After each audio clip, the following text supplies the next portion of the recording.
Maybe.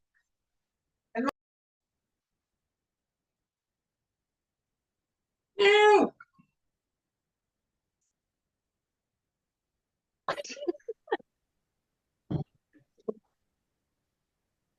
I think now because we're all in the Zoom, it won't just be you.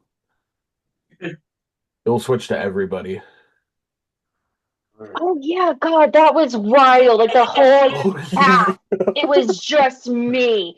I was like, just help me scrub through this, make sure I didn't do anything embarrassing that like could end up at work and get me fired. Good God.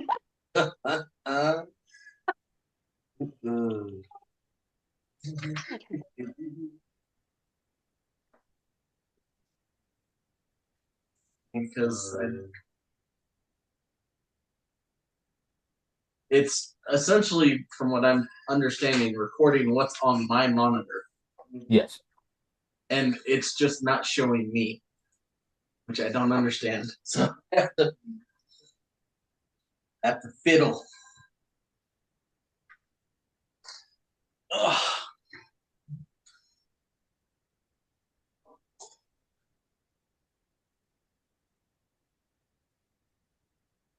There we go. Show self view. Yay.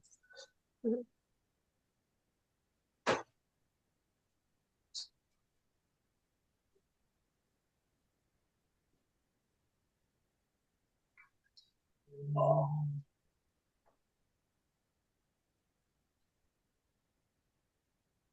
I can say making all the spell books. It's kind of funny when it's like, okay, I'm gonna make like the Artificer spell book. It's like this big. Yeah. And then you have the Wizard spell book, which is like yeah. Yeah, yours is a book, an actual book. Actual book.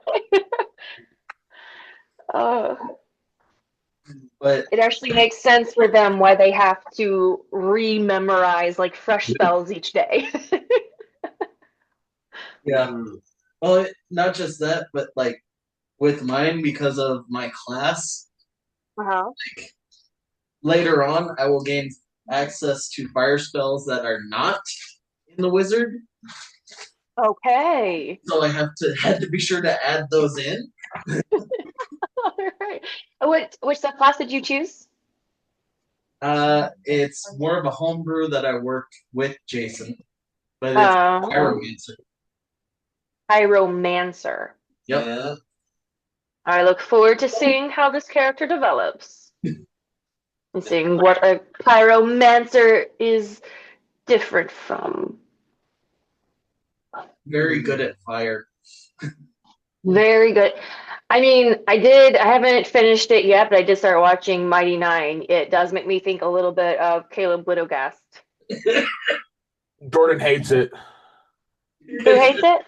Jordan hates it because the main bad guy keeps switching accents. Oh, that's true. All right. I'm still not quite ready, but I just wanted to chime in and make sure I lay the groundwork so everybody knows what the conditions at which you're operating under today. If you recently had a child, you have a 95% chance of surviving this adventure. Oh, awesome. if you did not have a child, but you also had the wisdom not to get the DM and his lovely bride sick, you have about a 50% chance of surviving this adventure today. If you did not have a child, nor the wisdom to keep your illnesses to yourself, you have about a 5% chance of surviving this adventure today. So wow, that guy sounds like a real dumbass. So just keep that in mind when your characters are standing next to other characters who might be which ones might be operating under the curse of monster attraction, and who might be operating under plot armor. I'm just warning y'all. I have plot Achilles heel now. So, congratulations, by the way, Jose. Thank you so much. Appreciate it. Check this out. I got a lovely gift when I got here. You got a baby blanket. Yeah, it is Yeah. so pretty. I know. And what's really cool, Jose, is that it almost fits you. Like Almost. it's if it was a little bit longer, it would be perfect for you. Oh, that's Not a by good one. much. That's a good one. That's a good one. That's funny. It's so lovely. You make me laugh sometimes, Jason. All right, I'm gonna mute myself again for a little bit because I got to do some last minute writing. And Logan, your cat, you need to call your cat. She needs attention. She's bugging me. D&D.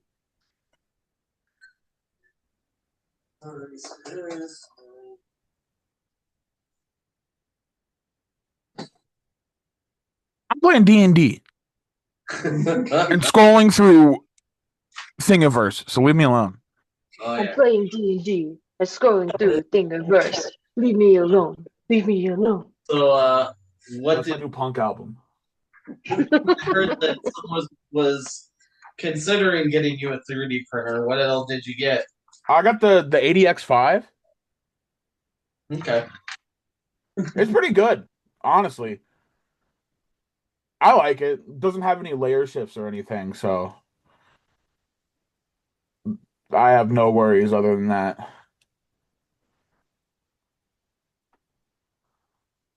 However, I will say it has a filament cutter that gets rid of like blended filament, creates so much waste. Okay. I have these little filament poop piles. Oh. All the purge.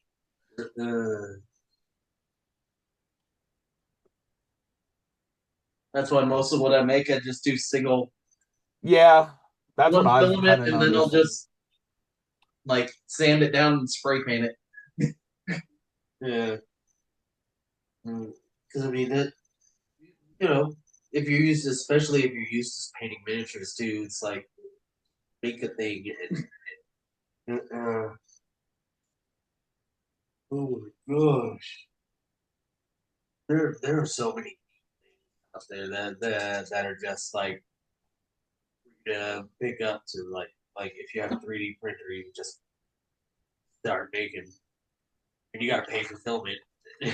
But either way, you'd be surprised how far filament goes. Yeah, I hear it can go pretty. I mean, do pretty well depending on what you're doing.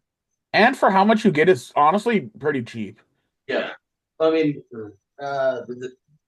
like the dice jails and stuff that I have made, like printing those can't be too much. Printing those out, like just cost and filament was maybe like $1.50. Yeah. Yeah, I'm literally about to print a dice tower. Nice.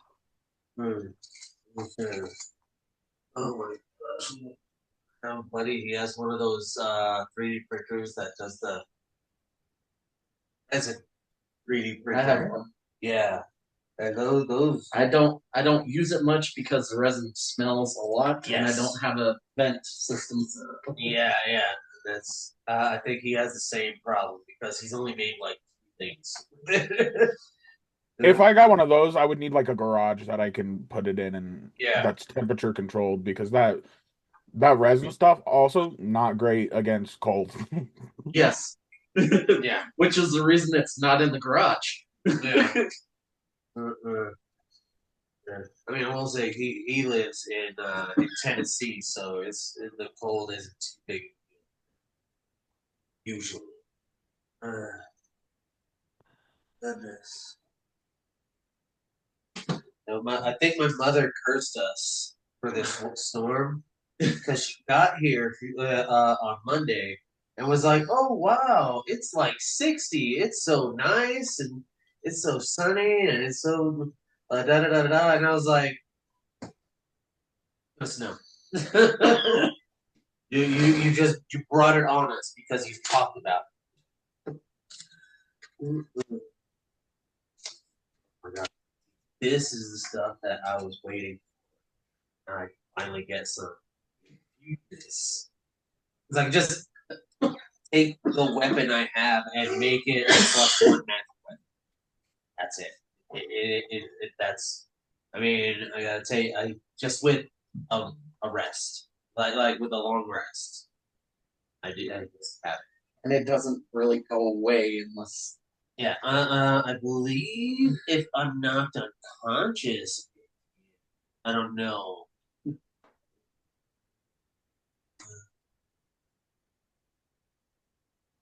Uh, but yeah, one of the you know, and it's like, oh, you like for this one enhanced weapon, you just need a simpler martial weapon. You get so much cool shit. I get to move. Yeah. Hey man, being able to fucking move around the battlefield. I'm not saying it's bad. Yeah. It's just like level 1 rogues is like, I'm going to attack you and then hide. Yeah. And I mean, at the 6th level, as long as we get there, I mean, All right. my fire becomes an explosion, so anyone that is within its range has to make a save or be knocked prone. All right. So just real quick here, I need to test something real quick. I need you guys to tell me if you guys can clearly and distinctly hear this. No. No. Okay. No. All right. That You means just say a dice has signified time passing.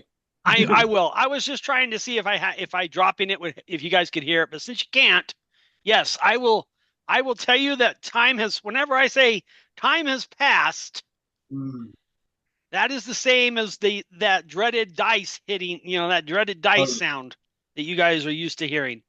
However, since I do not have a timer that I can show you because we're not there, you guys are going to have to keep track. I will know because I will drop my dice in the thing so I know how many are left.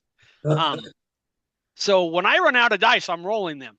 Also remember though, if I think you did something risky, I can also roll them. But I will tell you if I am rolling the dice. All right. Us doing something risky? That's just something we have to Yeah, I know it's unheard of, but sometimes it happens once in a while. So there's that. So that's one thing we have to account for doing a little different since we are all online. Also, to kind of help me out and help everybody else out since we're all doing virtual. Not all of us. Some of us, braved the snowstorm. But honestly, Logan was still sick yesterday, and I was not 100%. Even maybe I was yesterday, like in the afternoon, but I'm not 100% sure when you stop being contagious with the flu. So I wasn't going to risk it since Jose has a brand new baby at the house. I was just like, nope, I'm not doing it. No, because this flu is no joke. Yeah. I was sitting in my my basement office here, fine, on Wednesday, or was it Tuesday or Wednesday, whatever day it was. And then, like within 30 minutes, I was laying on the couch, passed out because I thought I was in a hurl. It hit me like that fast. It just came out of nowhere. It wasn't like that gradual, like, man, I'm starting to feel a little bad. Maybe I'm a little warm, no, it was like, hey, I'm fine. Bam. No, you're not, so I was like, nope, I'm not risking it. This is some kind of, they're talking about this is pretty bad flu, as far as hospitalizations and everything. So yeah. No, not doing that. I've learned my lesson when it comes to that. So because most of us are virtual, let's try to keep the side chatters down because it's really hard, kind of hard when we're all there anyway, but it's even harder when we're doing the virtual. And we're going to let's try to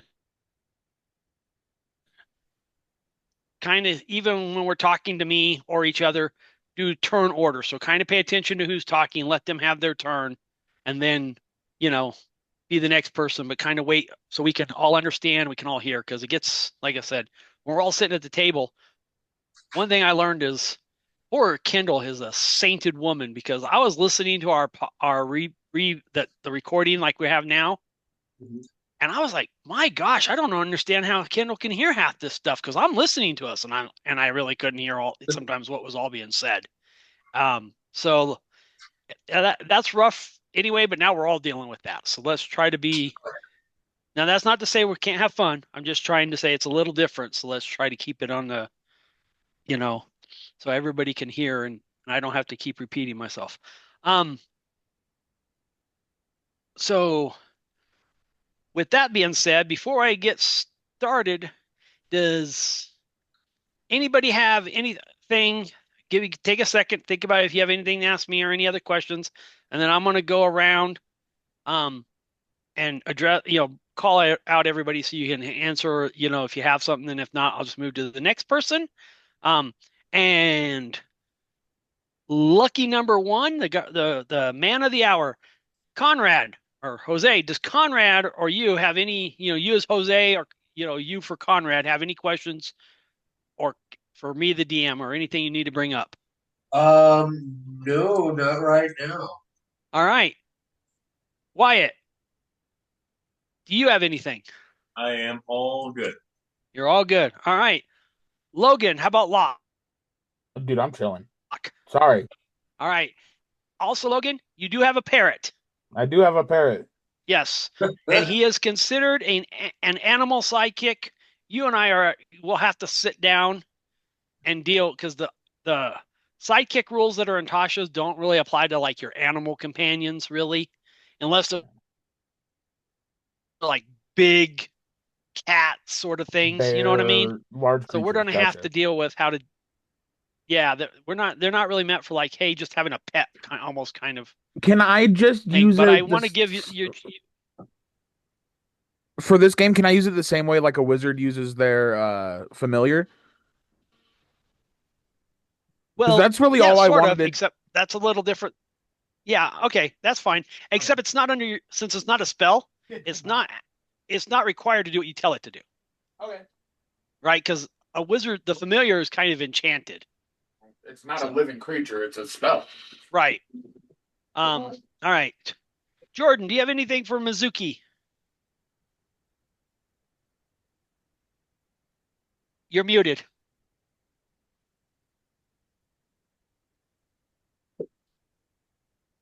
Now you're muted. Maybe you weren't muted before. I didn't hear you before.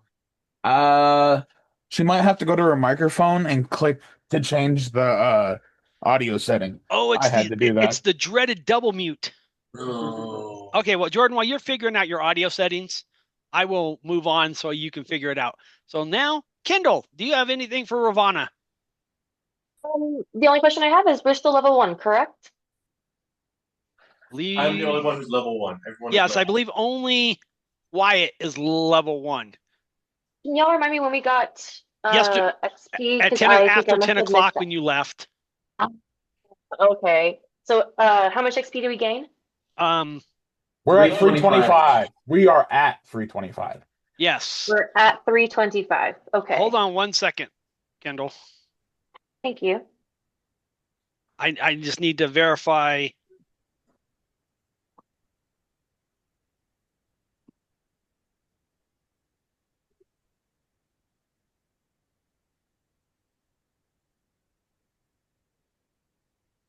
Yep. They are correct. Okay, 325 exactly, now level 2. All right, yes. I will work on that in the background. Thank you. All right. And finally, well, not finally, but out of the original roundabout, Thomas, do you have anything for Scalder? Nothing necessarily. Other because we've already talked. Right. What was your character name? Hopper. Hopper. Okay. I thought it was Hobbs. It's Skipper Hobbs Hopper. Okay. Well, I'm gonna call you by Hobbs because that's what I have written down, and it fits on my little sheet. Skipper Hobbs Hopper is too long. Plus, you can't be Skipper because there's only one S allowed, and that is Scalder. So all right. Hopper. Jordan, have you fixed your issues yet? You can give me a thumbs up, thumbs down. She has not. Not Is for there me. a button on your headphone? You gotta mute on your.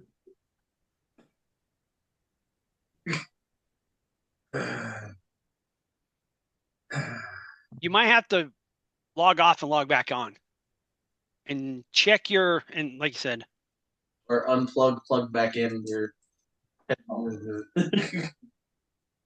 While we are waiting, I am going to roll my D8 for my warlock level. All right. I rolled a 4. All right, 4 plus. Wait, no. No, you don't- get full health. You get second level. You get full health. Oh, I do? Yes. Yeah. Because my Oh. games tend to be a little bit deadlier. So I kind of want to. I honestly want, as much as I talk about killing you, I want to keep you alive until you're a good, healthy level, and you really are attached to these characters, and then I can kill you and crush your dreams. Like, when you're around 7th, 8th level, that's the time to kill you, not at first or second. You don't even like this character that much yet. And I like that this takes me to character. 18 HP. You got so much to work with. All right. Jordan. No, I still don't. I can see your lips moving. Yeah, no headphones. Are you Bluetoothing your headphones? No. Okay. I don't know. I just went down to the little audio button. Yes, I told her that and she snapped at me. I saw that. Select the microphone and then change the microphone. Get your head off. I already did that. See? He even scared Dante.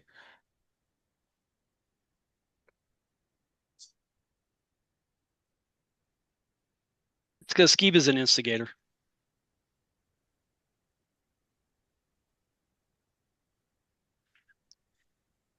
Jordan, have you selected use system settings? Same as system. Try that one.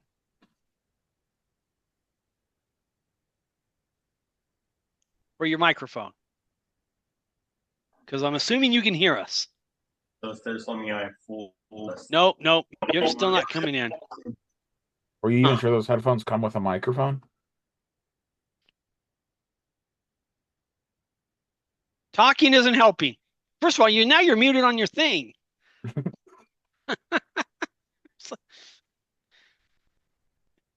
Even if your microphone was working, you muted yourself within the chat. Everybody else is muted, but me and Logan. I'm not muted. I said everybody but me. Kindle and the table went to mute while we tried to help Jordan. Yeah, trying to keep sideboards off. All right, this is what we're going to do, Jordan. You're going to have to do a really good job of pantomime. All right. So apparently Mizuki has been struck mute, and you'll have to do all your actions, and I'll just interpret whatever it is I think you want to do. Too bad you Eldritch can't cast Blast. verbal spells. Wait. I interpreted that action as Eldritch Blast the Kenku. Are you okay? Let's go. No, she's still not having. All right. Well, we'll let her try to figure it out. She's gonna switch. She's trying a different platform. All right. While she's doing that. All right. I'll give her a moment. I don't think she has anything for me. I asked everybody what they're going to do. I have to wait for Jordan to do my recap because that's where I'm ready. I'm kind of ready to go. And then Have we had a long rest? Yes. And Yeah. well, you're kind of in the middle of it when we left off because you guys left off at her Lady Lavina Vanderhorn Manor, and you guys were all trying to figure out what you wanted to do, but I will get to that in just a moment. I just want to make one of my infusions at the end of the next long rest we have. All right.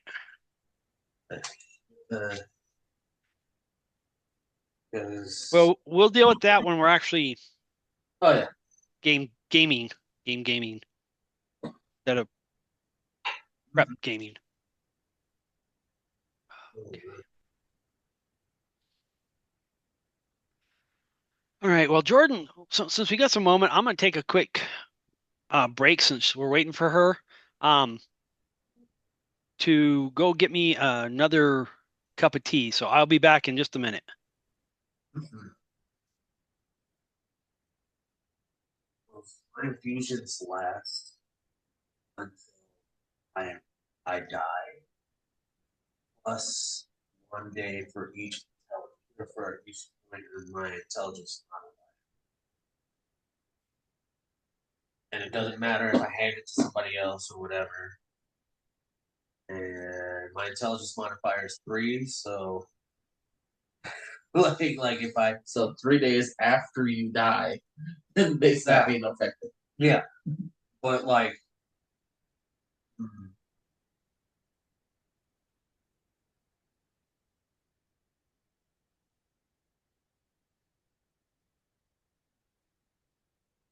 Yeah, I like that, especially because I can do 2 infusions for long rest now, and that doesn't go up for a while. But these things are awesome because I can just fucking I could just up my armor by +1 and then or and make one of my weapons a magic +1 weapon right now.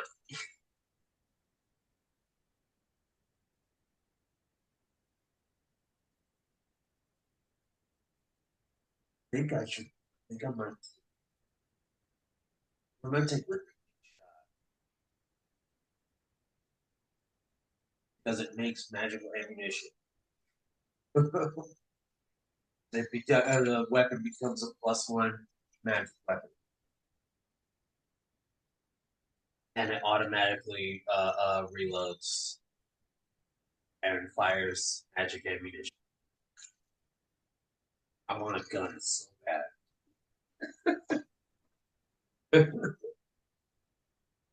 Yeah. My character. If we get to level 15, I will be able to cast like a fireball at level 8, but because of one of my features, it will count as level 9. Oh, it's gonna be. Oh, so it's gonna like fucking. Oh boy.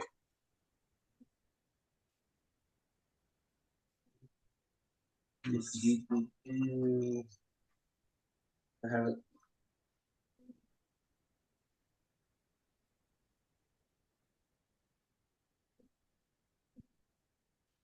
Yeah, I can't.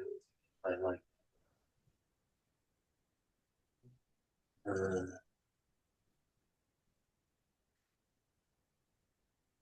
Before. Jesus. And other things, even if you are immune to fire damage, you still take. Oh.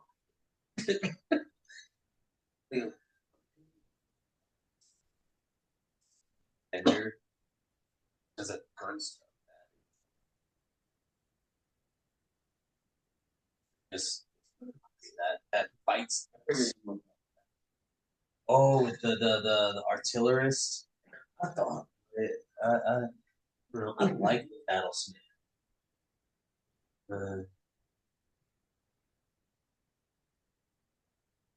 That extra attack. Nice. That's my favorite thing right there.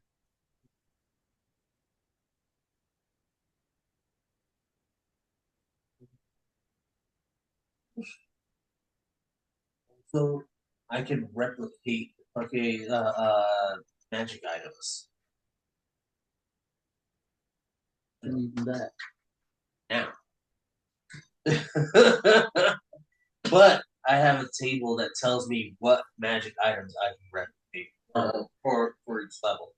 So at second level, I mean, there's plenty. Again, like the cap of water breathing. Hold on. You can breathe butter? Water. Oh, Okay, is it working now? yes, we can hear you. Yes. That microphone doesn't work on Zoom. I don't know why. It works on every other thing. What were you playing on? Or what were you? I was on my desktop, Oh, and for some reason it doesn't like Zoom. if you want, I can come over one day and take a look at But it. I have to pick. Yeah, I'd appreciate that because it's That's the annoying. limit. That I gotta pick it, and that's the magic item I can recommend. Because it's only Zoom it doesn't work on. It works if I'm on a Discord call. It works when I'm on Twitch. Jordan, have you played Stardew Valley? No, As You of need right to play now, I Stardew only have Valley. 2 that's what everyone items. says. You Stardew Valley honestly, is addictive. you will love. I have to infuse that. As a man, I'm willing to admit, Yeah. not a very manly game. I don't care. It's one of my favorite games of all time. It's so good. The guy who made it is an expert storyteller. I all can't have that. So introduce it to me as a guy. Yeah. It's one of his favorite games. But I mean, one. I've actually heard that from a lot of guys. They're like, I know Yeah. Stardew Valley's not manly or a guy game, but I love it. And I'm like, any game could be a guy game. First idea possible. It's a really addictive. You can kill 4 hours and Yeah. I had months to in stop game. playing it because I was being too like addictive with it. That was me this morning. I was I didn't sleep last night and I was playing Stardew Valley and I was like, it's 6 a.m. I need to go to bed. See, everyone said the same thing about Animal Crossing, but I don't like Animal Crossing. I don't like neither. Animal Crossing because you have It's to like- pass the Like a time. weird little homunculus.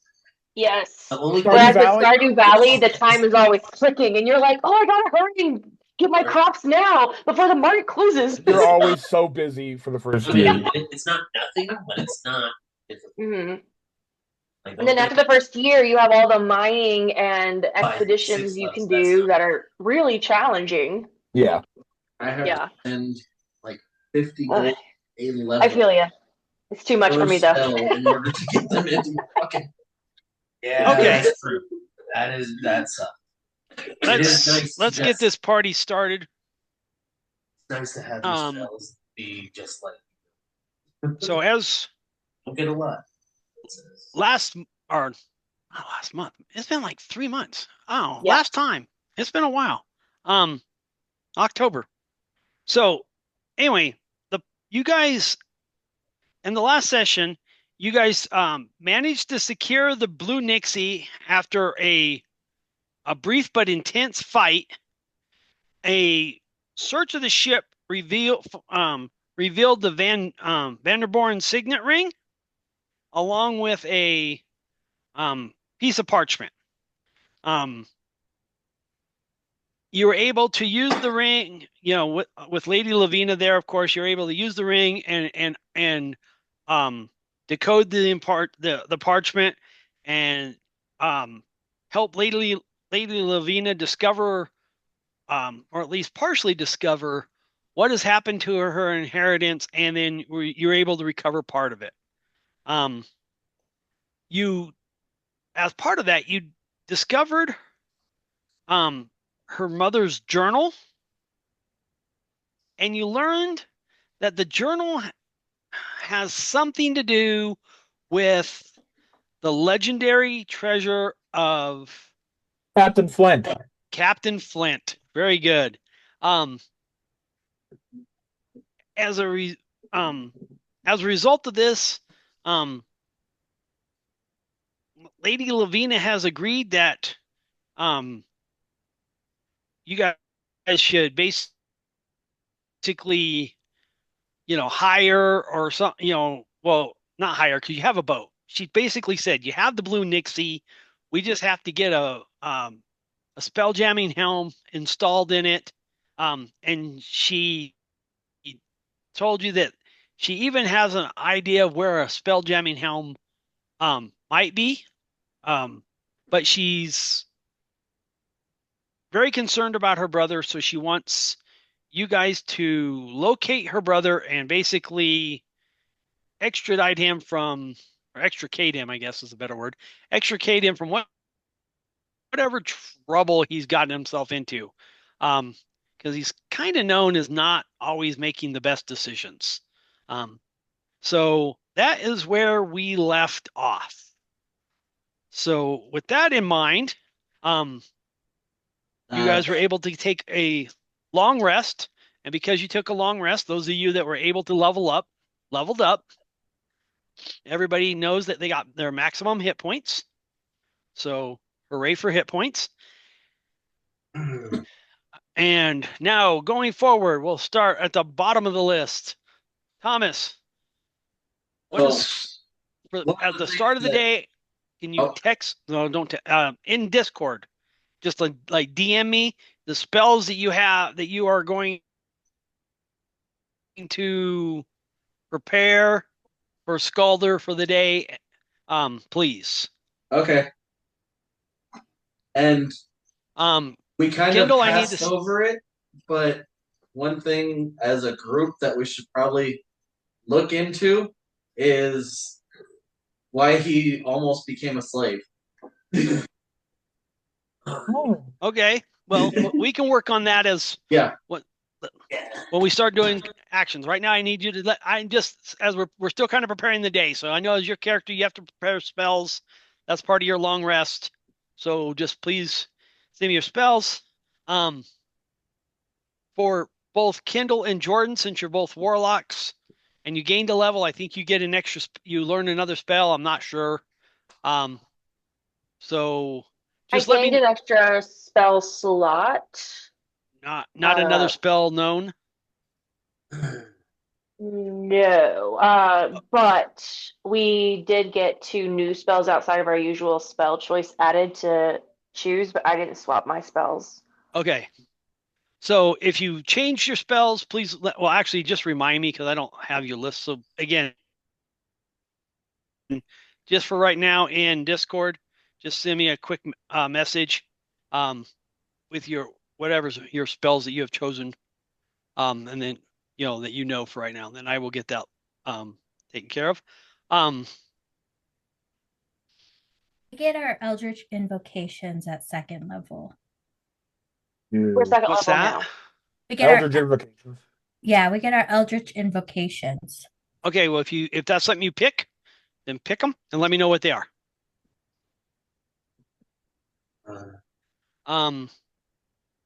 Do you want me to send you the invitation? Hold on 1 second.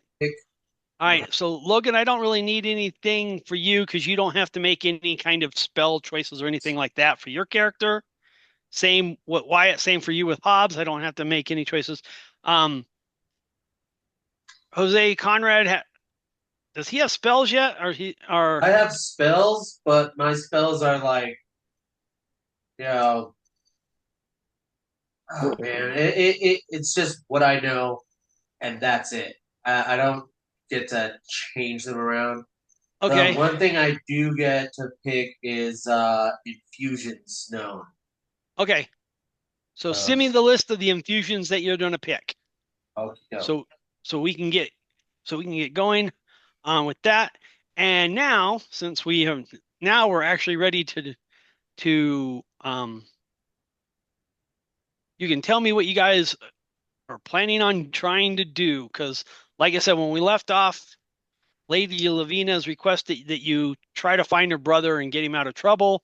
And then you mentioned to me that you guys were also thinking about possibly trying to figure out why or how old Hobbs almost became, somebody, working for somebody in the salt mines or something, whatever.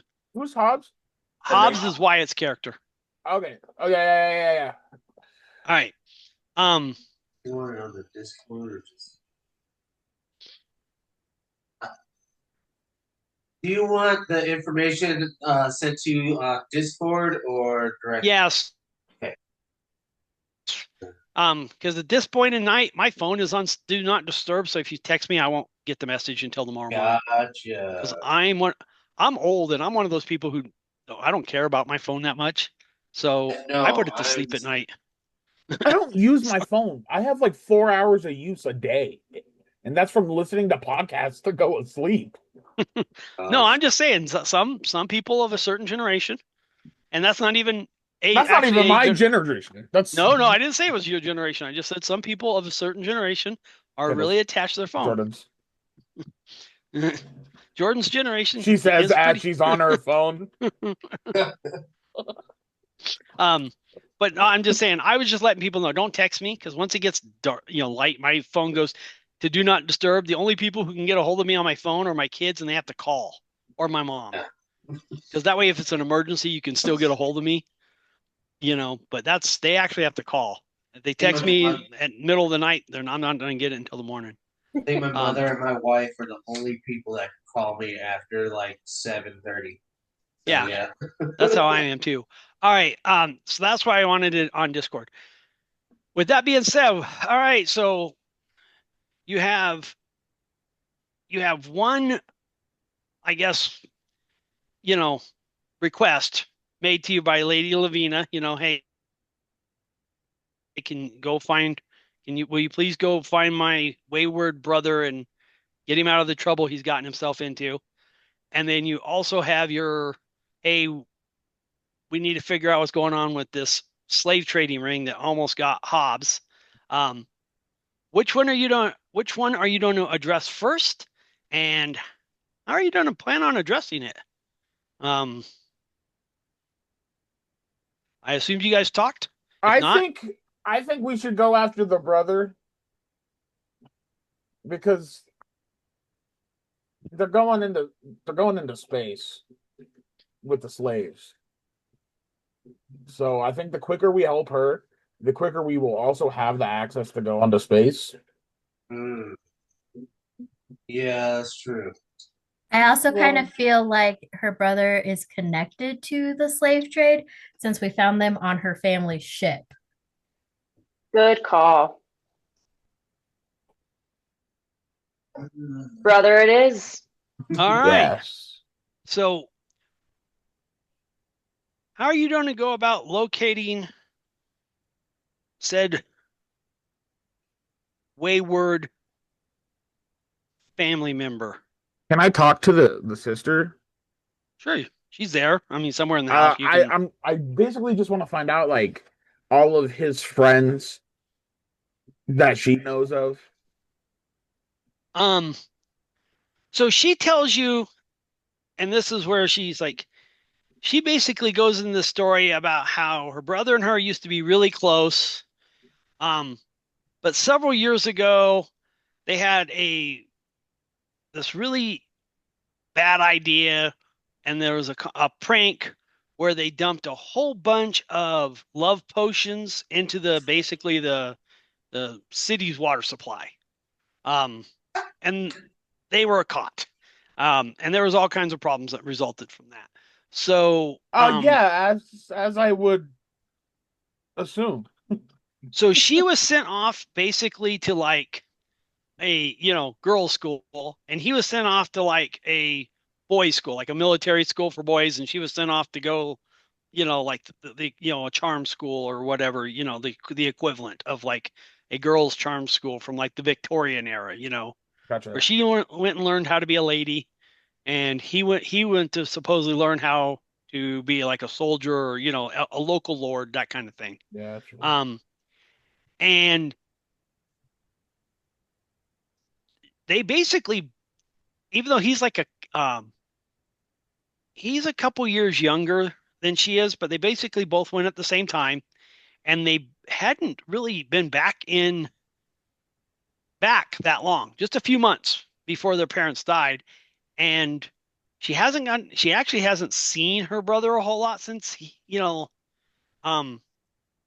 been back, and he's been really withdrawn, really distant. He used to be a very fun-loving, happy-go-lucky, party prankster, class clown sort of person, and now he seems, when she has seen him, he seems very dark and moody and kind of depressed and a little bitter, maybe.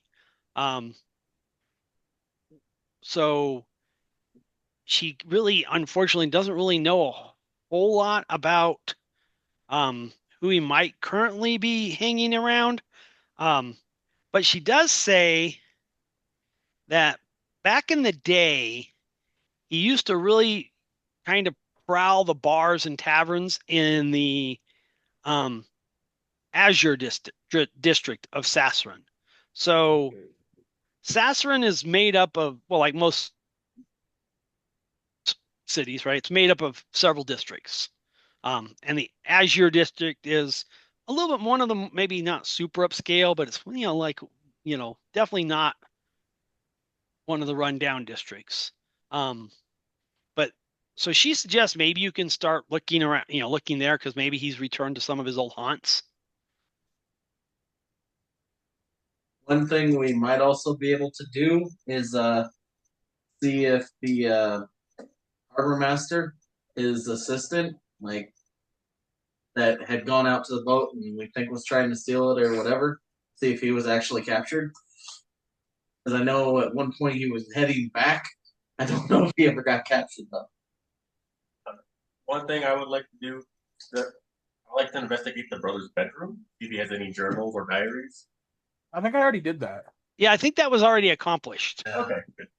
And I don't believe anything was of any note was found. Okay. Because I don't have any note of anything being found on my list, so I'm gonna say nothing was found. Okay. Double checking.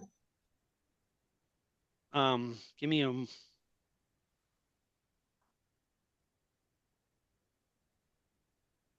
All right, so Thomas, all right, so you're thinking you might want to go down to the harbor and look for or ask about the hold on. I have his name written down. I think it's Vosk. Look, it's been 2 months, guys. Give me a break. Bless you.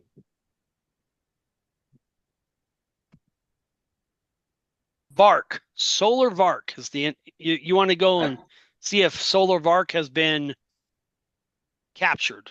Yes. Okay. I would propose we do that, and then, depending how that goes, we can go to the Azure district. Do we need everybody to go to the dock?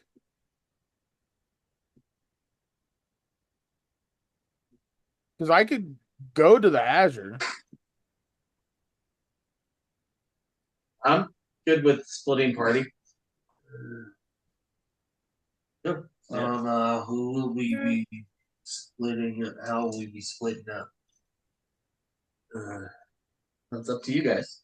You want to split the party in half, or do you want more people going to the bar? Anybody who wants to go anywhere can go wherever. Yeah, I would be going to see about Solar Bark. Yeah. Who would be joining me? I will, if anyone. I'll be joining him because last time I went to a bar, I got kidnapped and felt. I'll go with Thomas and Wyatt as well. I'll go to the bar. I feel like I'm better in those kind of places anyways. I want to go to the bar. Okay, we split the party in half. All right, we're gonna split the party in half. All right. One. Oh. Being difficult. What class? Oh, good. Wait, are you guys both warlocks? Yeah. Oh, Yup. great. So with the three highest charismas are all going to the bar. Not perfect. What? No, I don't have very high charisma. Oh, sorry. No. Sorry, the two highest. Some of the two. Yeah, you two have good charisma. Not me. Kindle probably has better. My wisdom is technically better. I'm +2 with my charisma. Oh, okay. I thought warlocks were charisma based. Yes, but being a Yankee allowed me to do a wisdom swapperoo. Oh, yeah. Okay, cool. So I posted a map of Sassurin Okay. in the Discord, Mm. so you can wow, check that place. out real quick. It's Venice. Yeah, it's kind of a big city. Um, you can kind of get an idea if you zoom in. It's not. I don't think it's labeled, but you can that much. But there's a little bit of labeling. I'm not sure how well you can see it. But I can't basically, see the it. Azure district is kind of, if you I don't know if it does it come up good enough to see when you do it. But anyway, the Azure district's kind of on the upper left hand kind of side. Is it where this big oval is? No, I'm sorry, up right hand side. Oh, so where the red building. Yes, matter of fact, one of those squares, I think that square that's not next, kind of right next to the building, the squared in area, right above that island. I think that's where you guys are actually at. Okay. Okay. And then the docks that you guys are talking about are just those docks that are right there on the right hand side, that are kind of on that, surrounded by that little wall. Okay. I see. Okay. So you're all kind of in the same area, roughly, because it's not perfect. It's like some of the Azure district is cut off. It's not like it's all the whole line. There's some of this other stuff down here on the right hand side, kind of getting lower, that gets into another part of another district. But this just kind of gives you an idea. And then there's that one island. If you kind of see it, it's like the last island. It's kind of the right hand side, but it's kind of right before you kind of leave the city if you were on boat. That's that Castle Tracton that you went to. Okay. All right. And then so that's kind of, like I said, give me, this just kind of gives you a layout. Yeah. Of where you guys have been. So like when your boat, if you just kind of go out where like maybe that, not that's out where the super deep water is, right? But like right where that blue water kind of ends and there's that first little bit of dark blue water, that's kind of probably where you found the Blue Nixie originally. Okay. Okay. All right. So that's just kind of that one.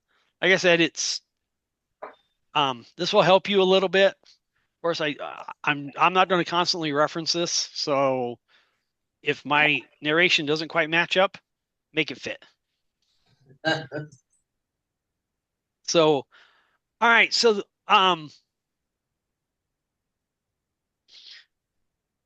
if I remember right, I have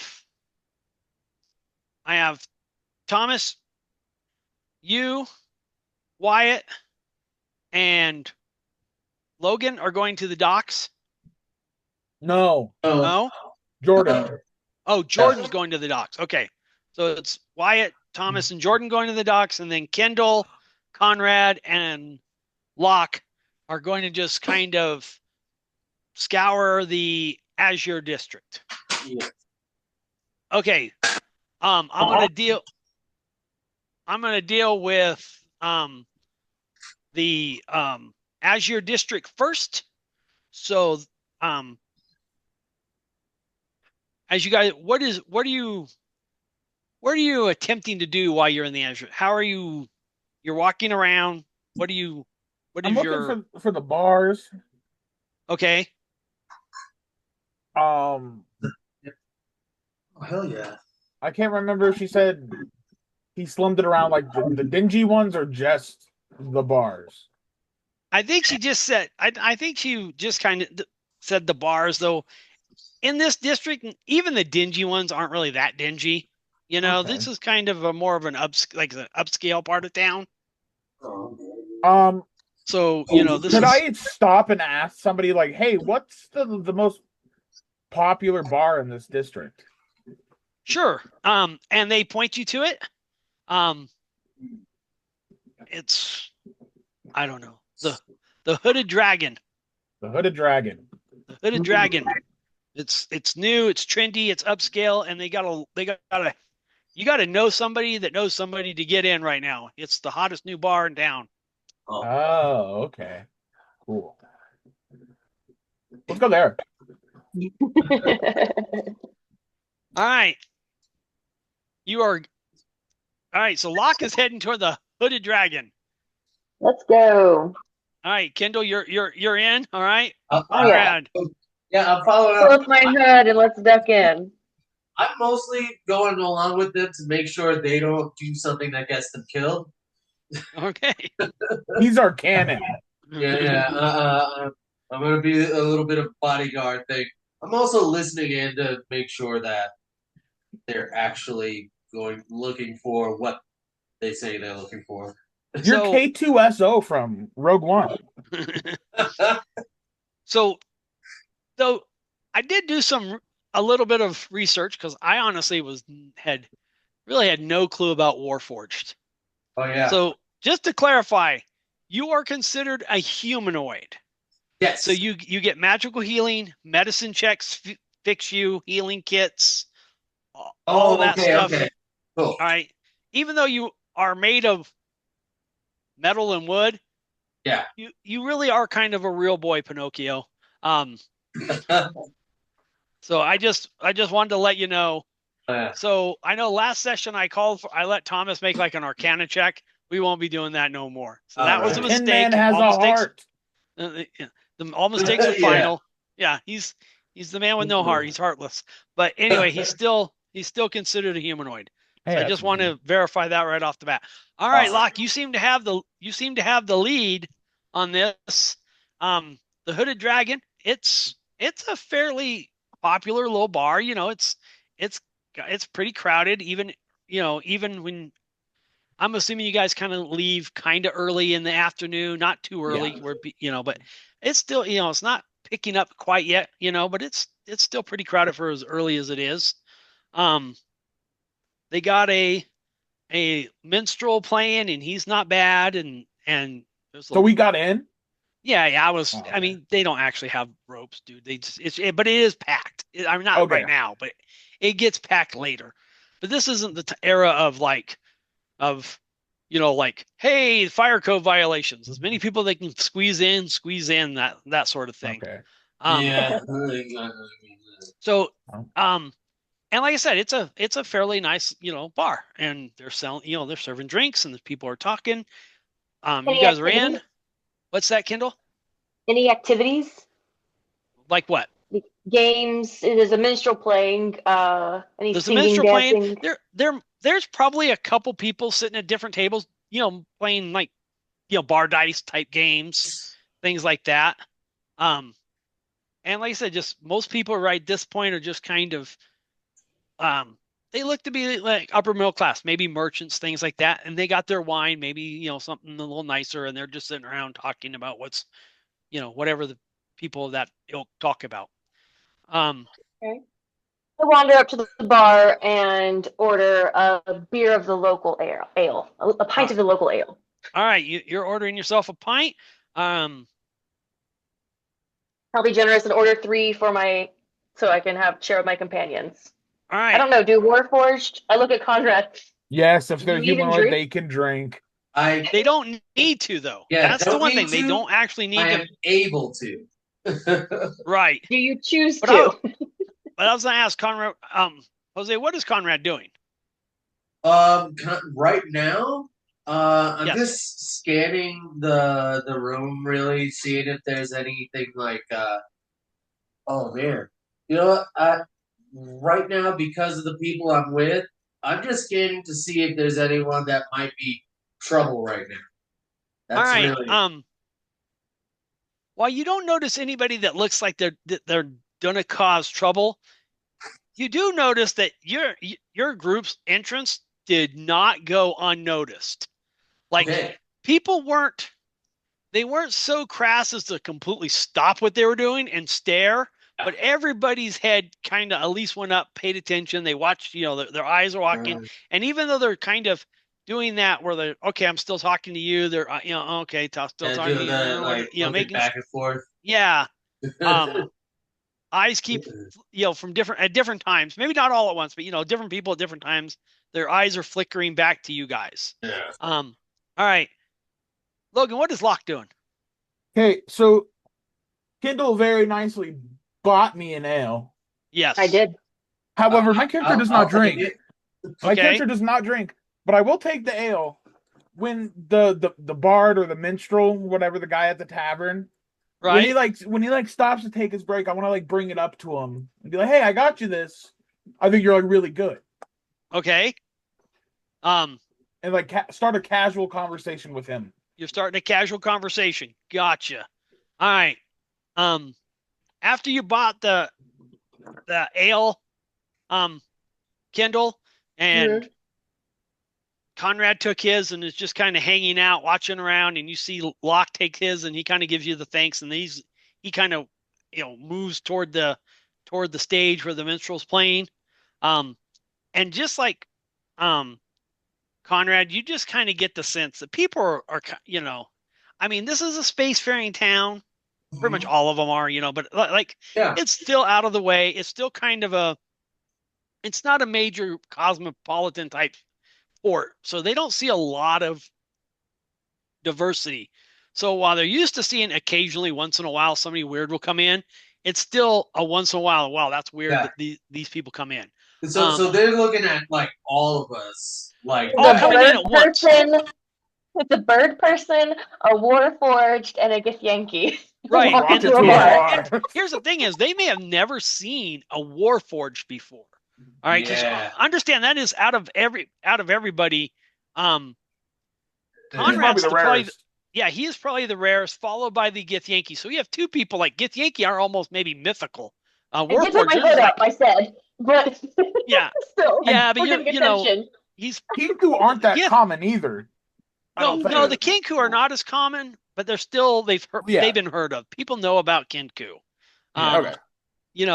Now seeing one's different, right? It's almost kind of like if you think about it, it would have been like back in the day, like people in Europe and the 17 and hundreds, they may have heard of Native Americans, but no one ever saw one. Maybe drawings. So if they saw one, like when Pocahontas came to town, it was a big deal, so Kenku are maybe like that. They've heard of you, but here's one in person. And here's a Githyanki came in with them. Those are almost mythical. And then I don't even know what this other thing is. There's a living piece of metal right here. Right, because honestly, in my worldview, because of his backstory, Conrad is unique. Like even you guys have probably actually never really seen or even heard of a Warforged. I just want you to understand. I'm letting Jose play it, but you will never probably run into another Warforged ever.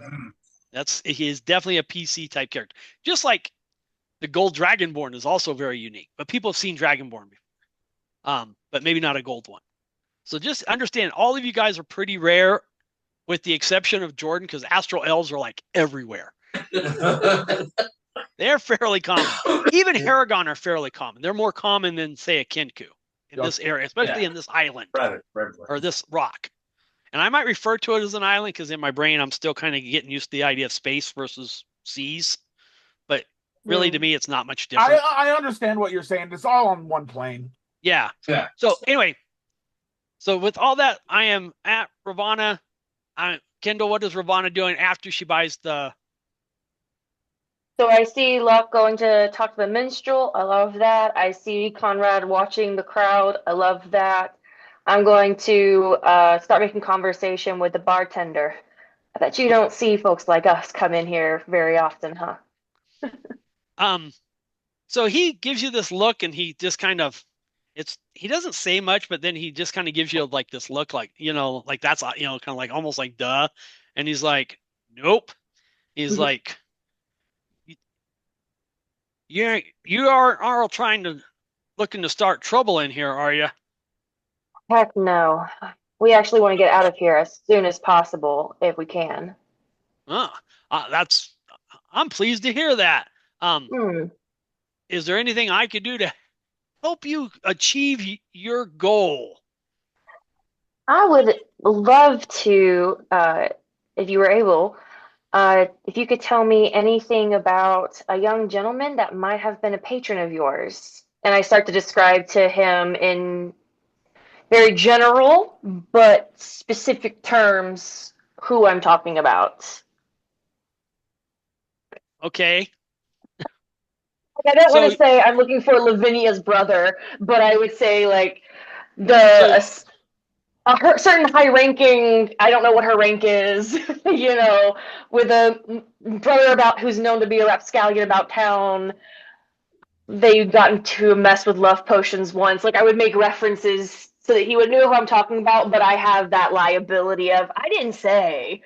Okay, I get. So you're not going to name names, but you're definitely going to make no bones about who it is. Yes. All right. Make me hold on, Kendall. I need go ahead and make me a charisma check. You may use your investigation if you are proficient. Jose, you got a question. I have a bunch of stuff written down, and I don't remember what was Lavinia's brother's name again. Vanthus. Vanthus. Okay. Vanthus. Like B or V? V as in Victor. A as in Alpha. N as in Nancy. Thus as in like thus. Got it. Vanthus. Vanthus. All right. Thank you for the I'm spelling. just letting you know. Mm-hmm. Time has passed. Nice. When she's done, 15. there's one thing that I want to do as well. Hold on. Hold that number for a second, Kendall, because I'm gonna ask. Cool. Conrad, I need you. I don't need Conrad. I need Jose. I just need you to roll me a D6. Just tell me what the number is. Don't worry about it. Just tell me what the number is. 5. 5. Okay. While you guys are in there and time passes, that first set of time passes, 5 of their customers, they get up. They kind of get up. They grab their cloaks. They kind of look over and they murmur, but loud enough so people can hear that they can't believe they're letting the dregs in such a fine establishment, and they kind of huff off, giving obviously glaring looks back toward the bartender. Kendall, you said it was a 15? Yes. All right. He gives you kind of a baleful glare as these people, as his customers start to leave, and he goes, I know who you speak of, young Lord Vanderborn. He used to be around quite a bit. Thankfully, I have not seen him in a couple weeks. However, last time I did see him, he was with some kind of strumpet. And what is a strumpet? A whore. Yes. Thank you. You could have just said that. No, it's colorful. Strumpet. Mm-hmm. It's sounds like and a that way I don't trumpet. have. It's like a fancier. It's a fancier whore. It's like an upscale way of saying it. You're not in the seedy part of town. You're in the nice part of town. Yeah. They find nice ways to insult you. But she's not a kept woman. That's no, a different thing. Not a kept woman. That would have been more like a concubine or. Yeah. So a strumpet it is. Strumpet it is. Not a but a strumpet. She's an upper middle class prostitute. Yes. She's Heidi Fleiss. Okay. Gotcha. All right, but hold on, because I'm still. But he goes, but he hasn't. I haven't seen him around here, in a couple weeks. And the last time he was in here, he's with this strumpet. I did hear talk that he was trying to raise some money for some kind of harebrained scheme that he had down at the Gilded Loot a little while back. Maybe you and your friend should check there. While that's going on, Logan, the guys, the bard, or minstrel, whatever, because he's not a bard, because that's a character class. So the minstrel, he stops, he finishes his little set. And you give him the thing, and he makes it. And he's like, "Oh, thank you very much." A lot of people, they don't see my vision. I try to take the classics and put my own spin on them. Well, yeah, and for me personally, I think you're doing a great job. I appreciate I that. think you're very reminiscent of like a Oh God, he does have a Lord Bob Dylan. Lord Robert of Dylan. See, and me personally, I can see where you think that, but I mean, I was thinking maybe more like Lord Simon of Garfunkel. Oh, yeah. I like when they partnered with the Hall of Oats. See, we're gonna keep doing this. You have good taste. You have good taste. I'm more of a Lead Nimbus fan myself, but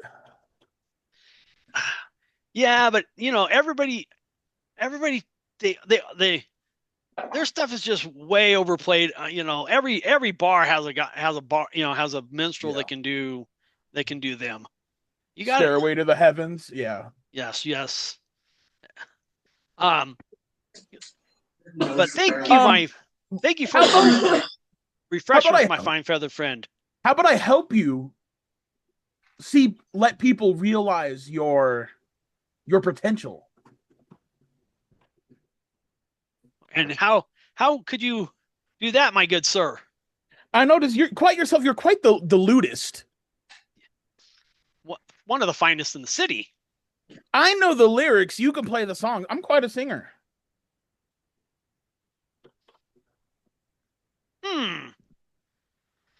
That is quite interesting, but unfortunately, times are a little lean now, and unfortunately, and that would mean splitting half the profits. Which I don't want any of your money. Well, can you answer some questions for me after? Sir, if you want to get caught up on the local gossip, all you had to do is bring me another one of these fine ales, and I'm more than willing to. It's more than local gossip. Well, now I am intrigued. Can I tease a little thieves can at him to see if he recognizes it? Sure. You can kind of slip that in. All right, hold on, Logan. Meanwhile, at the docks, we have Hobbs, Scalder, and Mizuki arriving at the docks.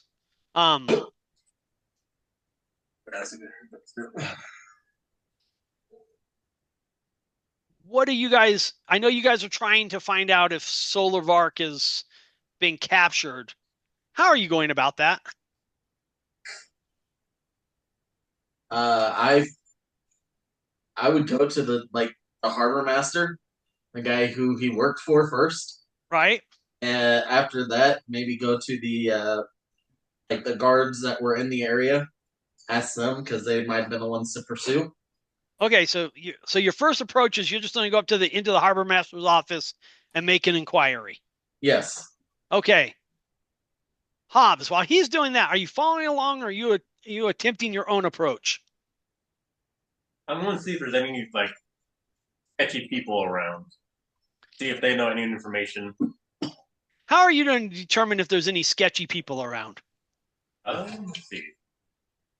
All right. Well, you're thinking about how you're going to determine what sketchy people are. Jordan, what is Mizuki? Is Mizuki following Scalder, hanging out with Hobbs, or doing her own thing? And if so, what is she doing? She's gonna go do her own thing. Okay. And she's kind of following Scalder's line of thinking with questioning though.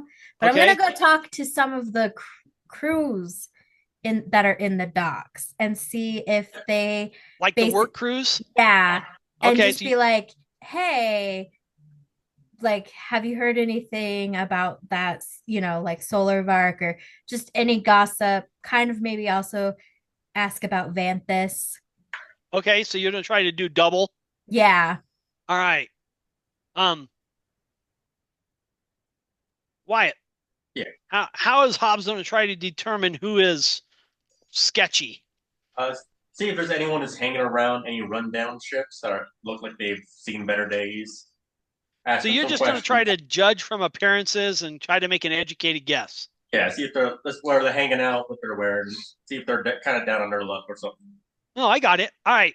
So back to Skalder. Thomas. Skalder walks in. There is the harbor master. Well, there's not the harbor master. There's the female assistant that you guys met that I never named and still haven't named, so don't ask her name. Hey, what's her name? Jennifer. Miss Nunya. Hold on. There's mysteriously there's a storm cloud blowing over this one tavern over there. Anyway, she's kind of manning the reception, what you would kind of be the reception. And she looks up and she sees you and she just kind of like rolls her eyes and says, "How can we help you?" Good afternoon. I was hoping to talk to the harbor master about his assuming former employee Solar Vark. And potentially the harbor master is very busy. He doesn't have time to entertain questions about harbor affairs with average citizens. So if you have any questions, maybe you could go speak to the captain of the watch. And she basically goes back to work. Okay. Yeah. He'll just walk out. Okay, he's walking. Yeah. Wyatt. Make me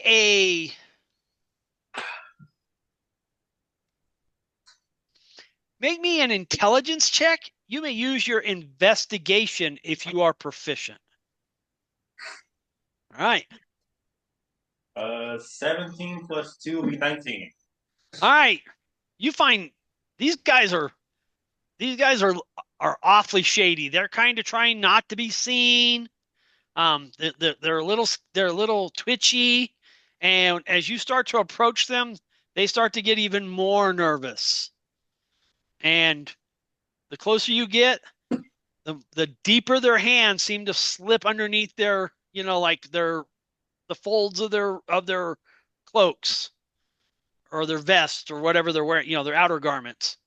As I approach them, I see that they're kind of reaching in, so I'm going to put my hands up like this, like, hold on. Just want to ask you guys a quick question. Why? You guys seem like you know some things. Do you know what happened to a guy named Solar Vark around here? He used to work for the harbor master. He kind of beat me up and tried to put me below a ship. And the one guy looks like he starts to say something, like he's like, yeah, and the other guy elbows him in the, really quick, just kind of poof, and he goes, "Maybe we know something, maybe we don't. What's it worth to you?" All right, the first person that answers me gets a platinum coin.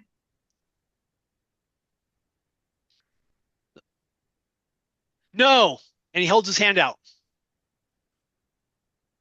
I said, you got to answer. I answered. The person that gives me an actual answer, where this guy is, gets 2 platinum. As an actual answer. You asked me if I knew. You asked me if I knew what had happened to him. No. Okay. Now, you wouldn't want me and my friend to have to take that coin out of your hide, would you, mister? And now he's starting to, crack the knuckles, and the one guy pulls his coat back a little bit more, and he reveals he's got like a hand crossbow. So maybe they weren't quite as down on their luck as they seem. Skalder, make me a perception roll. In the meantime, hold on. I got to resolve Jordan real quick, and I'll come back to you. Jordan, you're walking up, talking to some crew members, right? Yeah. What are you asking them? How are you approaching them? Well, I'm just approaching them kind of friendly. I assume that we might have done business before since my shop is here. Okay. And so I'm just gonna be like, how's business, boys? And just kind of strike up a casual conversation. Okay. And then just kind of be like, well, what's the news on the docks? All right. So you're just going to try to play it like you're trying to just get the regular gossip? Yeah. Okay. That's going to be a little bit of an extended time. And so I'm going to go back to where Hobbs is at. Okay. And because he's dealing with something more immediate now. All right. Yeah. I was going to run.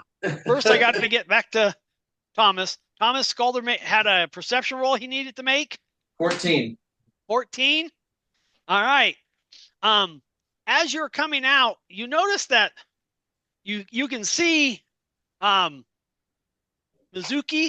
over by, talking up to some of the, cozying up to some of the work crews, some of the porters and things like that are going around and everything.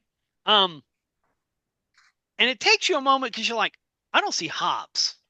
Where's Hobbs? And then just a funky movement happens, and you see Hobbs over there, kind of over off, almost at the edge of an alley, and you can't see who he's talking to. He's the only one you can see, and you can only see the back half of him because he's like almost straight 90 degrees. So you can see the back half of him, but you can tell he's talking to somebody. You can't tell who. And at this point, nothing has gotten raised, no alarms. Like you haven't raised your voice, they haven't raised their voice. They're just kind of being like, "You made a deal, mister." Yeah, I probably would head over there because we got no answers out of him. So I would go towards Hobbs and be like, "Hey, we need to go talk to these other people." All right.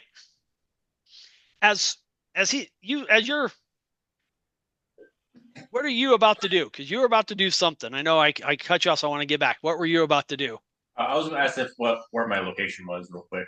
Like, are we like near the docks? Are we in the alleyway? Well, you're kind of like, I figure, like there's probably, how like a lot of these things, there's a string of buildings and there's a little bit of a gap or whatever that forms like a little alley. And then, and then there's a couple more buildings and, that's kind of how it breaks down. There's, and the building, it's like kind of one building, but I have like 3 or 4 doors, right? Different areas kind of in it. You're just like, here's the Harbor Masters. Like if here's the Harbor Masters building there, it's in the middle. You're kind of down here by this little alley. And then the Harbor Master there's a open spot for the wharf where all the traffic's going back and forth. And then the actual wharfs that go out into the ocean are like right there. So if you kind of picture that, what's on that little map I sent you, just kind of find it, that's kind of where you're at. All right, so I'm going to take the platinum point that I have. I'm going to be showing it to them. Right. I'm going to throw it over their heads. You're going to throw it over their heads? Yep. All right. Just what do you, if they go to like, and the small one, the one who was about to answer to you, he's pretty quick. Maybe not as quick as you, but he's a lot quicker. Well, maybe in the, like when it comes to that, and he turns to start to get it. And then the other guy realizes, and then he's ignoring you now and he's chasing after it too. And then I'm going to kick the bigger guy then. As he's turning around? Yeah. All right. And then at that point, you are approaching, hey, what's going on? And you hear him going, hey, what's going on? As you're making your attack roll. And while you're making your attack roll, hold on a second. Meanwhile, like back at the bar.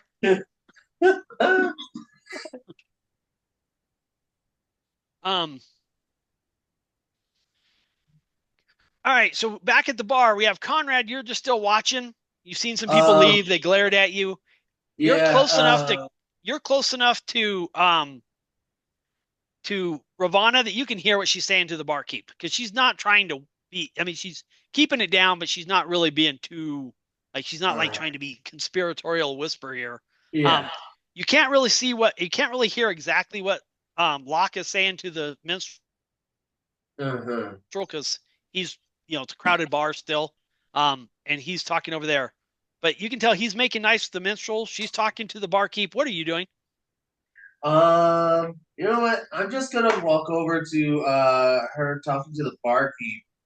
Mostly because it's like, okay, I'll let him work his stuff out, and if something happens, he can slink away. Well, you don't have to walk. You're kind of standing. What I'm saying is, you're right next to Ravana. I mean, like, I am right next to her. Easy Okay. ear, like, yeah. You're like he might be. If somebody were to push, could squeeze behind you or between you two if they wanted to really push in between you. But you're like, that's what I'm saying. Like, you could reach out and touch her if you needed to. Oh, so I heard when they said to check that other bar. Yes, you heard all that. I'm gonna start walking out. You're gonna start walking out. All right. Yeah, it's like okay, thank you. I'll thank him for his information and just chug the beer, put the cup down, the mug down, and walk out the bar. All right, Ravana, what are you doing at this point? I'll say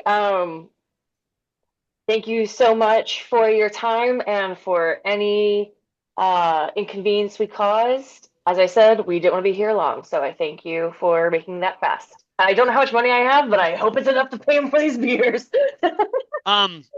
It's whatever the beer price is in the player's handbook, the standard gear price. How much money I started out with? I don't think I ever calculated. That. Well, you guys got paid. Oh, you weren't here for that either. Okay, so yeah, how much did I get paid? I have 183, but my character sheet did not print if it is silver, gold, or what. So all it says is 183. Pieces is what I got. It was gold. It was definitely gold. Oh, that I do remember. All right, then I feel so rich. I'm going to lay down a gold. I'm sure that more than covers the 3 beers and any inconvenience we caused. Okay. And I will write down that I have 182 gold. Logan, what is Locke doing? Because Locke is obviously doesn't see his friends leaving while you're trying to while he's making nice with the minstrel. Leave. Ravana would not leave without giving him like a signal. Ooh, actually, as we're leaving, can Ravana make eye contact with Locke? Well, yeah, that's what I'm saying. Locke sees you leaving. I'll do it. Yeah. Okay. Then as I make eye contact with Locke, tell you telepathically that we are headed to the Gilded Loot. That was the last place. I'm just gonna leave with you guys. Okay. Basically saying, hey, it was nice talking to you. Seems like my friends are leaving. If you ever see me again, come find me. And he says, I certainly will. Thank you very much for the refreshments. You're welcome. And he goes back to singing as you guys head out.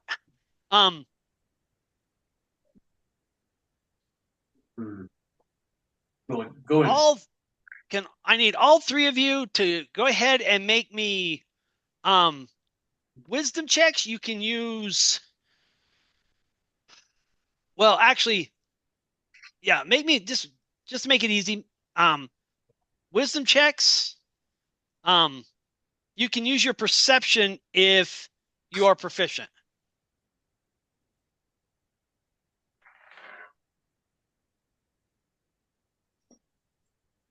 Alrighty. 18. 18 for Locke. Kindle. 21 for Ravana. Conrad. 19. 19. All right. The highest one was Kindle for 21. So you guys are able to find because you guys are all strangers in this town, except for Mizuki. And she's not there with you. But you're able to find the Gilded Loot fairly quickly. Nice. While still not, this is definitely one of the bars in this area that is maybe had fallen on harder times. It's not that it's run down. It's just not as crowded. There's not as many people. Maybe it's not, you can tell it's definitely older. It's still got that 70s shag carpet, whatever it is, it's just not as nice as it maybe it once was. It's kind of has a Faded Glory feel about it. And there's only a handful of people in there when you walk. And when you walk in, you notice there's still an interest, but it's not nearly as blatant as the previous bar was. They notice, but they're trying to mind their business. Yeah, they're just kind of like, hey, this is a place where maybe people who are got some money but aren't as accepted elsewhere come to spend their money, kind of thing. And you can kind of see that with some of the clientele. They're just not as dressed as nice as the last place. Their clothes look like they were maybe nice at one time, but have faded, maybe out of style, things like that, a little threadbare. We're on Fremont Street. Yeah, basically. That's a good way of putting it. Yes, you are. Can we get an idea of what kind of business this harebrained scheme might have been? No, you did not get it. He just said some harebrained scheme. Okay, all right. All right. So since you're up there, Kendall, what is Ravana doing? She's gonna follow her same routine as the last. Pull up her hood, enter the bar, and head to the bartender. Order 3 beers. Oh my All God. right. Logan, what is Locke doing? Now I'm going up to this tavern. Does this tavern have one as well? No, this one does not have a minstrel, at least not yet. Oh, not yet. Okay. You could be the first. I could. Can I go ask the bartender if I could perform a song? He's like, sure. Cool. We don't have anybody. We're not expecting anybody playing today. We don't have any instruments, so you have to play your own. I go a cappella. You're going a Musical cappella? instrument I lend you. I have a musical instrument. I lend it to you. Okay. Yeah. Right. What kind of musical instrument would a Githyanki have from space? Anything. You know that I'm gonna little say weird. it's You know that little weird harp thing that Spock plays in the actual Star Trek, not the one that makes the music, but the actual little weird harp thing that Spock's always playing. That's what you have. go with that or go with a laser harmonica. So, well, that one's an actual harp. The one that Spock plays is an actual kind of weird looking harp thing that he has. It's called a Vulcan harp. Yeah, Vulcan harp. It's a liar. Harp. Only yours is called a Githyanki harp, but it looks a lot like a Vulcan harp. I pass you my Githyanki harp for you to play. Cool. I'll do that. All right, so you're going to perform. Yes. All right. With my mom, don't break it. Jose, what is Conrad doing? Conrad's confused that he's going up to perform, so I'm just waiting to see the reactions of people when he starts performing. All right. Logan, what is your intent? I mean, I know you're performing, but what are you trying to do with your performance?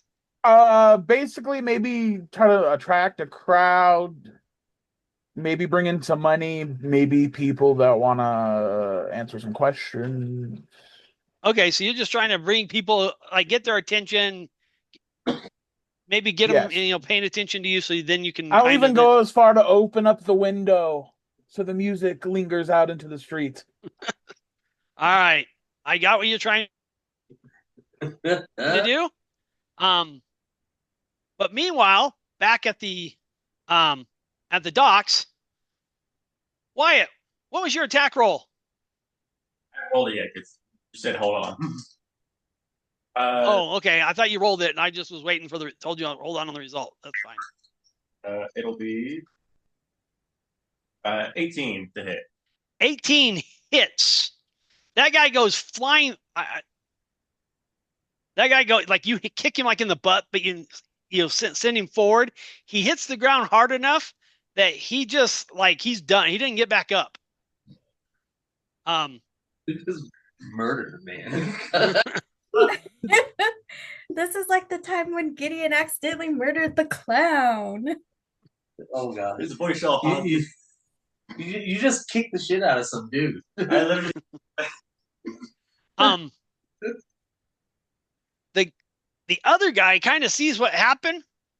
He's scooping up to pick up the platinum, but then he yells, "Thief!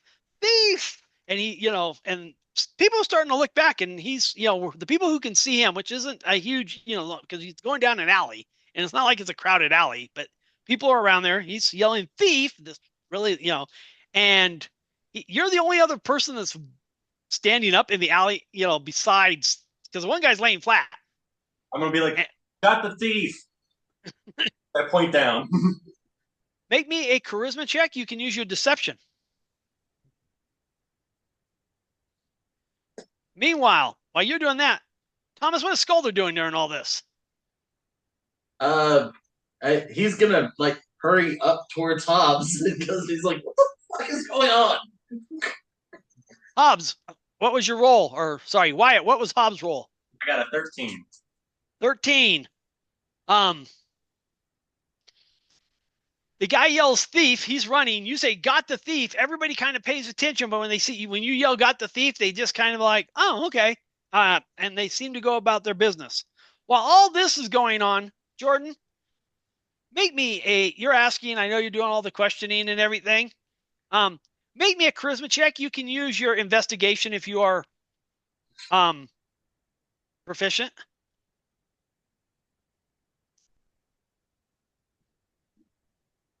14. 14.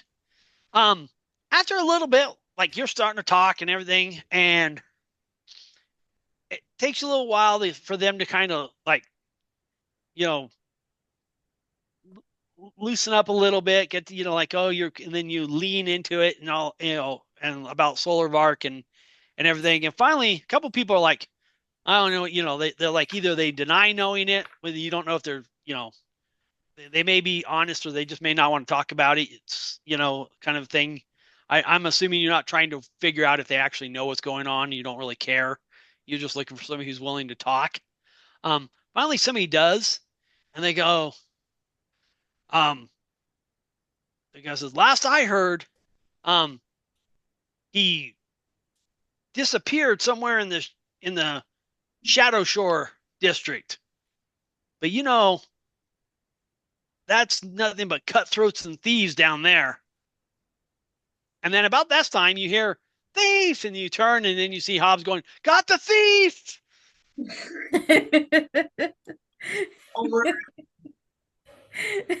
And then Skulder comes finally up to you see, and then he's like, "What the beep are you going on?" And so he starts lecturing Hobbs. What are you doing? For now, I'm gonna turn back to the person who was talking and be like, "Well, that was crazy," and just try to get some more information out of him. Well, all right, so what are you trying to get out? Because he told you, as far as he knows, Solar Vark got away. Because I'm also trying to find out if anyone has heard any rumors about the lady's brother. Oh, they don't know anything about Vanthus. Oh, okay. Yeah, nothing you haven't already heard. Lazy, no good, troublemaker. It was kind of funny when he put he made me sleep with my sister. Yeah. So if I ever find him, I'm gonna choke him because all that, from all those kind of things. But that's the only thing going on. All right. Back at the Gilded Loot.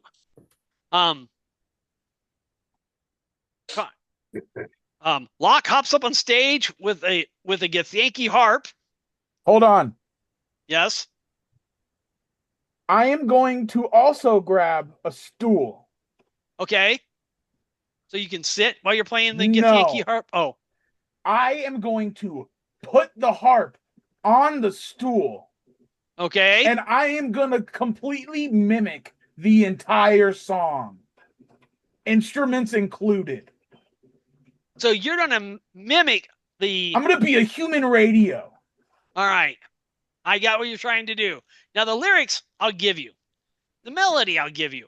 Whether or not you've actually heard a Githyanki harp well enough to properly mimic it. I'm not. It's just a lute. That's all a Githyanki harp is. It's a lute. Yeah, that's all the Star Trek one is. Well, no, this one's like its own instrument. Okay. Yeah, this is a special. We've got an extra string because we've got. What is the tuning of this? Look, I usually use my brain to tune it, so I don't know how you have to manually tune it. I just use my mind powers. Okay. It's got an H chord. Telekinesis, Kyle. Okay. It's telekinesis, Kyle. I got the power to move you. So, but you want to put it down there, but you still just want to mimic you want to just do the whole. Okay. So you're not actually going to play the harp. Yeah, because I'm not proficient in it. Right. Well, that's why I was curious where this was going. All right. I am proficient in this skill. Right. All right. So you're mimicking a song. Yes. And all right, roll me a charisma check. You may use your performance if you are proficient. Okay. Hold on.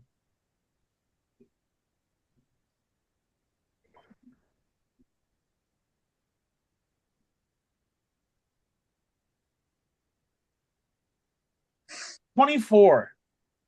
All right, you put up a heck of a performance. I mean, I played Freebird. Yeah, people are tapping along. They're paying attention. They're like, hey, this guy isn't bad. They order a couple more drinks, and all that. While that's going on, Jose, what is Conrad doing? I'm gonna take the ale that was handed to me, and I'm just going to hand it to a random person. Right. I'm going to ask him to his face, have you seen Valthus? Do you know where he is? And that's it. I'm not good at it. I love it. I'm just You're just going to ask him the straight question. All right. Well, then make me a straight charisma check. All right. And you know what? This is a straight roll.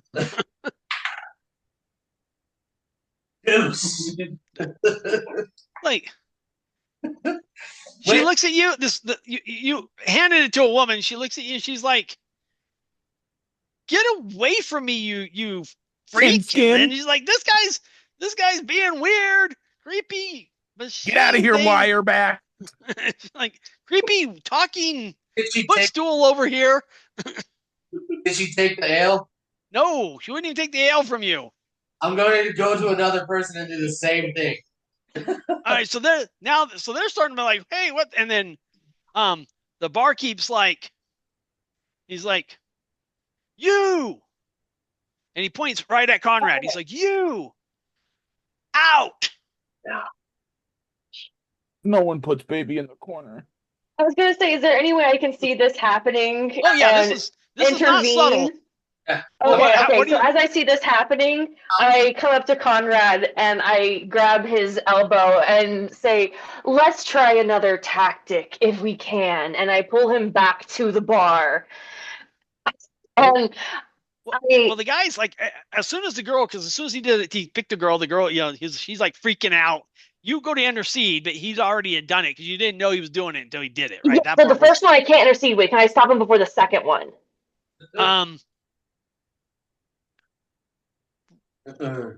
Yeah, I'll give you that because he was doing this. You see it coming before he can start to turn it. She's starting to freak out. You can kind of grab him, but make me a charisma check,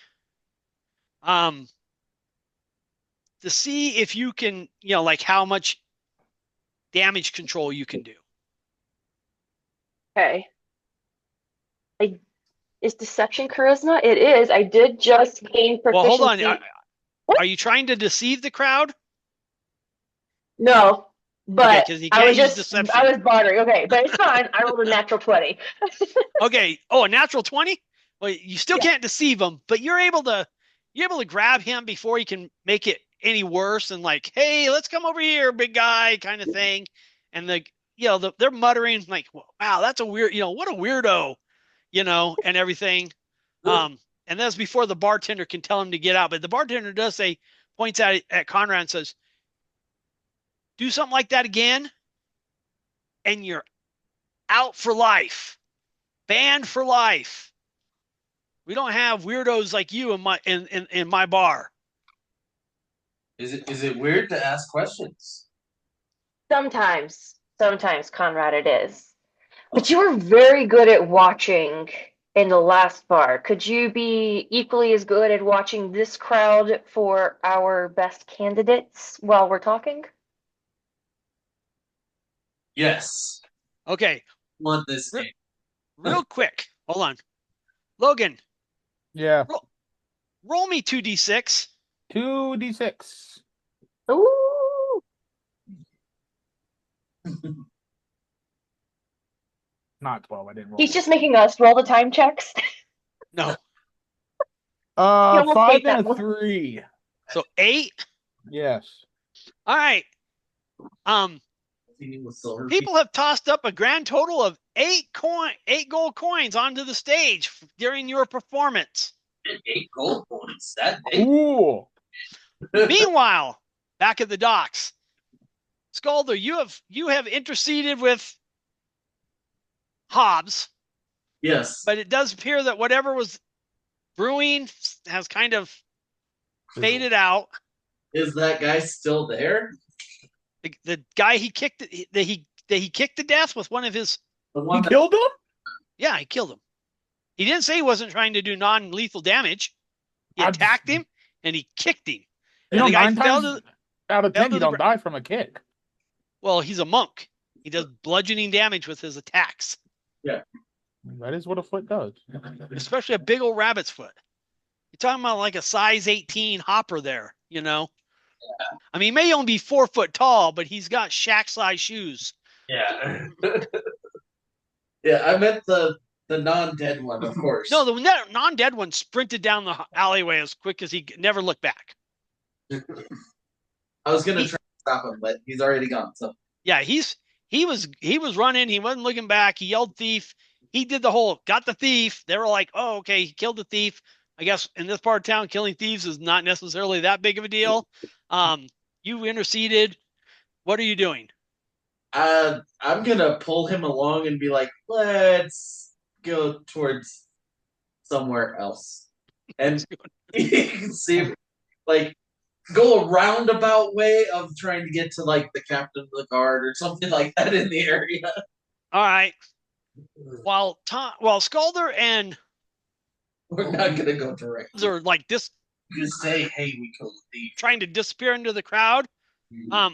Jordan, what is Mizuki doing? So she's gonna see them kind of like slinking off, I would assume. Right. So I'm gonna, since none of the workers really have any more information, I'm gonna be just like, well, thanks for your time, guys, and follow Scalder and Hobbs. Okay. And you guys are heading for the captain of the watch. It'll take you a little bit of time to get there, so time will pass. Meanwhile, back at the bar, Ravana or Kendall, what is Ravana doing? I am going to pull a similar routine with this bartender as the last, but this time starting off with apologies and an extra coin slid across the table. My apologies for that, good sir. We do not want to be in your hair for long. We're just trying to find some information and get out of here. Maybe you could help us and we could be out of here faster than asking around the crowd. If I can, it depends on what kind of information you're looking for. If you're looking for something shady, this isn't one of those type of establishments. It's not shady. We came to your place from a very fine establishment called, and I named the place we were at in the Hooded Dragon. We were just at the Hooded Dragon. Well, what do you want to know? And I, again, without naming names, make my request of information after Vanthus. All right.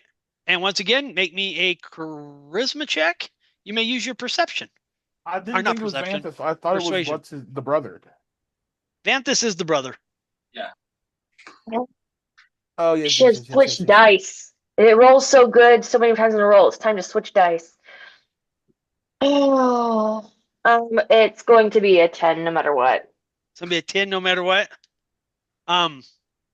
He says, I'm not in the habit of giving out information on the on the local nobility. It has a way of, or they have a way of holding grudges and suddenly making your customers dry up.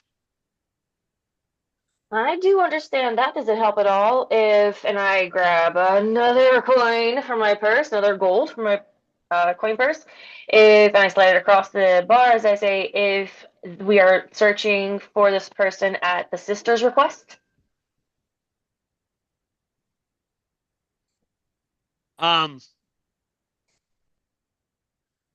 He says,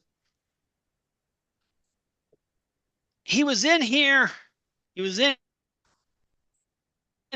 about maybe a week to 10 days ago, trying to raise money for some kind of scheme.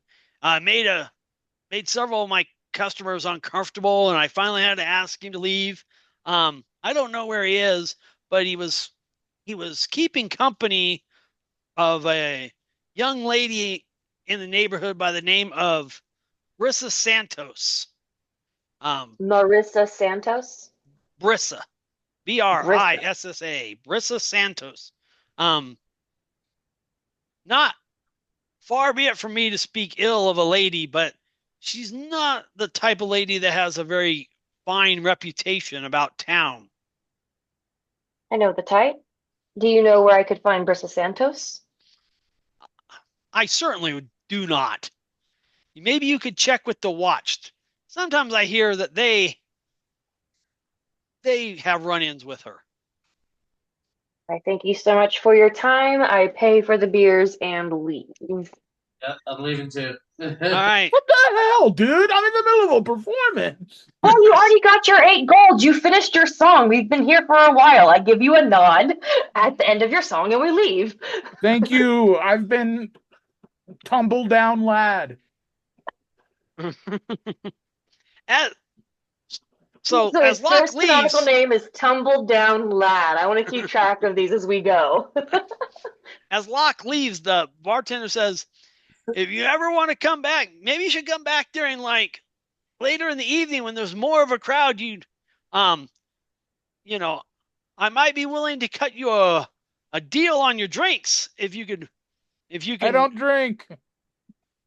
Even better. I'll give you 50% off. I'll think about it. All right. So Conrad, Locke, and Ravana, what is your next course of action? We're going to the guard. Yeah. All right. You guys are going to go to the guard? All right. Find the watch. Meanwhile, back at the docks, Hobbs and Scalder and finally Mizuki catches up. You guys are also trying to find the guard? Yep.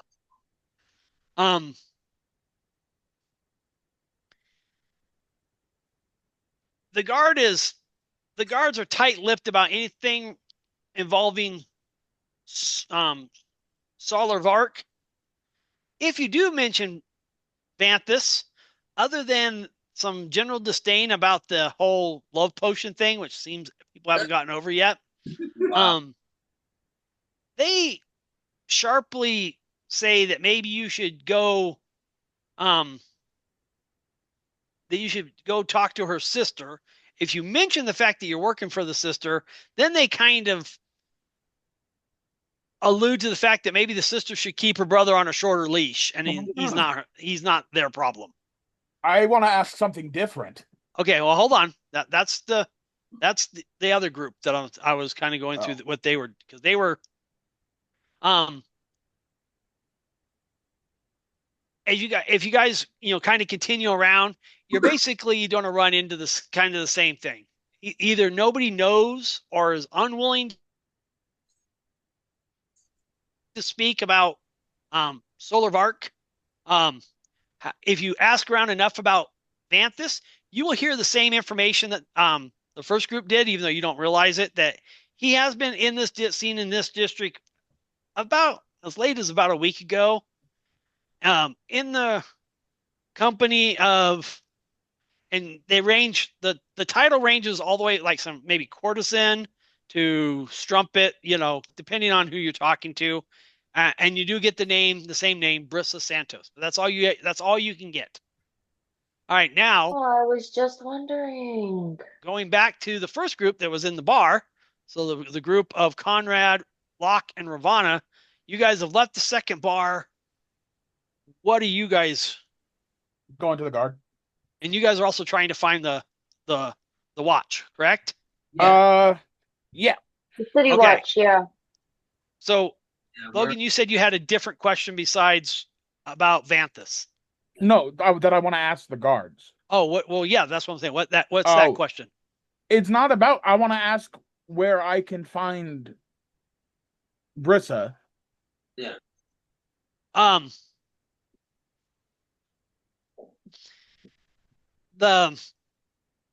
Most of the guards kind of give you that like, oh yeah, look, and like,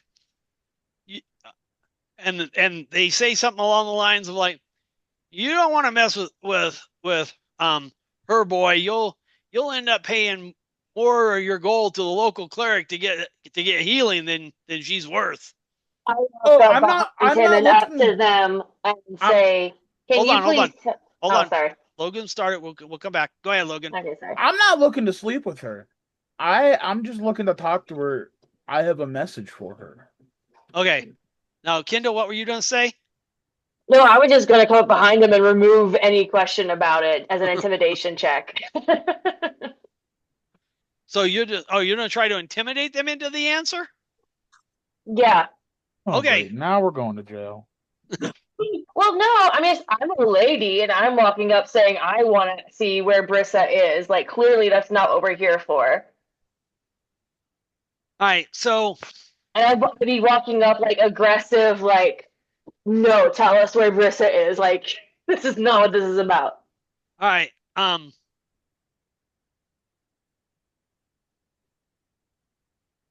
So you come up trying to be, kind of intimidating, but there's several of them. There's only 3 of you. Not trying to start a fight intimidating, but just like you're reading the wrong messaging, pal. What I'm not saying they're not looking to start a fight either. What I'm saying is they're basically not that impressed by your posturing, right? There's like, look, you're a girl. We got better things to do. That makes me more mad. They're like this. They're basically, after they kind of tell Locke that like she's and he tries to say, I just got to ask her a question. One of the guards, as they're going, goes, well, just keep prowling the taverns. You'll run into her eventually. And Any recommendations? At this point, they have moved on. They're done dealing with you guys. Ravana flips them off as they leave. Okay. During all that exchange, hold on, Jose, did you have anything to add during any of that? During any of that? Yeah. At the most, I probably would have asked, like, do you even know what she looks like? And the guards would have said, I don't know if you know what she looks like, and then again they would have. Because this as much of a question to my companions as to anyone around me. So, all right. Wait. Again, now going forward, as you continue on, through the looking through the asking around the the Azure district, you're unable to find anybody who's at least willing to admit that they know this Brissa Santos, you might be able to get a halfway decent description, but even that's kind of cagey because some people are like, she's a redhead. No, she's definitely a brunette. No, she's a redhead. She got blue eyes. No, she got green eyes, that kind of thing. But you kind of get, some things are consistent. So you kind of get a certain description of her, but you don't find her. Yeah. And nobody can give you any other information on Vanthus other than that he was seen hanging out with this Brissa Santos about a week ago. So after spending some time looking around, and you realize you're kind of running into the same information over and over again, what are your guys' decisions? What are you going to do? To the back alleys? I was going to say to the brothels. Like to the high-end ones. I was going to say, Mizuki is from the city. I would know where the working girls hang out. Okay. Where are all the hussies at? That's a good idea. So, yeah. Kingu is not allowed to go with us. Why? Can't call them hussies. Oh, and they work hard for their money. They work hard for their money. Okay, sorry. They work hard for you, honey. Yeah. So you better treat them right. Yeah. I was going to suggest that we reconvene with the other half of our group and see if they got anything and share information and work from there. Right. I agree. And I have a feeling Mizuki has a better idea of where we can find the ladies of the night around this town. These vixens. The vixens, the strumpets. Ladies of the like vampires. So you guys ladies of the night. Why are we going to see vampires? So vampires. Hold on. So Conrad, Locke, and Ravana, you're going to look and try to and meet up with Hobbs, Mizuki, and Scalder. Yeah. Okay. Because when I went up last time, my tea wasn't done. Now it's probably ice cold. But I'm gonna go get my tea, and I got to use the restroom. So you guys figure out what you're going to do. Come up with a battle plan. I'm going to make this kind of easy for you guys. In the Azure District, you are going to get no more information than what I've already given you. Yeah. Cool. Okay, so just keep that in mind, and I will be right back. To the slums. Just mention to you guys. Mm-hmm. So there are still more details about the docks we could get, I guess is what he's saying. No, the docks are a part of the Azure District. Yeah. Oh, they are? Yeah. Okay, so sorry, both times he described the map, I was specifically zoned out about something. I got so mad the second time I zoned out. I came back and I realized, oh no, he was describing the map. So the docks, well, specifically the docks where the blue ninny was, are in the Azure District. So yeah, pretty much we've exhausted all of our resources there, so we'll have to move on. Yeah. Is that the right-hand side? I heard him saying top like right where the corner. Top right corner. So that's where the dark blue starts, and that dark blue corner is where we found the blue ninny. Yes. Well, it's a Nixie, not a ninny. You see the walled portion that's just below that? Uh-huh. That's where those docks are. And if you move more easterly, where that dark water is, that's what he was talking about. In the upper right corner? No. So, do you see the part of the land that looks like a lung? Almost. Top right, like the very the top right, yeah, it looks like a peninsula. It looks like a half of a lung. So okay, so then that section, that's a dip or a dock or a bay in that section. That's the dock, and then that dark blue in the below on the upper right, but not in the corner. Yes. That dark blue is where the ninny was. Okay, is that little dock section the Azure District? Yes. Yeah. Okay, so we haven't really explored that peninsula up above. No, the peninsula up above is also the Azure District. Yeah. Okay. So the dock and up We above is haven't- all the Azure District. Anything to the left and below we have not explored. Okay. And what did he say the castle was? I think the castle is the Is red. it the island. red circle or the red building in that kind of rectangle? Oh no, you see, where it looks like they're at the very top, more middle. It looks like there's a way to go out to see. Yeah. That like little island right there. That's the Okay. Okay, that's the castle. Okay. All right. Okay, so interesting. I was correct on where I thought the docks were. I was wrong about where I thought the castle was. Okay. Cool. But you got. After this, do we have a place to reconvene? Oh, sorry. Go ahead, Jose. Oh, sorry. I was saying that they got some. They got information. Like someone was heading towards a different district. Mizuki. Yeah, she got information that they were headed towards like the cutthroat. Shadow Shore District. Yeah, that's the last place that Solovark was kind of seen before he disappeared. I mean, it could all be, linked up and everything. Solovark was taking the boat that was, going to these people anyways. But, Yeah, Brissa's a dead end for now. Why don't we go to the Shadow? they had Yeah. I would assume that. Sorry, Oh, you're good.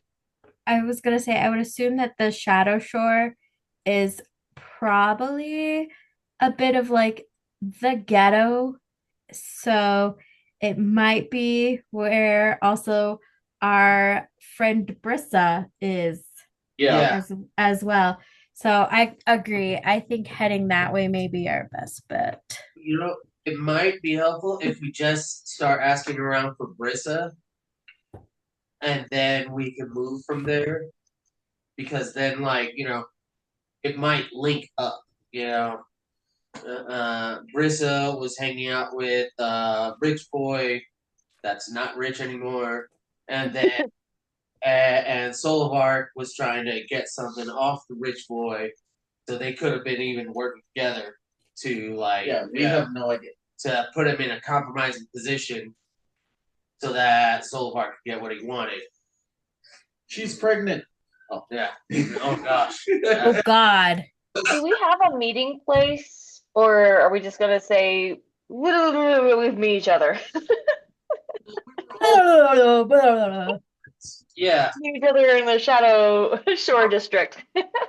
Close to the guard, like the main guard headquarters. Yeah. Well, yeah, you were both looking for the guards, so as you guys kind of bumped into each other right around that area. Yeah. Okay. So we made up in the Shadow Shore District. All right, can you tell us more on the Shadow Shore District on the map? Well, hang on. You guys were still all in the Azure District when we left off. That's where you guys met the guards and everything else. We wanted So that's where we're at. And you guys have met up after you guys have each talked to you guys probably arrived at the guard station within minutes of each other. You guys first group was over here, second group was over here, and as you guys were basically both like, go away, you bumped in, hey, and now you guys are together. Awesome. All right. What is your course of action? We want to head to the Shadow Shore District and begin asking around for Brissa as a way to investigate both Brissa and thus Vanthus's location, and then also start putting in feelers for Solar Gar, because we know that was where he last disappeared, but we want to start out asking for Brissa to see if maybe there's a connection there before we start asking after Solar Var. Is it Var or Gar? Var. V, as in Victor. V. Okay, thank you. All right, so on your little map, it's going to take you a little while to get to Shadow Shore, because you guys have to kind of, there's no direct connections from where you're at to Shadow Shore. So Shadow Shore is kind of like, see that little canal-y section in the middle? It's kind of in that northern part where all those little docks kind of are, in that there's like a little island that's all green, just south of that. Okay. Is and where all that's kind of Shadow Shore area. So as you can see, you have to go all the way around. Mm-hmm. You can get to Yeah, there's no bridge. Yeah, you have to kind of go down to the south, and then there's some bridges that you can wind through, and so it's gonna take a little while. Yeah. And I'm not talking about hours. This isn't these towns. Are there no Medieval boat towns are taxis? not medieval towns, and this is still medieval-ish. Even though space are not huge. Can know we what get I'm a saying? boat taxi? Like a gondola. You want to rent a gondola? Yeah. Sure. You can probably rent a gondola. Can anyone drive a gondola? Or can we rent Yeah. get a driver? The gondola driver can probably drive the gondola. Oh, okay. So it does come with a driver. Yeah, it's like renting Good. I brought my red striped shirt and weird hat. Awesome. And so Locke is gonna sing.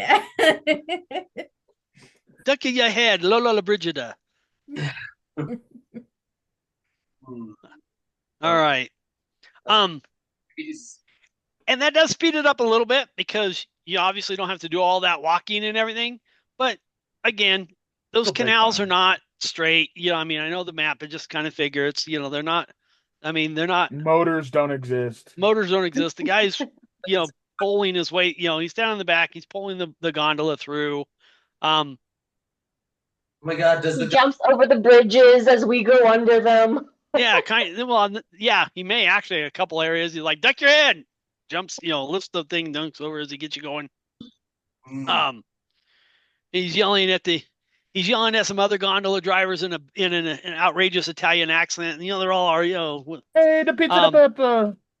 But you finally you make your way through. You get the shot. He lands you kind of on one of the docks. He collects a couple silver from each of you. Mm-hmm. And Mizuki, I take it you're going to try to figure. Now, Mizuki, you're familiar with Sassuan, but it's not like you're an expert on the town, right? Right. Like we all live in Colorado Springs except for Kendall, but she used to live here. And that doesn't mean we know everywhere in Colorado Springs. We have an idea. And also remember, there is no Google Maps. So you guys are kind of navigating by hey, we're just kind of navigating through what we know. Yeah. And it's getting dark. And it's not like there's street lights or anything. They do occasionally they'll have some of them have like the gas light or whatever, but it's not like modern America light. Yeah. This is kind of like I said, and this is a bad part of town, so there's probably a lot less street lights than like what we're had in the Azure district, which is a little bit better part of town. So navigating through might be a little bit more difficult, but with that being said, where are you trying to take them, Mizuki?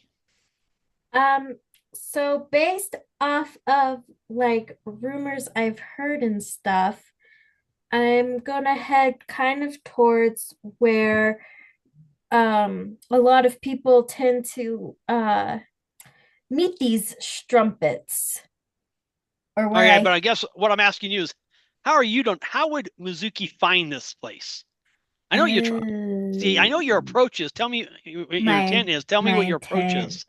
You told me your intent. Find the whorehouses. Got it. And the whorehouses. How do you find them? I'm gonna ask someone. I'm gonna just ask someone on the street. Okay. See, that's all it takes. And it again takes a little bit, but for the most part, they kind of lead you to the red light district. I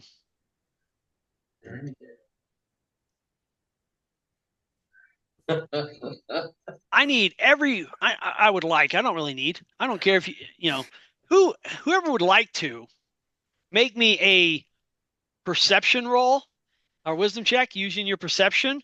You may, if you choose to. If you don't, that's fine. But if you do, let me know what your result is. I got a 10. All right, Locke got a 10. I have 20 total. Conrad has a 20. I got a natural 20 for a total of 23. Excellent. 23 from Scalder, and it happens to be, well, on ability checks, natural 20s don't actually mean anything more than any other roll. That's true. That's why I got a dirty 20. Oh, yeah. All right, so that's a dirty 20. So far, it seems like 23, I think, is the highest. All right. Little 20. I'm not beating that. But what were we adding? Your wisdom. It was perception. My Or your wisdom? perception. Oh, yeah. It was perception. Yeah, 15, so I wasn't beating that. All right.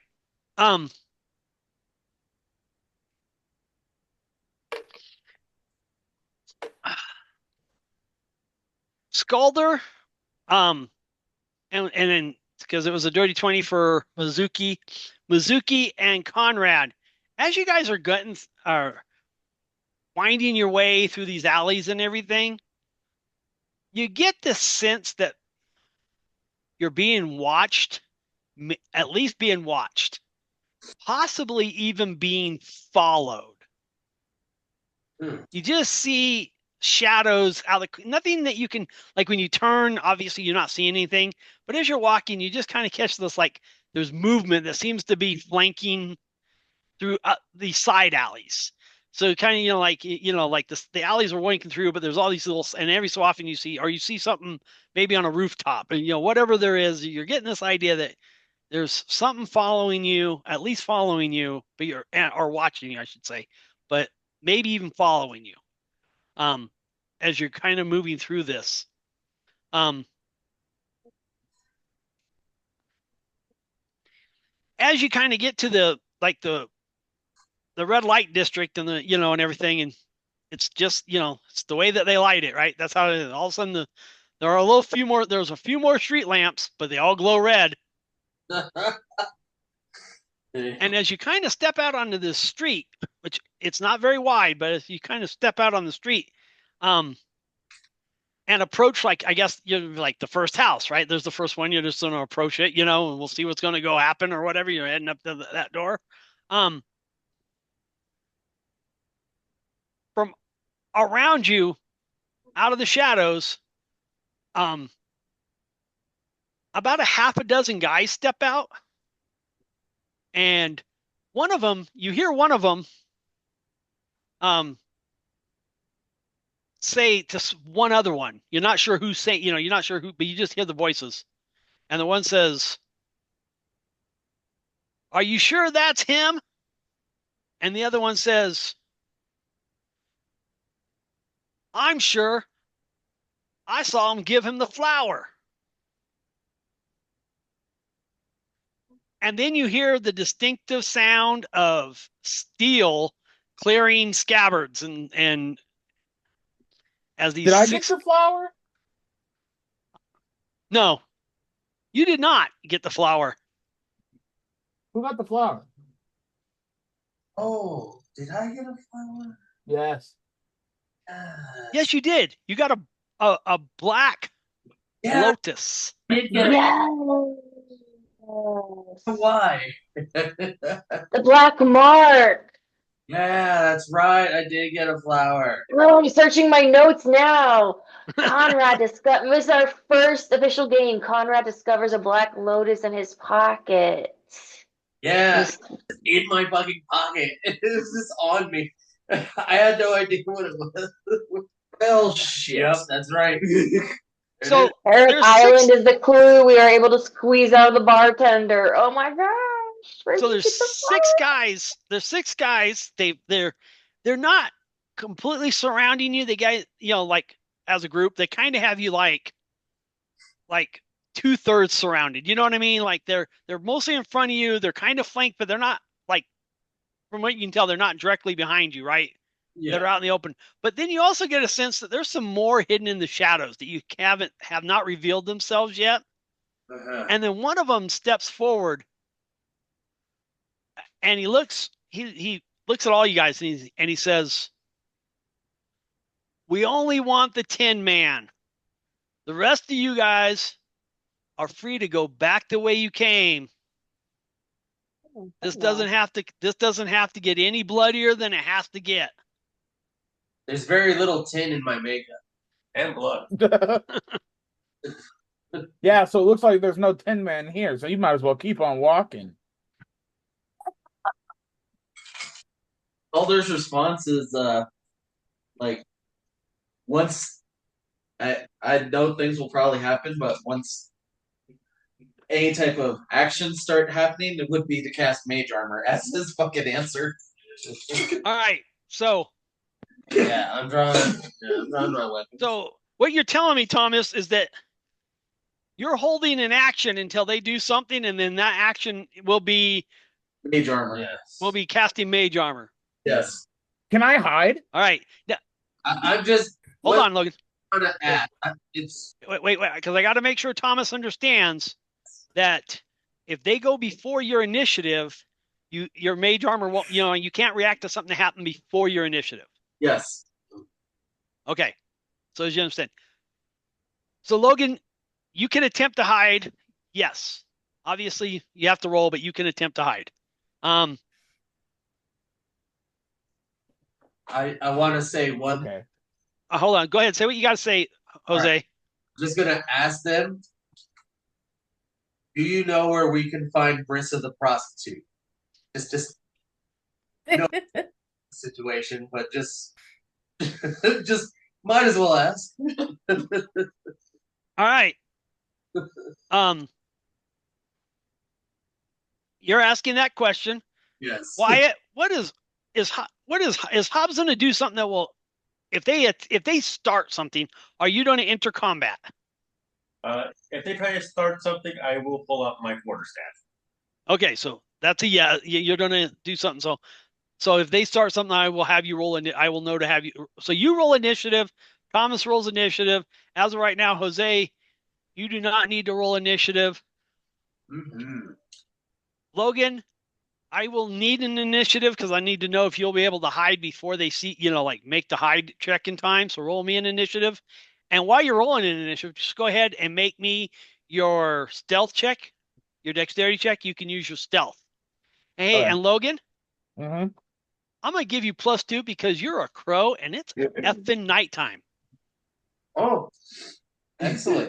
Yeah, okay. Kendall, you got your hands up. If we're getting preparatory actions, can I use my arcane shard to see if I can try to cast Blade Ward on myself, even though I don't know Blade Ward? Okay. My shard amulet, a 10 intelligence check, and I Right, can no, use an unknown warlock. All Yeah. right. So since that won't be actually putting you in combat because that's actually on you. Do you know what I'm saying? Okay. I will just handle that at the end real quick. You know what I mean? But I know what you're doing. Yeah. 'Cause right now I'm just trying to determine who's going to actually possibly be in combat. Jordan, Gotcha. Well, I'm are prepping you for going to be? combat. Would your character be doing something to enter combat at this time? Well, not at this time, but if they start something, because obviously they haven't done anything yet. They're waiting on you. Yes, if they start something, Mizuki would attack. All right, roll me an initiative.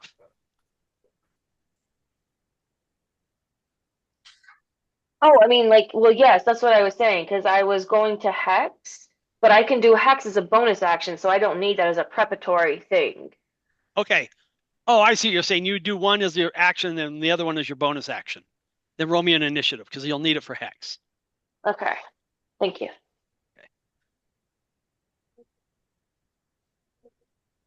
I got a 19 for initiative, Okay. and I got a 21. Oh, I rolled a 12, and then I got +7, +2. All right. So you got a modified 21 for your hide. Yes. All right. Well, you will find out if you are successful or not when it's my turn? when it comes time. Yeah. Or if when it's their turn and they choose to shoot you or not. That's probably a more accurate. Yeah. I think it needs doesn't need to be said really, but yeah, none of us are really moving. We're Right. No, I kind of gathered that, right? Do I still get to make my shard amulet check before combat starts? Or does that have to be part of my combat action? No. That's I can see what you're going to make that check to see if you can do it. And then but you won't be able to do your hex until your initiative. Correct.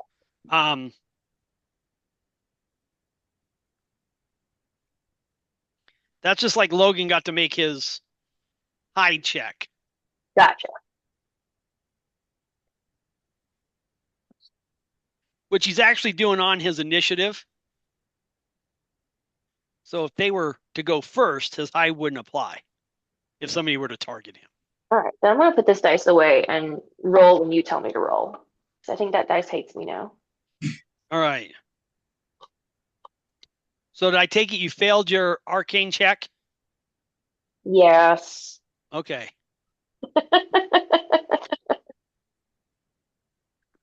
I just wanted to make sure that I understood the pain and suffering in the voice. Yep. All right. So real quick, I know I got Locke on a 19. Conrad, what's your number?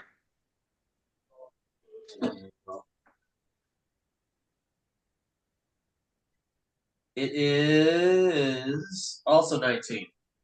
All right. Locke will have the higher dex, I'm sure. Hobbs, what's your number? Let's see. Don't do plus initiative, right? Well, What's that? Wisdom is your initiative. D20 plus your wisdom. And then if you have alert, you get to add +5. I don't know who has alert besides Logan. Oh, I know Logan me, does. yes. Whatever your wisdom modifier is. Okay, so it's going to be +2 plus my hair trigger, which is another 2, so that will be 7. 7. All right. Mizuki, what was your number? 16. 16. Ravana, what was your number? 6. Skolder, what was your number? 13. 13.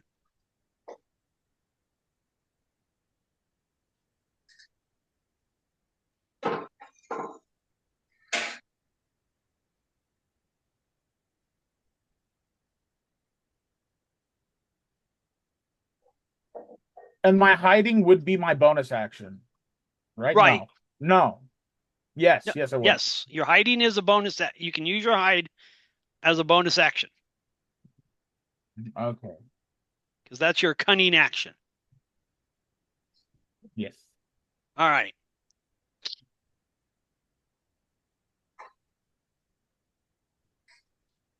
All right. So Conrad asks this question. Like these guys are basically telling you guys to leave so they can kill Conrad.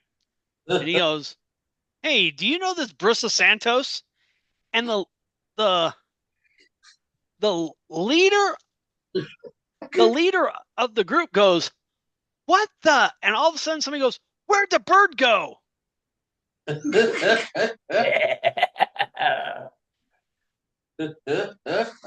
And Conrad, it is well because Locke's already did, and as far as you guys can, I mean, you know, like Locke just disappeared. As far as you can tell, he's gone. He's just like poof, gone. Conrad, the guy who was talking, you asked a question, who's standing. I mean, he's away. But you can reach him in a move. Yeah. He's kind of bewildered. It's your turn. What are you gonna do? I'm gonna shoot him with a crossbow bolt. All right, roll the hit. I'm socially inept, but I'm not stupid. I just figured, hey, you know what? I understand. Roll the hit. I told you don't have to justify your inner monologue with me. Just roll the hit.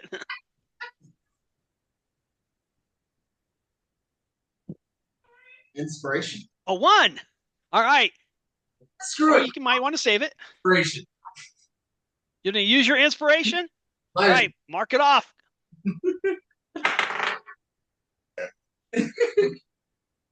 19. to hit. 19 will hit. Roll your damage. All right. That saves you from breaking an arm. Yeah, right. Don't break my heart. Actually saves him from losing a couple of ammo, but still. Oh, I'm using an infused weapon. Okay. It basically creates its own ammo. Oh. Yeah, that's what the infused weapons do. It's a +1, and it creates its own ammo. That's it. That's all. So you're Oh, using that's it. enhanced Oh. weapon? Yes. Okay. Oh, no, sorry. It's repeating weapon. It's Repeating shot. Yeah, repeating shot. All right. And 5. That's what one. Yes. Okay. Yeah, I already set it up.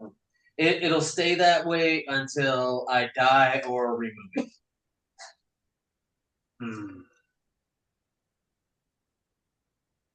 Yeah, I hit him for 5 damage. Better than nothing, bud. What the hell? We are level 2. That is good. Honestly, you should have had advantage from him just be like, what the fuck?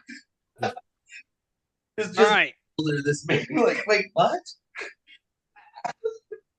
Like, ow! Where did Like, I'm sure it didn't kill him, but I know, I know it's like, ow, fuck!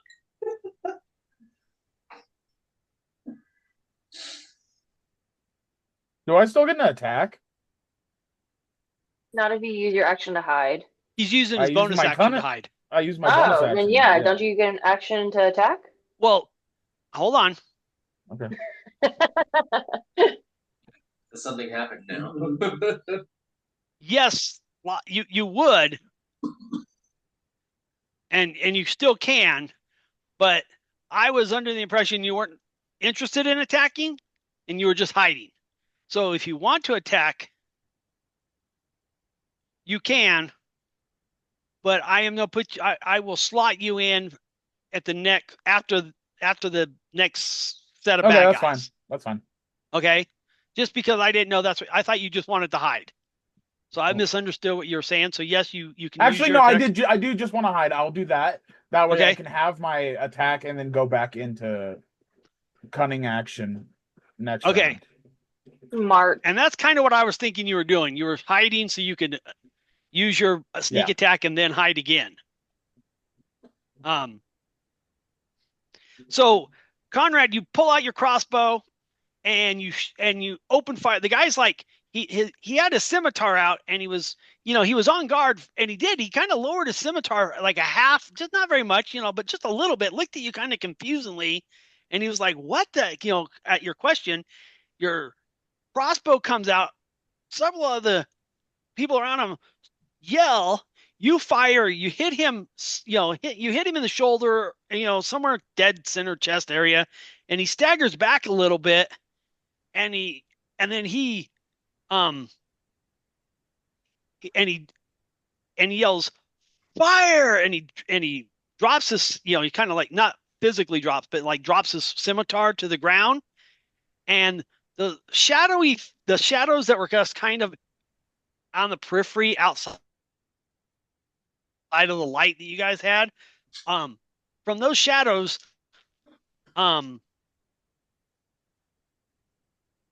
crossbow bolts come sailing out into or toward you guys.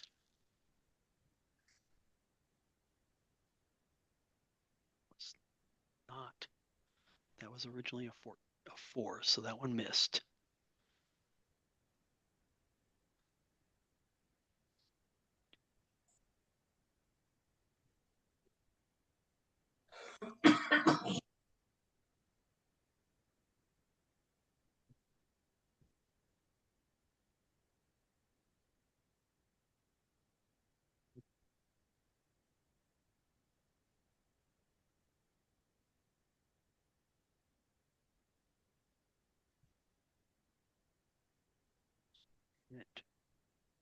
Number 9.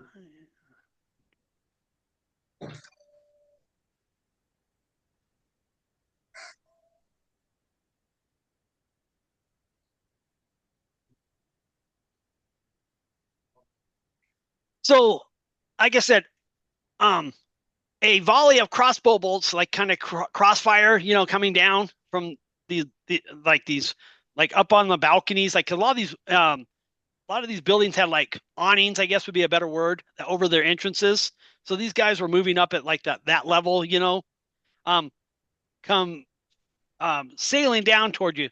The first one, you don't know where it hits. It's nowhere near anybody. The second one, Mizuki, what's your armor class? It is a 13. All right. So the second one, it hits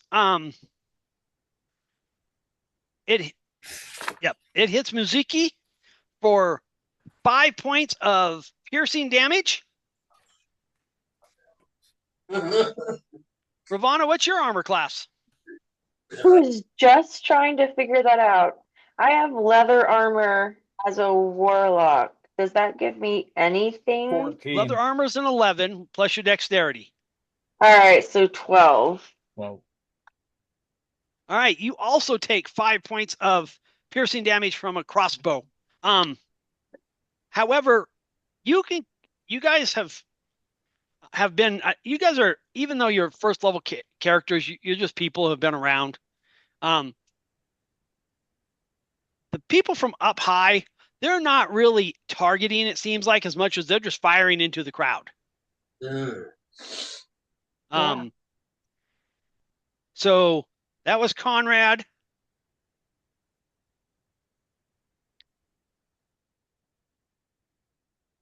Mizuki, it's your turn. What are you doing?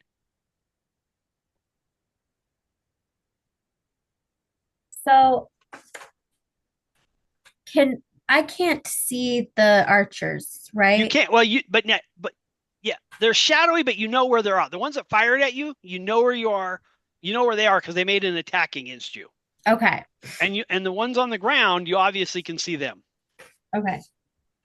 Now the ones that haven't attacked, no, you don't. You just can't. They're hidden still. Okay, so I'm going to cast Sacred Flame. Okay. On one of the archers that I know whichever archer that I know where they are. All right. And it's a saving throw. What kind of saving throw? Dexterity. Okay. And my spell save DC is 14. 14. Unfortunately, he rolled a 18. That's the whole. So he saved. Yeah. There's nothing. It's not like half damage or anything if he saves. It's a cantrip, right? You just keep doing it. Yeah. Yeah. All right. No. At that point, the first guy who had kind of tried to start the negotiation, the one that Conrad shot, he yells and he says,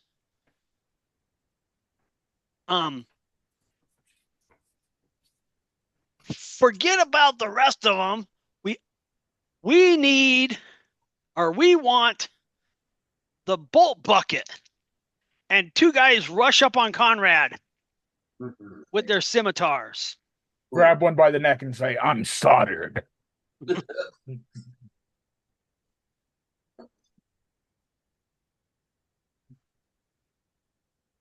Is that what you're doing, Logan? No. Okay. Because that would have been not actually soldered. Huh? I was saying he should do. I'm not soldered. Oh. I was just curious if that's what you said. I was like, that would actually have been kind of cool given the die results, but it doesn't matter. They rush up to Conrad and swing hard with their scimitars, but Conrad is able to just like ding, like use, he's able to deflect them with his ninja moves. Yes. Skulder, it is your turn. What are you doing?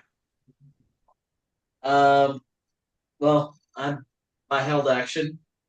So. Oh, so that's right. You're doing mage armor. Yes. Okay, that's what you did. I'm I just yelling out fucking the fires of Clan Guild Empire will never smolder. All right. That like an intimidation. No. Holy crap. That sounds creepy as fuck if you don't know what you're saying. It's coming from at that point, yeah, it's like after you yell out something and they're the two just missed, but another one from like out in the shadows somewhere yells, the elf is a mage or a sorcerer or something along that line, right? Because they saw her try to cast a spell. That's not like your mage armor spells probably could be more like they're not paying that much attention because you're doing it to yourself, you know. But she was like bringing down holy fire, and they just managed to get out of the way.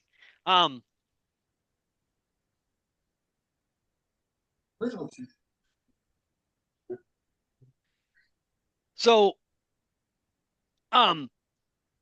the one as they do that, two more of the ones that were up, coming that were hidden, that were kind of hiding up in the shadows, they take aim a little bit more careful aim at Mizuki. You can tell because the shots, you would think the more careful aim, but the one shoots, and the other one, the other one kind of shoots, but the second one somehow he knocks the first one's arrow. You see it like boom, and it just kind of and it sails off, and somebody's like, there's a cry of dismay.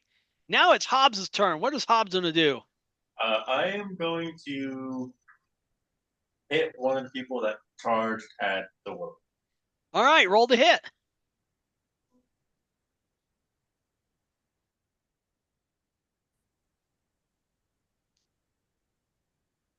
Have inspiration too. I'll probably use an inspiration.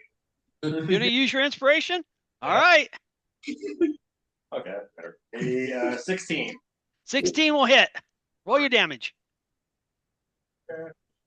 It will be for 4 points of damage, and then I'm going to use my bonus action to kick him. All right. Roll the hit on the kick. 9. A 9 will miss.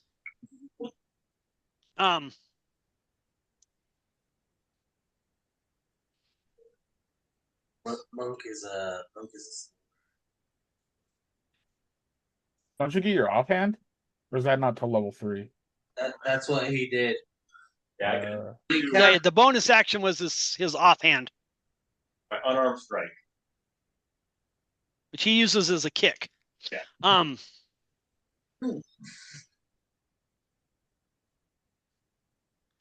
As you lash out with your foot trying to kick at the guy, one of the other ones that was kind of hanging back a little bit. Well, two of them that were hanging. The last two that were out, from the scimitars that were hanging back. Instead of rushing at Conrad, one of them yells, "Skin the little hairball," and the other one says, "Radio, Rabbit Sue coming up," and he steps up. What's your armor class? 14. And he makes a heck of a swing that you're able to like just leap over the top of his scimitar. So you go up and he swings right underneath, and the other guy comes in and like tries to thrust his scimitar at you. However, the leap must have thrown his timing off, that he pulls himself out of position so badly that he opens himself up to an opportunity attack if you wish to take it. I will take that opportunity. All right, roll the hit. That will be a 21. 21 will hit. Roll your damage. That will be 8 points of damage. Oh, give me one moment. That was a good roll there. Yeah.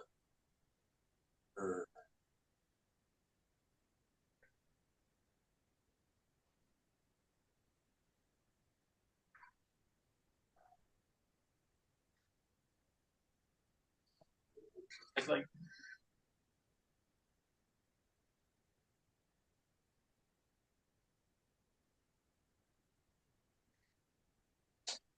oh, dark. Vince tried to go to bed. He asked if he could turn off the basement light because his bedroom's in the basement. So now you get creepy DM.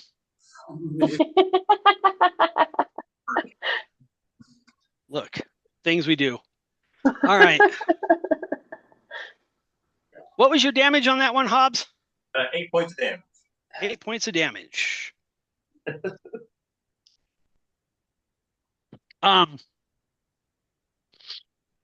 So, like I said, as he swings or thrust, as you know, as you're jumping and he pulls himself out of position, as you're kind of landing, you're able to like back kick him and hit him like in the back, and he kind of staggers forward, more into like kind of into the darkness a little bit. And he lets out a heck of a yelp. It is now Ravana's turn. Ravana, what kind of wrath are you bringing down on these guys? First, I would like to hex the leader who's calling everyone to target Conrad. Okay. And so, until the spell ends, he will take an extra d6 necrotic damage whenever I hit him with an attack. And I choose one ability. Okay. When I cast the spell, I will choose Wisdom. Is Wisdom the one I want? Sorry, let me double check. Oh, quick. No, it doesn't matter. Yeah, Wisdom. I want to take Wisdom. He has disadvantage on ability checks made with the chosen ability. So he has disadvantage on wisdom checks. Yeah. All right. And then once he is fully hexed, I would like to cast Eldritch Blast on the same guy. All right. On the leader. All right. And there's no save for Hex? No save for Hex. Ooh, it's a nice spell. All right, roll to hit. But it only works if I hit. And okay. Right, but the fact that there's no save is still pretty nice. Pretty nice, yeah. All right, a 15 on the die. I add. Will hit. A 15 on the die will hit. He takes 1d10 force damage plus 1d6 necrotic damage. All right, we'll roll your damage. All right. Let me find the appropriate die and not screw myself over that way. All right, well, you're finding the appropriate die. The last two attackers, which were archers in the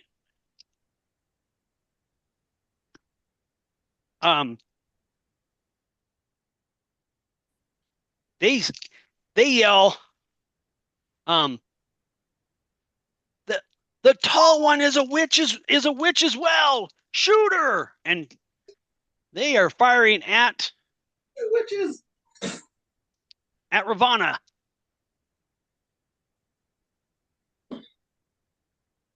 Bless, I only did 3 damage. Total? Yeah. Between a D10 and a D6? Wow. Yeah, a 1 and a 2. She's not much of a witch. Oh. That will miss. You get hit by another crossbow bolt, so you take 5 more points of piercing damage. That is the end of the round. Where we are at right now is we have the guy who is at least the spokesman. He's been hit a couple times, and he was caught off guard. 2 of the I'm sorry. Yeah, no. 2 of the swordsmen have converged on Conrad. 2 of the swordsmen have converged on Hobbs, and I apologize. Kendall, the second attack, the one that missed, that is actually one of the scimitar people.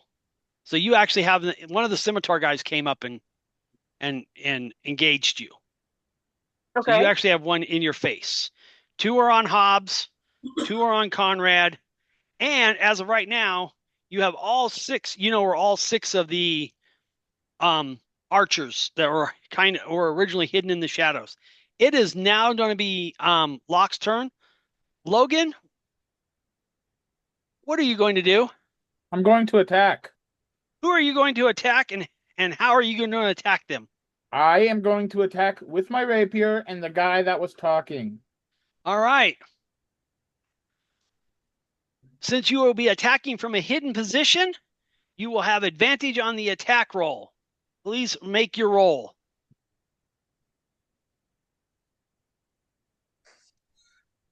$22. 22 will hit. It is impossible for you to do less damage than he has hit points left, so you will kill the guy who was talking. Okay. And I'm going back in to sneak. And you're going to attempt to shuttle off into the darkness and hide. Make me a dexterity check. You can use your stealth. 14 plus 7. All right. So out of the shadows, with almost, silently, you see a ruffle of feathers. You really don't get to see much. It's just more like you hear a ruffle of feathers. And the leader who was directing traffic, like I said, spokesman. I'm going to call him the spokesman because leader makes him sound like he was more powerful. He wasn't any more powerful than any of the other ones. But the spokesman falls over dead. And then whatever it was that attacked him, which is gone. And you can tell this kind of unsettled some of the other, they're like looking around like, what the heck, somebody, kill that, find it, things like that.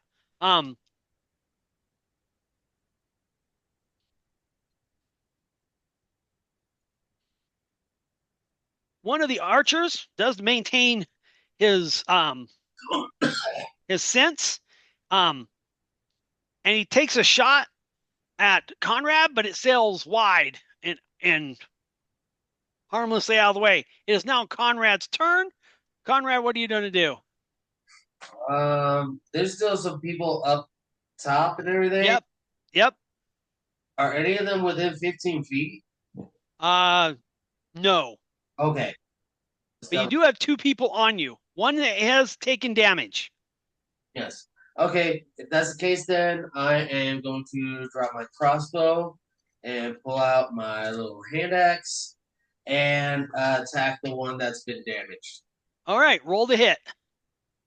Alrighty, this is 20. It's a hit. 20 is a hit. 6 damage. 6 damage? Yeah. On the injured guy. Yep. All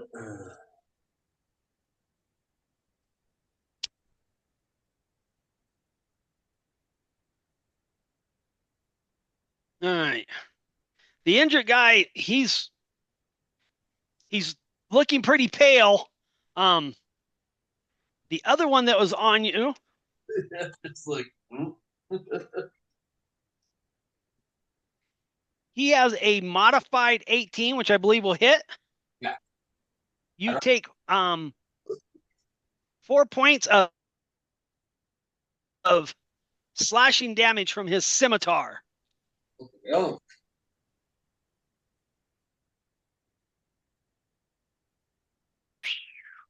And another crossbow bolt goes sailing by, but not really threatening anybody. At this point, they seem to be shooting at shadows. Mizuki, it is your turn. What are you doing? I am going to attack the person on Kindle.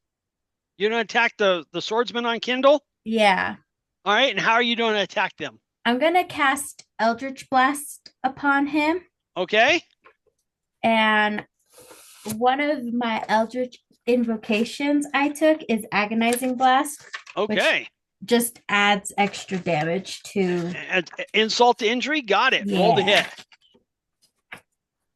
Yeah, that one's a good one. Doo, doo, doo. There is a d20. So that is. Sorry, I have to pull up Eldritch Blast really quick.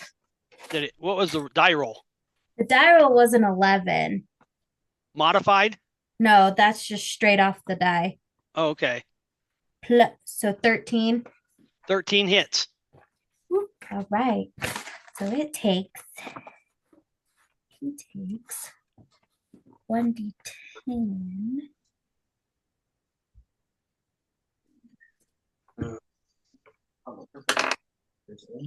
So he takes 10 points of damage in total. He takes 10 points of damage? Yeah.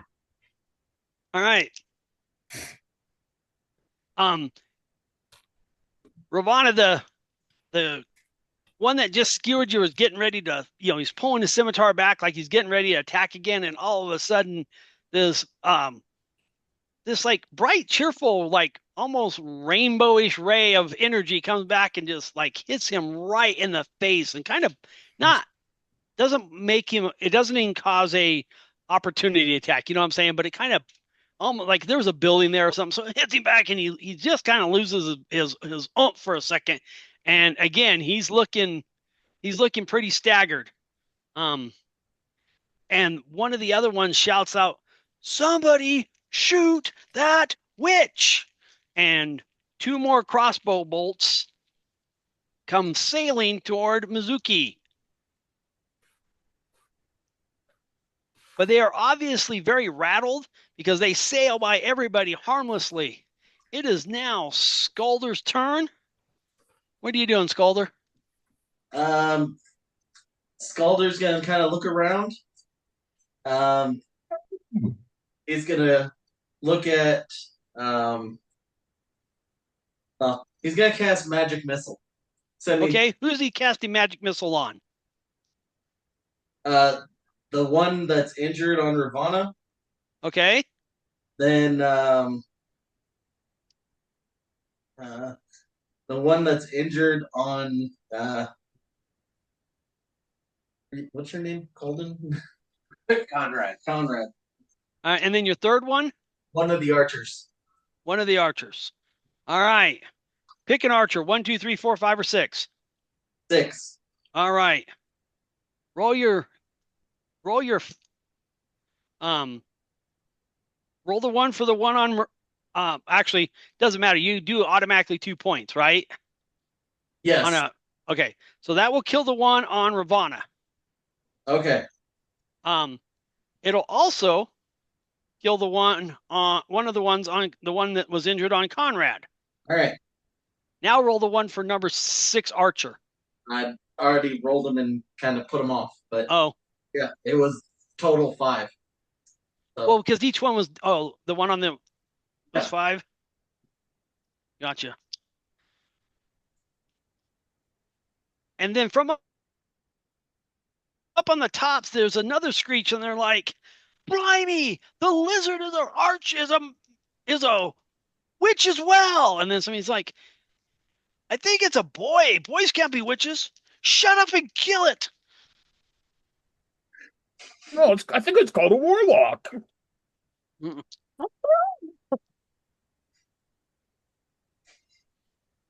I will also yell out. Hey, Skulder. I will also take one alive.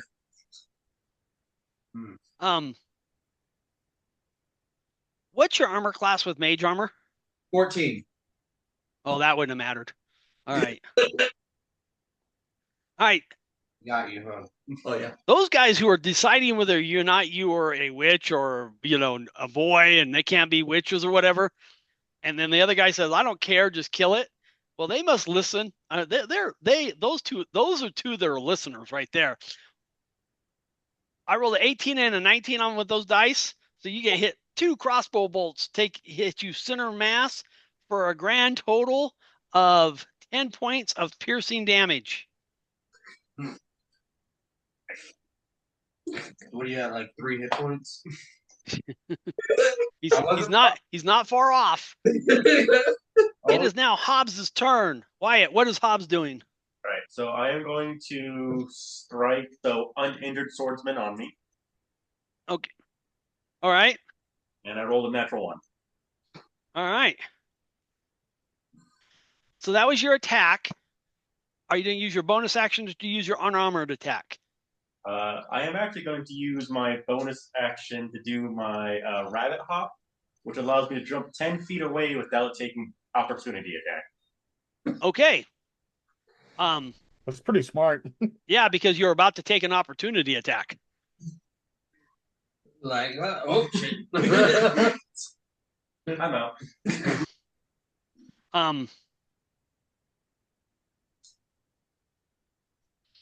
So Hobbs disappears. The one that was closer to Hobbs, that was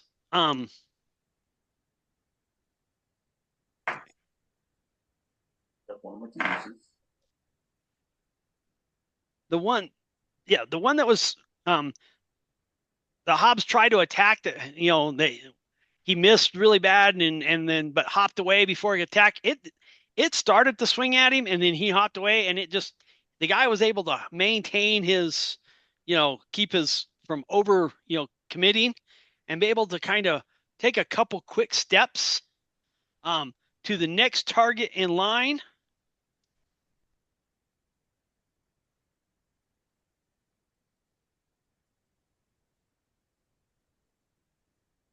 I could have blocked one of the arrows. Oh, yeah.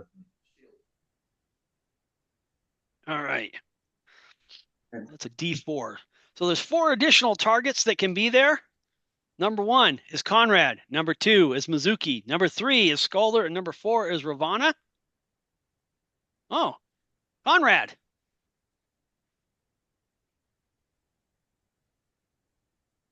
Okay. He's able to not like I said, not commit until he's able to take an extra kind of step, but he just really didn't have the timing and you're able to sidestep it fairly easily.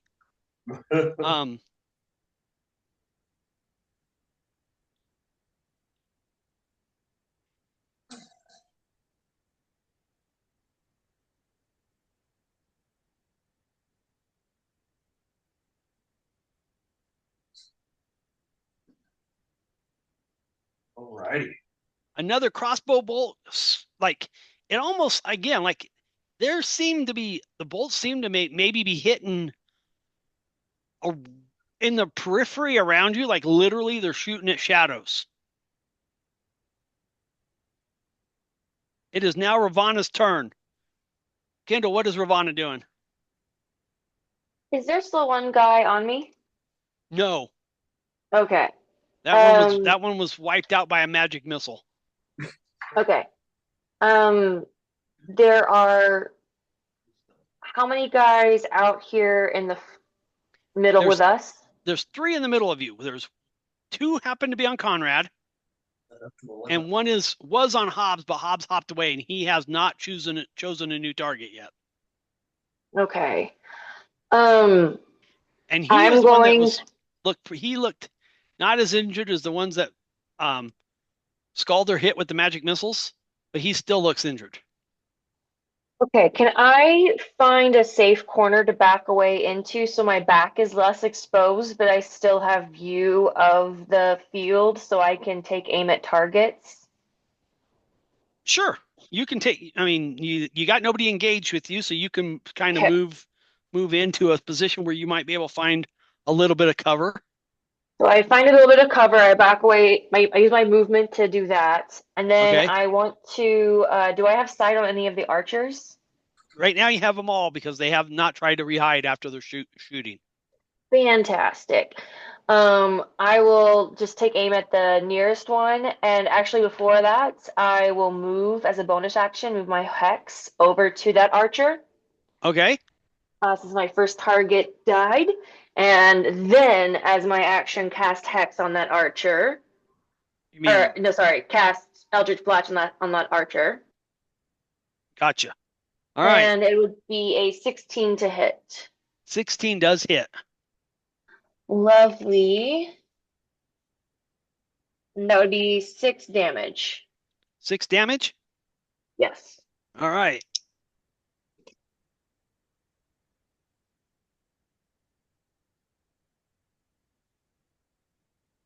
The one you hit kind of shrieks out and he yells out, like to the, or maybe even push kind of, the guy next to him and says, Benji, kill that witch. And one of the last archer, that hasn't shot yet, takes careful aim.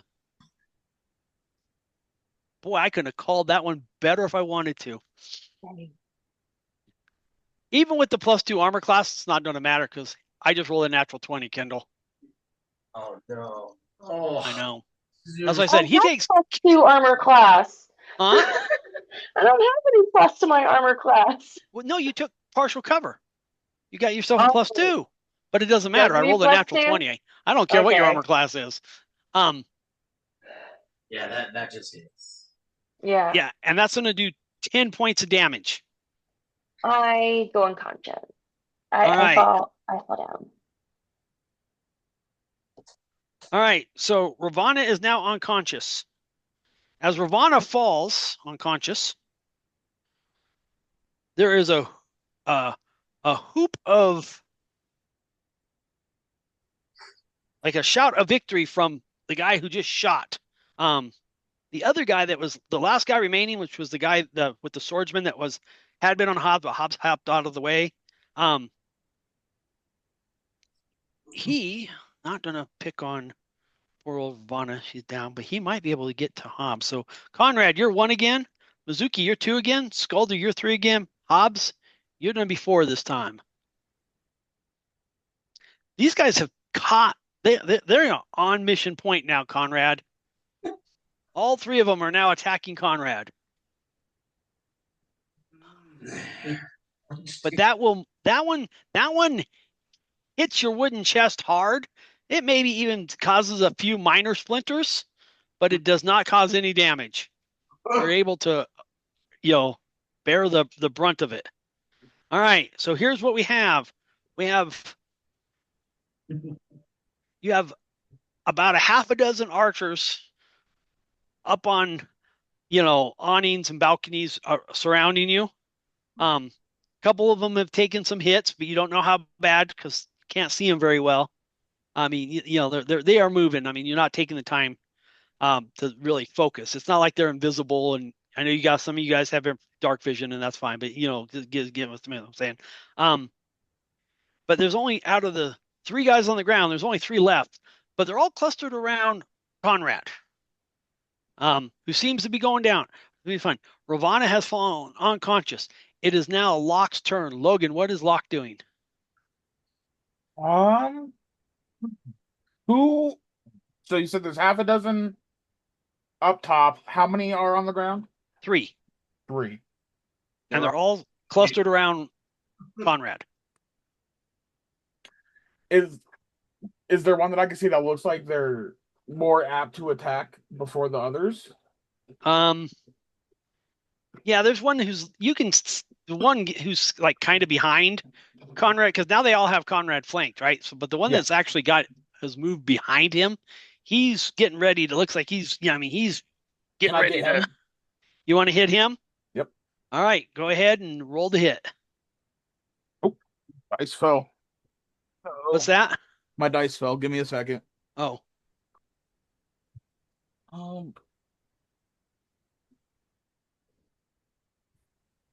16?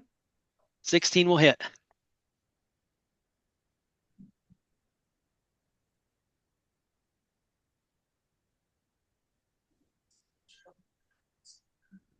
$13 damage. All right. Again, the ruffles come out. See, the ruffling of feathers seems to come out of the, materialize out of the shadows. You guys see that Locke steps up. He grabs the guy from behind by the arm, and his rapier just goes. I mean, he just runs him right through his, through his back and right out of his breastbone. Holds him on for a second, and then tosses him to the ground. And that guy is dead. I also hide. All right. Roll me your stealth check. 20. All right. And then he disappears back into the shadows. Yeah. Oh god. The individual who was that had yelled for Benji to kill the witch, he now seems to be emboldened by the fact that Benji kind of stood up and took careful aim, and he stands up and you can tell he's taking careful aim at Mizuki, and however, he's just not a very good shot, and it just sails wide past Mizuki. Conrad, you have 3 targets on you. You are flanked. No, 2. You're down to 2, but you're still technically flanked. All right. One of them's healthy, one of them's hurt. Which one do you take? Well, let me see. What are you going to do first? Well, I'm just gonna use my attack action to shove one of them. You're just going to shove one of them? Yeah. To use a shove attack and see if that works. All right. Roll to hit. Oh, I just with this, do I just go strength to strength? No, you still roll to hit against, but no, you're no longer doing it against their armor class. You're doing it against their passive strength with any athletics that they might have. I rolled a 19. Okay. What am I adding to it then? Just my strength? Yep. All right. Then yeah, 20. 20?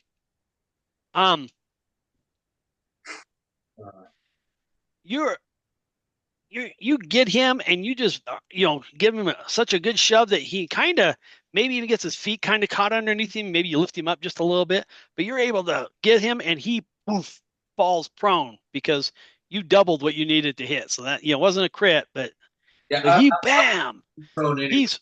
He's definitely prone. And then just stare down the guy next to me. My creepy, soulless, like creepy shark eyes, looking like just lenses looking at his face. As you're staring him down, however, a crossbow bolt does glance harmlessly off of you, like your rear shoulder. Not moving, just staring into this thing's eyes. Got it. But now it's Mizuki's turn. Jordan, what is Mizuki doing? So the guy that yelled at Benji, yeah, I am going to attack him. Okay, roll to hit. And I'm going to actually use Chill Touch, not Eldritch Blast. Ooh, breaking out an actual spell. It's a cantrip still. Oh, is it? Okay. Yeah.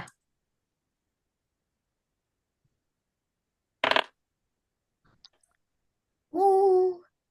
Wait, hold on. Yeah, okay. Natural 20. Okay, we'll just remove him from the board. He's gone now. So what you guys see is a kind of like just the head, like and the jaw, like the front part, like the face and the jaws of a spectral box, and it grabs the guy by the throat and it just kind of shakes him a little bit, and and then he just falls over and he's all covered with like when he hits the ground, you can see him. He's all frosted around his head. He's like freezer burnt.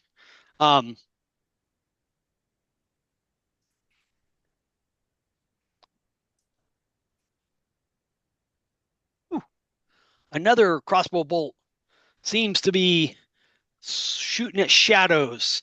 It is now all right. It's now Skulder's turn. Thomas, what is Skulder doing? The last archer that shot. Yeah. To try and firebolt him. All right, roll the hit. 14. 14 will hit. Roll your damage. 9. 9? No, 10. Sorry. 10.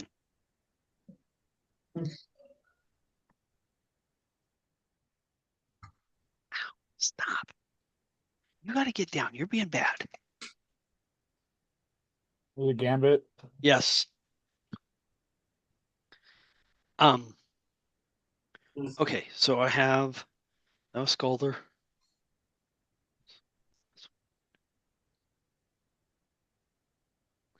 So the other one that is now he's no longer flanked because the guy is prone, but the other one that was on Conrad goes, "Oh, you think you're all that? Take this." All right. Threats would be better if the dice reacted better. You've hit 2 natural 20s tonight. I don't want to hear it. I've hit 1 natural 20. I haven't hit 1. Yeah, but you haven't seen how many like 2s, 3s, and 4s I've hit either. He kind of swings up, and it seems like for somehow his like scimitar maybe gets half turned, and he almost like broad blades you across the back. It doesn't break the scimitar, but it really doesn't do any. It just rings, and you're just like standing there. And while that happens, however, one of the archers is like, this is how you earn a contract. And he takes and does bury a crossbow bolt into Conrad's chest for 5 points of piercing damage. Total 8 damage taken. It is now Hobbs' turn. Wyatt, what is Hobbs doing? There's still a guy that's prone in front of me, right? Yeah. Well, you can get to him if you want to. I'm going to strike him with my with your what? Quarterstaff.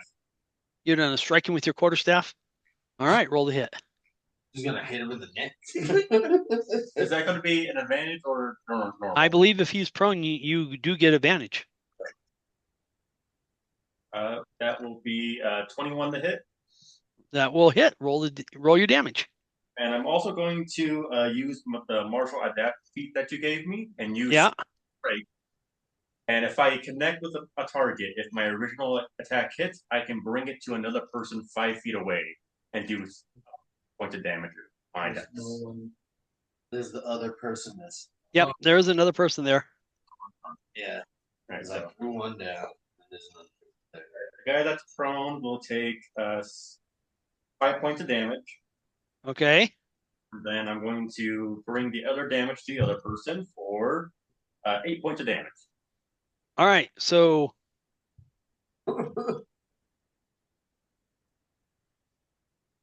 So you just whack. Yeah. Nice. I'm so happy. Yeah. Hey, it's nice when you roll the high. Can't do another martial adapt feat. all right, the one you carried the damage over, he has fallen. He's dead. So I'm just staring him down, and then he gets fucking cracked in the face and dies. That poor man. First his sword is, and then. Remember, keep one alive. That's on the floor. And they're yelling, just shoot the wooden one. And the next one, I rolled a 18 on the dice, Conrad. That hit. And you take 5 more points of piercing damage. Okay, man. I'm at 6. Okay, you're still up. Uh, All right. Kendall, I need Ravana to make me a death saving throw, please. Hey, at this point, I feel like I did my job as a teammate, taking some of that damage away from Conrad. I rolled an 8. All right. You're at 1 failure. The last archer, he also, again, shoots up into the shadows. So in case you haven't figured this out, when I say they're shooting in the shadows, they're trying to hit Logan. But he's hidden, so they're at disadvantage. And I have not been rolling well. Hit Logan, but he's just He's a raven hiding in the shadows. I am the knight. Yeah, it's not going to be easy. All right. So what we have now is you have only one guy left out of the ground troops. But most of the archers are still around, and except for a couple that were still kind of shooting into the shadows that where they think Locke might be, they've all started to focus on Conrad. It doesn't take a genius to see that Conrad's starting to waver a little bit. It also doesn't take a genius to see that Ravana is down and bleeding out. It is now Locke's turn. Logan, I'm gonna start shooting at what is Locke doing? I'm gonna start shooting at the ones up in the balcony area. Okay. Roll the hit.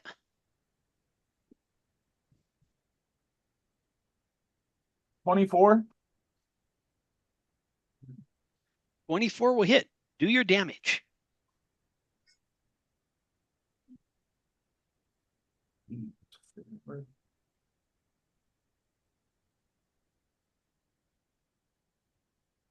$13 damage again. 13 damage again.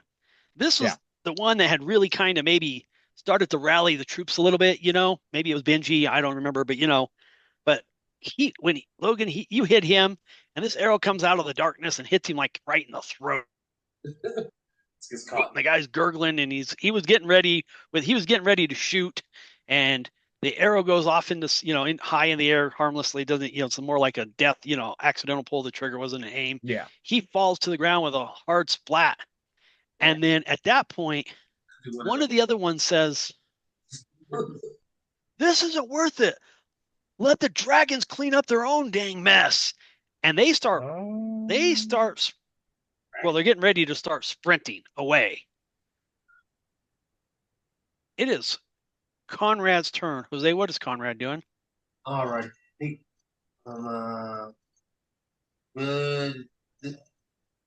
Where's Ravana? She's over that direction. Okay, I mean, like how far away is she from? Oh, you can get there in a move. Okay. I think I'm just gonna run over to her. Okay.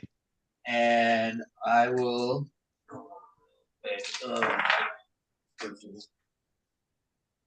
All right. Well, Jose's looking up how much health he's going to restore Kendall to. Jordan, what is Mizuki doing? There it is. So they're all starting to look like they're leaving, right? Right. They've basically said, "We're getting the heck, let's get the heck Stop out of the here." one on the ground. We still need to question him.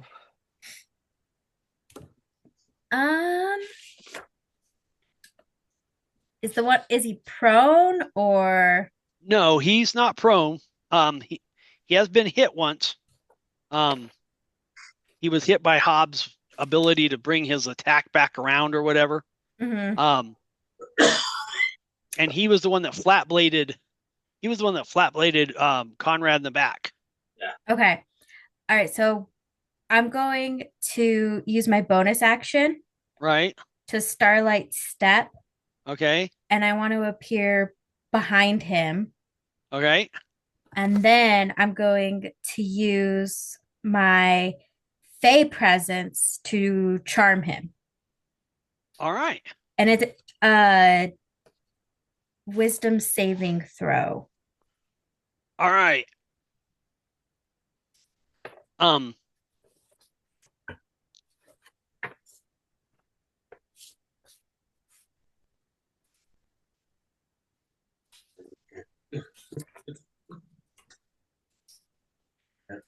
As you materialize behind him and then use your Fey presence and everything, he drops his. I mean, he was already kind of in the process of, so he drops his scimitar. He like falls to his knees. He's like, "Please don't hurt me." He's bawling. And he's at this point a blubbering mess. the furthest of the first four that were hiding up in the, they weren't hiding, but that were up in there. The one that was the furthest away, he basically, you see him up and over a rooftop. So he was the first one. He's up and over the rooftop. So he's no longer in line of sight, Skulder. So unless you have a magic that I don't know about that can hit something that's not in the line of sight, you can't use a spell. But what else would you like to do?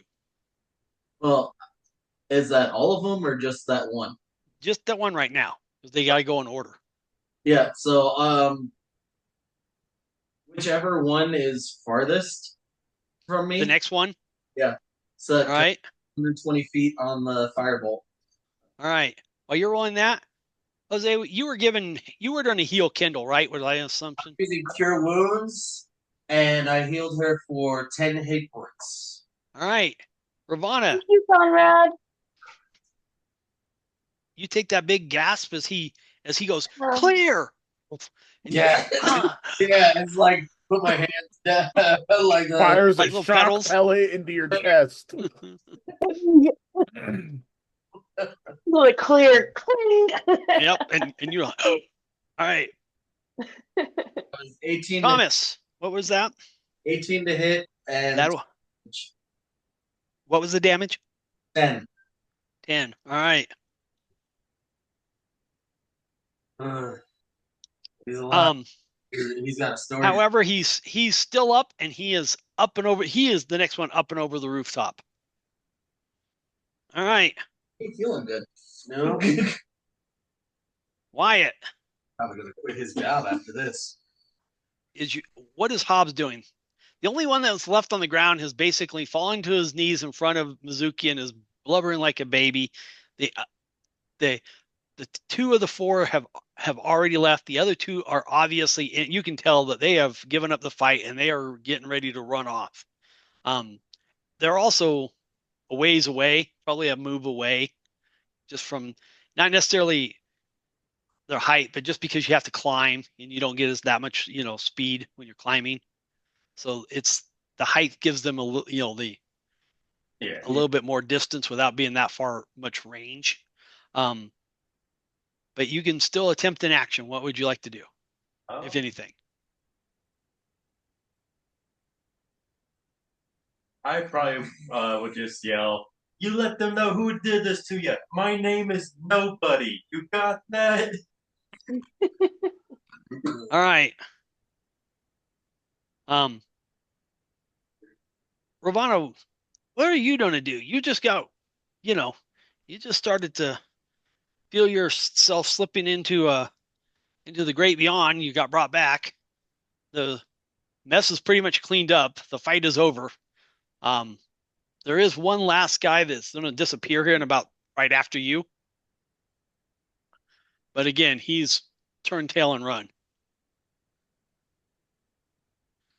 Everybody had others escape. I'm not going to kill just to kill. I will just take a haggard breath and sit up and thank Conrad again. All right. So the last guy disappears. So you guys now are in an alley, or not an alley. You're kind of in the street, right outside of these brothels. And you can tell you've attracted some attention. There's people looking out. There's off safely in the distance, like from behind doors and windows, and stuff like that. But people are kind of looking around. And you do have this guy who's a blubbering idiot, surrendering to Mizuki. Mizuki, what are you doing? Yeah. I'm gonna like crouch down so I'm like eye level with him. And I'm just gonna be like, my friends here are gonna have some questions for you, and you better answer them honestly, or we will know. Just don't kill me. Please, just don't kill me. I'll tell you what I can. I'll tell you what I can. And then I'm gonna pop up and I'm gonna be like, he'll tell you what he knows, guys. All right.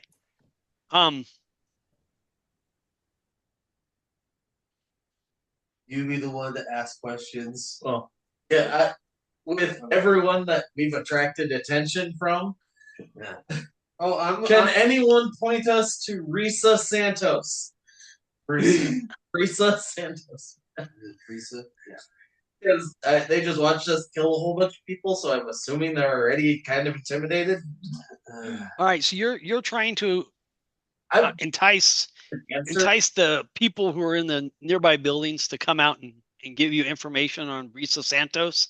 Yes. All right. That's what Scalder's doing. What is Ravana doing?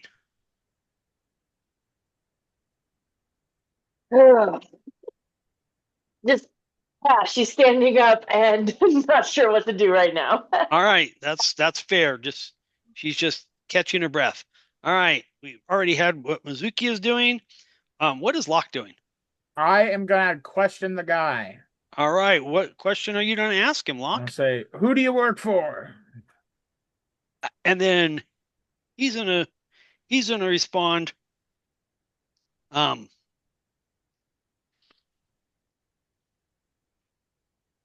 He's like, Number 2. I work for whoever pays for my services. Who paid for this service? And he points to the guy who was like the spokesman, and he said, that guy, John, and he points to that, the guy was a spokesman. He points to him, he calls him John. He's like, John had seen that the Lotus Dragons had put the Black Lotus on, and he points to Conrad, and he figured it'd be an easy way for us to earn the bounty. Cool. Where is Brisa Sanchez? I don't know who Marissa Sanchez is. I said Brisa. I don't know who. I don't know who Brisa Sanchez is. Do you know where we can find the Lotus Dragons? Yeah, where are we gonna find them? You don't find them, and if you're lucky, you make sure they don't find you. Listen here, motherfucker. You better start shitting out coherent answers or make peace with whoever you call God. He's like, whoa, he's like, I'm telling you, you don't find the Lotus Dragons. You're not listening to me, man. Game over, man. You guys just kicked our ass. The Lotus Dragons are ghosts. You don't find them unless they want to be found. Nobody has found them. Can I ask him a question real quick? Sure. What's your question? Yeah. How do you cash in a bounty if you can't find a Lotus Dragon? Did they think about that? Is true. Plot holes, man. These guys probably weren't bright either, though. He's like, all I know is if the Lotus Dragons mark you for death and somebody kills you, the next thing you know, they get paid. That's all I know. They talk about it all over. If they want you dead, you're dead. And he looked at Conrad and he goes, I don't know what you did, but they want you dead. You should get off this rock. If I were you, I'd get off this rock. If you let me go, I'll leave this rock.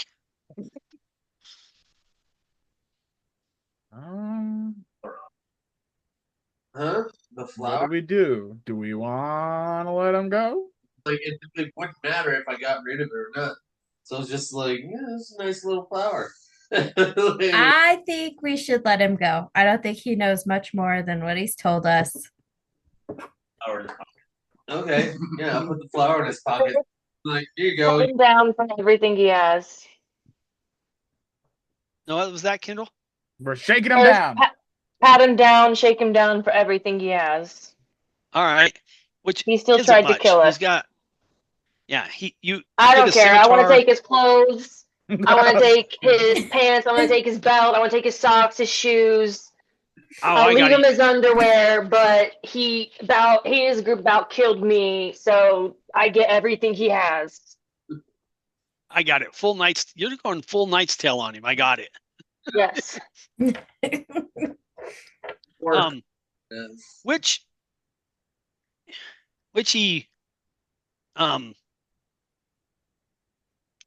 he doesn't put up a fight. He takes it off. He's like I said, he's a blind, blubbering mess. All right. So real quick before we go on, I'm gonna start at the top. This is gonna be alphabetical, so just bear with me. So Jose, does Conrad have any other questions or anything anything you want to ask him? Anything like Oh, you know what? We never put a name for the person I was apprenticed under. We never. I don't think we agreed on a name, but I'm gonna ask about him if he knows that. If that person has been through this town, this area. All right. Whatever. We'll come up with a better name. I don't want to come up with a name right now, but your shipmaster. He doesn't know anything about him. He's like, I don't know who that is. He could be here. I wouldn't know. All right. Hobbs, anything you want to ask? Me? Yeah, Hobbs, you. Where's the nearest brothel? He points Look around you, dude. It's right there. There's 5 in a quarter mile. Right behind you. All right. That was easy. Jordan, does Mizuki have anything else? No. Logan, does Locke have? No. No. Kendall, does Ravana have anything that she's dying to know? What's the name of your family? Oh, like his surname? Yeah. He's like, Fungus. Rosk. Rosk. I'll remember that. Go with your life. All right. Oh, shit. Thomas, is there anything that Skulder's dying to know? Skulder had already, he didn't care about him either, just as long as one was left alive. Yeah. Okay, but no questions that you have for him? No, but I do have a question for DM. Okay. Does this Lotus Dragon, does that ring a bell to me at all? No. Okay. No. The only person who might have heard it would be Mizuki, and Jordan. You would know basically what he said is kind of what you've heard. They're kind of like, in a way, among the people who work the docks and different jobs, like the triad. They're kind of the Baba Yaga, Boogeyman, John Wick, whatever thing. They're the tale you tell to make your kids behave, right? Mm-hmm. If you don't behave, so they're like the ones that are like, but they weren't around that long ago. Like, this is all relatively probably within the last year. They've appeared kind of in the last year, and you've been hearing more and more about them, and they're pretty. They got a pretty vicious, ruthless reputation. But then again, nobody seems to ever have any specifics. Like, nobody can ever say for sure, like, hey, we know these people got killed by the Lotus Dragons. You just hear rumors, and you've never heard of you never knew this whole Black Lotus thing. Right? This was completely brand new. It was like, oh my God, these guys gave this guy a Black Lotus, and now these people are trying to kill him. Mm-hmm. So that's really all you knew from them. So nothing that he said rings false. Right. So plus he was under a charm spell, so he really couldn't lie if he wanted to. Which only you knew that, but that's just saying. All right. What are you gonna do to poor Mr. Rosk? We're sending him on his way. Yeah, you're sending him on his way. All right. Tell your friends about us. Tell him if he wants to leave the rock, he's welcome to, but I'm not forcing him to. All right. Let's see. Now I'm gonna drag the bodies into a dark alley so that they're not so obvious, even though everyone saw what happened. And loot the bodies. I will help. Everyone has that idea. All right, so there was Cast great bonfire. So there was 12, 4 got away. So that's 8. Let's see. Thomas, I know you got D4s. Roll me a D4. 3. All right, so between the 8 remaining bodies that were laying around after you pull them off into the alleys and everything, besides their scimitars, which are all pretty battered and beaten up, and light crossbows, which again are pretty worn and not in great shape. And most of their ammunition is spread around now. You were able to get a grand total of 24 silver off these guys. That's it. I mean, these guys are not carrying big money. They're not big time. And well, not even if they were, Logan, even if they had a bunch of money, they're not bringing it to a hit. But yes, these guys are not big time. These guys are trying to kill Conrad for some, quick cash. Quick cash, yeah. So should I add to my items like a Ragamuffins clothes? Well, if you want to keep it, yeah. If you just want to throw it away, I don't care. But yeah, you could have a set of basically, drabs, peasants, peasant rags and a scimitar and a crossbow, which you really can't sell because anything you gain off of a defeated monster isn't really worth anything. Worth something in a disguise or a battle. Yeah, it could be. You could use it as a disguise. That part is true. So, all right. Is the scimitar a simple weapon? Scimitar is not a simple. No, it's a martial. Yeah, it's a martial weapon. Good to know. I do believe the light crossbow is a simple ranged weapon. Yes, it is. So there is that. Is there light crossbows? Yeah, they're light crossbows. I will grab one with a couple bolts or whatever. All right, you can take however many bolts you want to carry. I'm collecting my arrow. You're collecting your arrow. All right. Hey, just real quick, is every character I make gonna have a hit squad on them? Quit pissing off the DM.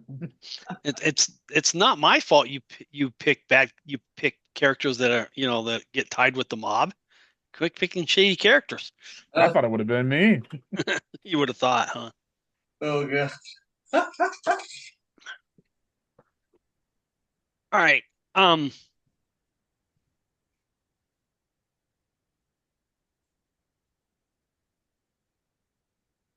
right, where we at? Hold on. That's what I'm getting to. Oh, okay. I'm 24 silver. That was 24 total. Scalder had kind of yelled out, we're looking for this person. And yeah, that's right. Finally this from one of the houses. I don't want to use elderly. I'm gonna say mature matronly kind of woman comes out. And you can tell that at one point she was fairly attractive. I mean, she's still fairly, pretty, still kind of attractive, but she used to be very attractive, but she's obviously kind of past her prime a little bit. But she still carries, she definitely carries herself with a, with an air and everything. And she comes out, and behind her is this like really old gnome, but he's like he's dressed like a butler, right? And he's following behind her, and she comes out and walks basically right up to you, Scalder. I mean, she gets not in your face, but she gets almost to your personal bubble. She's letting you know she's not intimidated, and she says, "Why are you asking after my Brissa?" Oh. Finally, someone says they know her. We are not looking for your Brissa. per se. Anthris Vanderbilt is who we're. She at the mention of the name, lightning in the eyes, right? Flashes of anger, and she goes, "He's the reason." That vile scum, and she's got venom dripping from her voice, is the reason my Brissa is gone. Like dead? Yeah, they found her floating in the river with one of those black tulips or whatever in her mouth 3 days ago.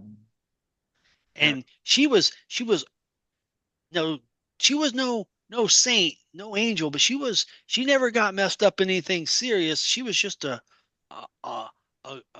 good, hard working girl that worked in my house for many summers. Knew it. All right.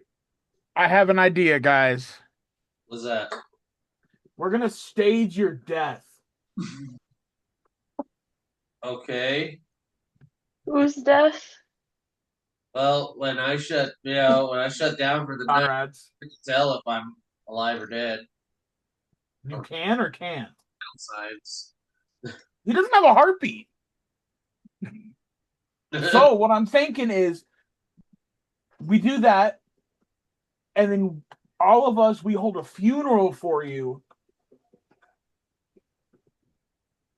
and then we put the pedal on top, and then wait to see who comes to. We're gonna bury you because I don't think you need oxygen. I know. And then we wait to see who comes to the grave. Make some noise that we. No, after the guy's gone, after he comes to confirm the kill, we'll just go dig him back up. We know where we buried him. Well, no, I know, but I'm saying like we need to make some noise so that the Lotus Dragon people know that we completed the hit. We could pay for a funeral. Yeah, and then we basically. Yeah, that's what I'm saying. Yeah, I'm with you. In the thick of the night, I'll go in and dig his ass up. Right as rain, we got our information. Nobody's hurt. Okay. We might get some extra coin. Well, you know, cash in a fake life insurance policy on Conrad. The Lotus wanted him dead. Insurance fraud's not a thing yet. So, with this woman in front of me. Yes, and this woman is looking at all you guys like you guys are nuts. Yeah, like talking about burying Conrad and I'm gonna look at her and I'll be like, "Hey, we're gonna get revenge for your Brissa. Please don't tell anybody what we're talking about." And she's like, she goes, I am too old to be worried about revenge for my Brissa. She's gone, and nothing you can do can bring her back. We can get you the money for her. If you want to go up against the Lotus Dragons, leave me out of it. You asked if anybody knew her. I knew her, and then you mentioned that no good Vanderborn, and we went on our way. And he dragged her into the life, but you go do what you need to do, but don't bring me into it because you're just all going to get yourselves killed, and I don't want to. That's what they all say. What day you'll be looking at? We just need to about the Vanderborn boy. That's really it. Now, what was that? Oh, we just need information about the Vanderborn boy. That's we know he's with the Lotus Dragons. Yeah. Where and when was the last time you saw that boy? And probably she's a like, week ago. She's like, well, if you were looking for the Vanderborn boy, why did you just let his guy go? Did no one ask him? No. I asked you guys twice. I said, who do you work for? He doesn't work for Vanderborn. He gave you the correct answer. Yeah. He answered everything correctly. He answered every question honestly. Road. And I didn't even do the Fey honest. He actually asked you honestly. You asked him who he worked for. He said, "I don't work." He worked for the guy who killed him. Well, All she just realized, the old lady just told you, is that he knows and run, kind of knows Vanderborn. He's in that circle. you got to find that naked guy or one of the other guys that ran off. She's like, you know where those boys congregate, at least. She goes, people like that usually have a place that they hang. She goes, normally I wouldn't. She goes, normally I would not get myself involved in this thing. But since you're looking to put a hurt on Vanderborn after what he did to my girl, I can tell you that he often hangs out at and I don't remember the bar name. I'm not even sure if I gave it to you. Such and such bar. Well, hold on. It's the same. When she says it, it's the bar that Hobbs, you recognize as, it was the bar you were in where you went missing. Oh. When you got drugged and Jessica Rabbit slipped you a roofie. And I'm not sure if we came up with a name, if I gave you a name, but yeah, it's like the stinking carrot or something, Carrot. Yeah. That's it. That's gross in multiple ways. Because there's like literal hookers and then stinking carrot and then Yeah. Okay. It's the bent carrot. That's what it's called. Carrot. Oh, jeez. So then, what I think we should do right now is we should return to his sister to tell her what's going on, because she might, I don't know, be able to do something. I don't think she knows anything about this part of Yeah, but I don't think she's gonna want us to kill her brother. Well, we don't have to kill him. We could just capture him. Just That is true. grab him. That's Can someone true. thank this lovely lady for her time and her information? Yep. All right. Yeah. As before Skolder leaves, he's pulling out 5 gold. I know this will not make you whole. I've lost more than you have that is dear to me, but here is something. All right. She collects, she takes your gold, she reaches back, she hands it to the gnome who's been standing there quietly, just right by her side. It's like her little major domo guy, That's And then she heads back toward whatever the house that she came from. What is your guys' next course of action? I think it's time to follow up on Hobbs's kidnapping. Either we go to Running. Yeah. So we go there. I'm guessing that's on the other side of the city. Is that tomorrow action then? Where are you trying to go? The big carrot? The bent carrot. The bent carrot. Okay. The bent carrot. Okay. Yes. Okay. Haven't you seen the ads? The bent carrot. You guys, no, I guess you guys all stream, so nobody watches the news but me. It's really sad. There's only 2 types of ads on the news nowadays. They're either lawyers or male Erectile issues. dysfunction. Yeah, male dysfunction or lawyers. That's it. Oh, I know which ad you're talking about now. Yeah, the bent carrot. Sorry, that's just... the damn dick pill ads. It's just So wouldn't that be the limp carrot? I mean, No. It's apparently there's a disease. Don't get me started. Yeah. All right. Anyway, that's broken. That's not. Yeah. that's just what the name of the. If you want to go to the website, it's like bent carrot. Let's just keep going. I'm going. I'm waiting for. Are you guys Going to the pressing bent on? carrot. Or are you returning? Are you retreating back to the manor? Well, where is the bent carrot? Somewhere probably in Shadow Shore, which you're So in Shadow here. Shore. Okay, then yeah, let's go now.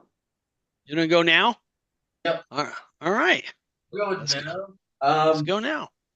I am going unless someone else has another way to heal, I'm gonna heal myself, and I'm gonna let everyone know I won't be able to do this again today.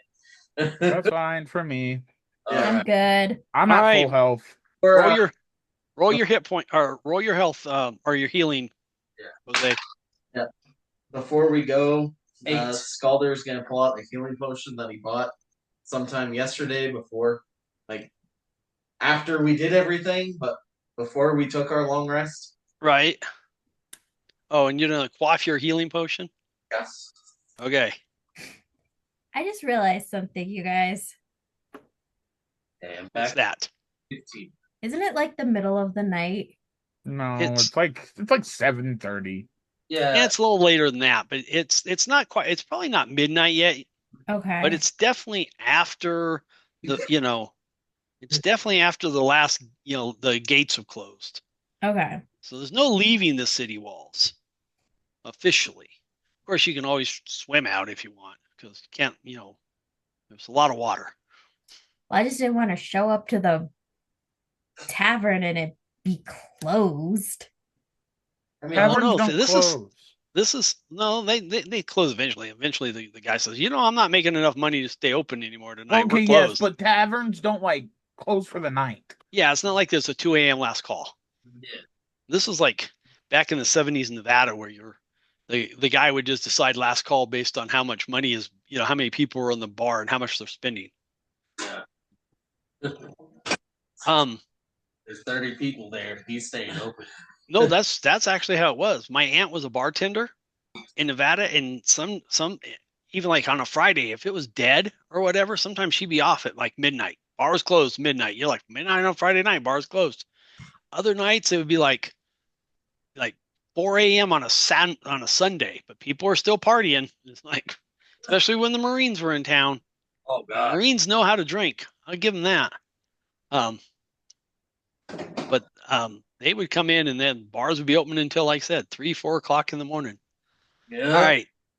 So you guys are gonna how are you gonna try to find the bent carrot? Are you just gonna wander around looking for it? Are you gonna try to harangue people on the street? He knows. Yeah. Oh, that's right, you do know. Like he But was you were kind of drunk. before he went there. Have him retrace his steps from that day. Let's get him drunk and have him retrace the steps. All right. I mean, wouldn't I kind of also vaguely know? No, this is not the part of town you don't associate with these people. yeah. Oh, okay. This is like saying, hey Jordan, do you know where this dive bar down by Shelton? You're like, no, like if it's not on Shelton or whatever and you drive by it every day, you're not gonna know it. You know what I'm saying? It's just one of those little, probably a little neighborhood bar. Yeah. That if you're not in the area, you wouldn't know it. Somehow Hobbs the just dive ended bar up. Chelton is. That's where Yeah. I live. Well, okay, but but I yes, but but I get Mizuki where- is from the Broadmoor area. Oh, she fancy. now the question is, should Hobbs come in with us? I thought you guys are all you're gonna. Yeah, Hobbs should come in with us. We all have everybody to protect. Yeah. Wyatt. Roll me an intelligence check. All right. Well, you remember where this place is. That one. That one. Can I give Right. inspiration I haven't used? You can give him inspiration. All right. 5. 5. All right. Well, it's not a Yeah. It takes Hobbs a little while to find it. yeah. I mean, you're probably another hour or so, maybe even an hour and a half. You're wandering the streets. He's like, yeah, I was right here. No, wait, no, back. I mean, he was kind of drunk. He was new to town. He probably didn't go. He didn't probably go there on his own. He's probably led there. And so it takes him a little while, but he does find it eventually. And you arrive at the bent carrot. For him to remember. There it is. What are you going to do? Let's say so. We're in front of that place. Yeah, We you're in front of the recon place. the place first. we got spooky Kindle going too. Yeah, my light ran out of battery. Should we recon the place first since we know this is a place where things are gonna go down? If I was supposed to be kidnapped and drugged, if I walk in not kidnapped, Right. act. That was kind of my point. Should Yeah. I'll give you my hood. You can put it over yourself. If I go in Yeah. and someone follow me, just like not be associated with me to see anyone's reaction as I walk in. Yes, you and can just actually, have can my we hood to take? cover yourself. Could we actually say that we took? Can I use my inspiration to do a retcon and say that I spent the time we were walking here to do my inspiring leader feat?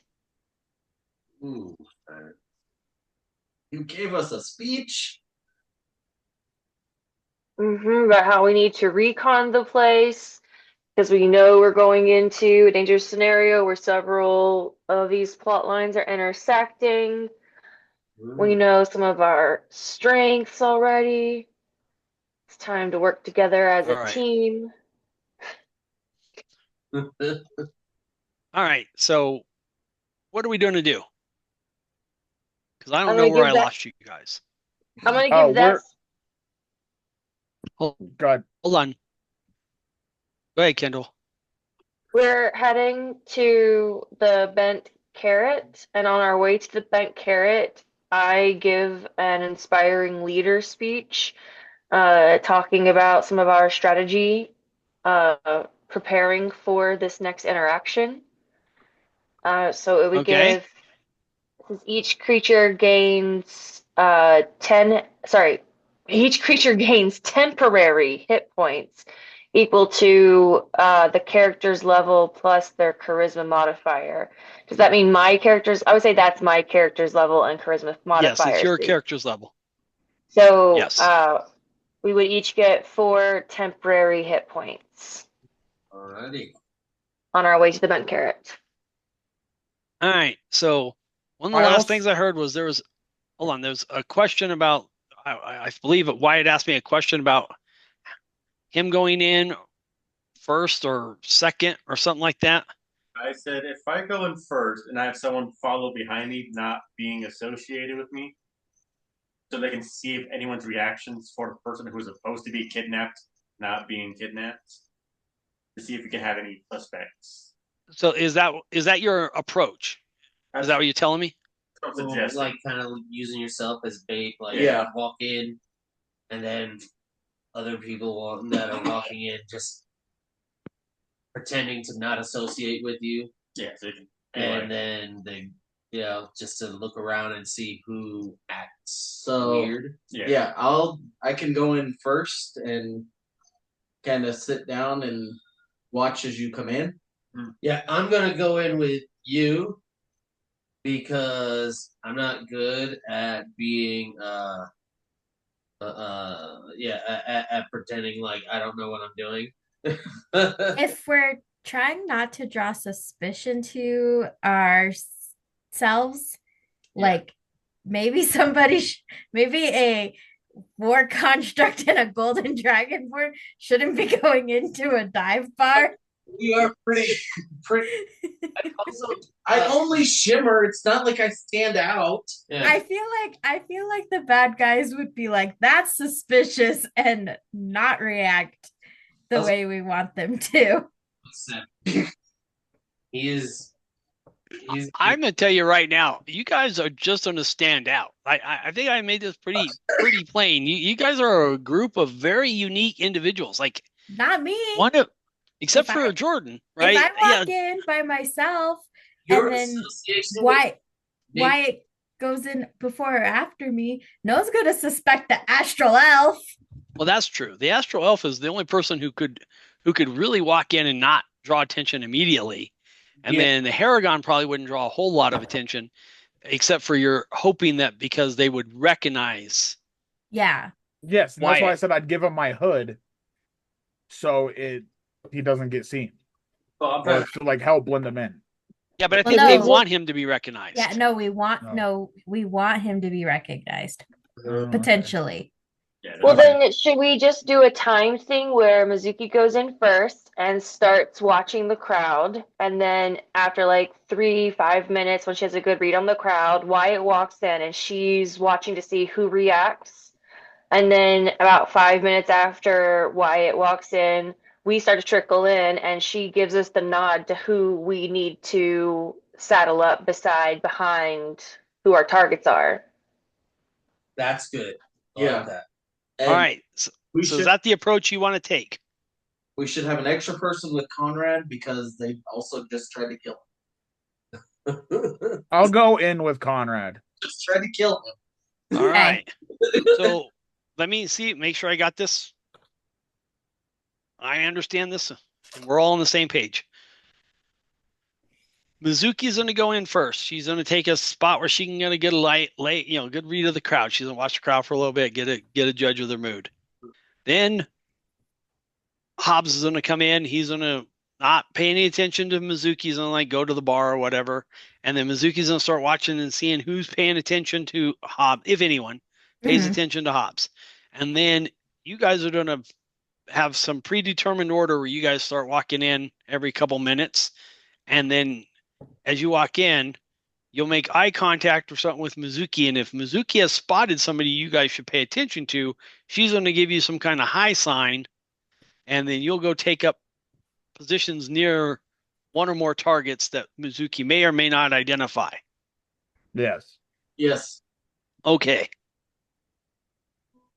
And if not all that fails, Well, Fucking I cast fireball. if all that fails, we'll have a new action. We'll have a new Plan action, and then Z. we'll one action at a time, Thomas. Let's adjudicate one before we do another one. we all know the first one never works. But let's just adjudicate it anyway. Let's just see. Yes, you 'Cause, who knows? then improvise. Things could turn out for you. I'm gonna go last I'm going with you. because I don't think my character will be able to sneakily, stealthily look and see which and see who Mizuki's looking at. Darn. All right, so Mizuki, you're going in first. Yes. All right, and it is just one of those bars. The floor is sticky. It smells of poor beer and piss and vomit. The crowd is rough. I mean, these are not guys you really want to meet in the dark alley sort of type, and they're all kind of in there, and most of them are drinking. There's dicing, and there's people. Some are playing cards. There's just all the typical bar stuff going on. You hang out for your time, and you're making your perceptions of how you're just getting your general baseline feel of the crowd. Then Hobbs comes in, and you're absolutely right. When you come in, you get no more than a very passing interest. Maybe at best, maybe it's because you're a female coming into the by yourself. They're kind of like, huh, But other than that, you really don't get much of an interest. When Hobbs comes in, you notice again he gets a little bit more of an interest, but it doesn't seem to be much of an interest. And Conrad I don't is know, walking. and I don't know where Hobbs goes, but he goes and does, where obviously Mizuki can see him, but he goes and makes his way, saddles up to the bar or whatever he's going to do. Exact same that I sat in last week. What's that? It was the exact same chair I sat in last time. You know, sat right to that chair and sit down. But like I said, and you can even kind of tell, Hobbs, when you're going through, people kind of pay like a passing attention because a hair gun's not that common, but it's not so uncommon that people are like, oh my gosh, look at that. It's like, huh, look at that. And then they go back to their business. And nobody really seems to, at least from your vantage point, seems to be paying you any mind. Who's the next individual or individuals going in?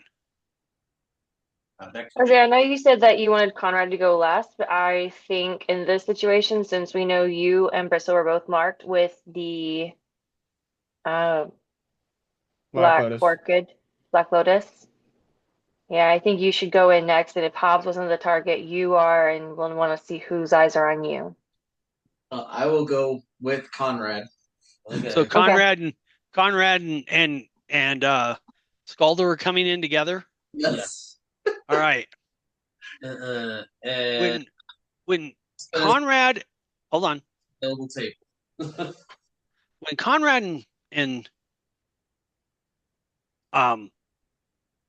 when Conrad and Scalder come in, they definitely draw attention. People. I mean, the noise level drops. People kind of look. They're like, "What? What's this?" There's maybe even a murmur through the crowd, a little bit, and then from kind of the not that far from where Hobbs is actually sitting, like up on the bar, though, you hear this wail, like this, like, "Oh my God!" And all the four of you that are in, y'all look. And there's Mr. Rosk sitting there. And he's got he's got the stake on the eye kind of thing. He's gotten the drink. He didn't pay any attention to Hobbs. He didn't pay any attention to Mizuki because, well, the crowd didn't react. It's like you could tell he wasn't paying attention because the crowd didn't react. But when you two came in, the whole crowd reacted. He was like, "Oh, I wonder what's going on." And he sees you two and he recognizes you two. I mean, he probably would recognize Mizuki, but he hadn't really paid attention when she came in and sat down, and he lets out a wail, and he's just like, "Oh my God," and he's still, and he's got like a nightshirt on, like, because it took you a while, so he was able to, like, maybe just go find his shirt or something. He's not completely like nice, wasn't dressed as well as he was. Yeah. He's not naked anymore, and he's definitely like he's nursing a beer. He's got, like I said, maybe the stake on the eye kind of thing going on. And you can tell he's looking around because there doesn't seem to be any other way out of this bar. But you two, and you're in the doorway. It is our friend. And I'm just going to go walk up to him and sit at whatever table, bar, whatever he's at, and sit next to him. All right, as you comes walking in, who's the next person to come in out? Because it's only Ravana and Locke outside. So who's the next one to come in? I'll go in next. I wasn't seen at the crime. All right. Technically. Locke, when you come in, again, you notice as soon as you come in, there's all eyes are now, because by this time is, by the time you come in, you've already been seen. Yeah. Conrad and Scalder have almost made it to the bar, and they're heading towards somebody, and all eyes are kind of watching them, and you can see there's some of the crowd is jostling, like they're not sure, like, what are we going to do? We're kind of waiting. And again, it takes you a moment to realize that who they're heading towards is Mr. Rosk. And he's sitting at the bar, and he's looking horrified that Conrad and Scalder are coming toward him. I am just going to go to a corner and take a seat. All right, so you're just picking a spot out of the way. Quiet observer. All right. Kendall, when Ravana comes in, well, hold on, because by the time Ravana comes in,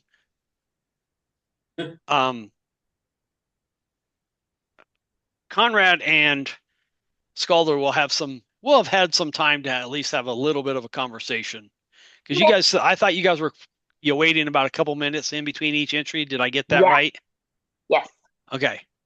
So 1 second, as you're waiting. All right, Conrad and Scalder, you walk up to Mr. Rosk, and as you guys come up, and like you said, Jose, you said Conrad just comes up and sits. We're gonna sit by our friend and go in, and you sit next to,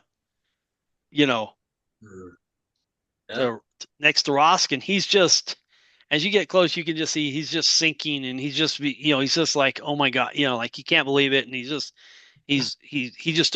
was nursing the beer, now he's just like starting to drain it, and everything. By the time you get there, he's done, and he's put it pointing to to the barkeep.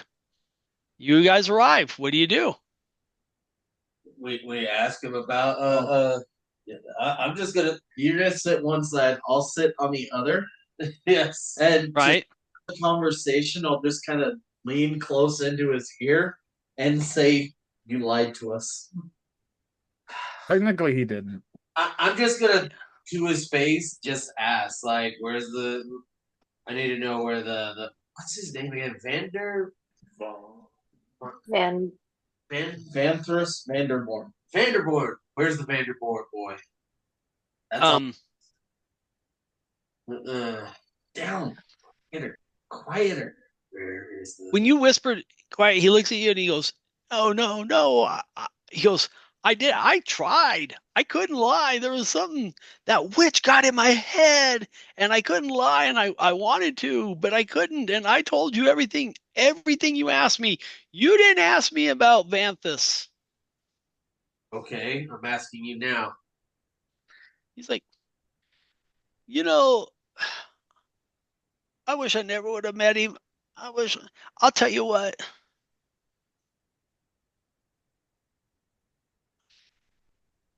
Give me 5 gold, and I will take you to where he is setting up his smuggling operations in the morning.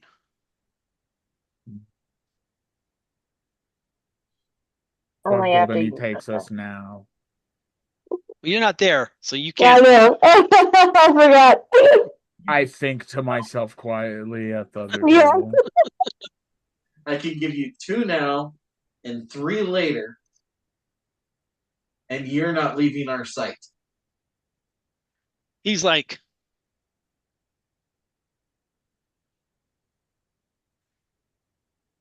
"3 now, 2 later, and that's fine because I'm probably dead the moment you step out of the bar anyway." Do you want If it? you help, I'm not there. Never mind. Yes. What was that, Thomas? Do you want it now? As I kind of hold my hand open. It only takes 12 seconds for something to ignite. So you could just hold like a wooden cup, and then it's just, and then it just immolates itself.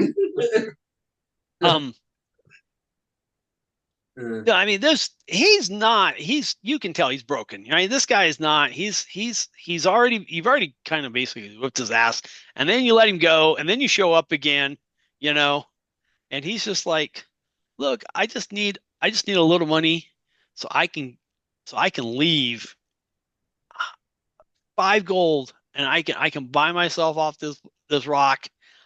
You can do whatever you want to that Vanderburn prick." How about 5 gold we'll give you, and I can do the 3 now, 2 later, like you asked. Are you any good on a boat? He's like, "No, I'm horrible on a boat. I just want to take a boat to get to somewhere else that's not a boat." Because we are looking for ship hands as well. So, He's like, and he goes, "And no offense, you guys are way." Why the fuck would I work for you? He's like, "You guys are way. You guys have witches. You know how bad luck witches are?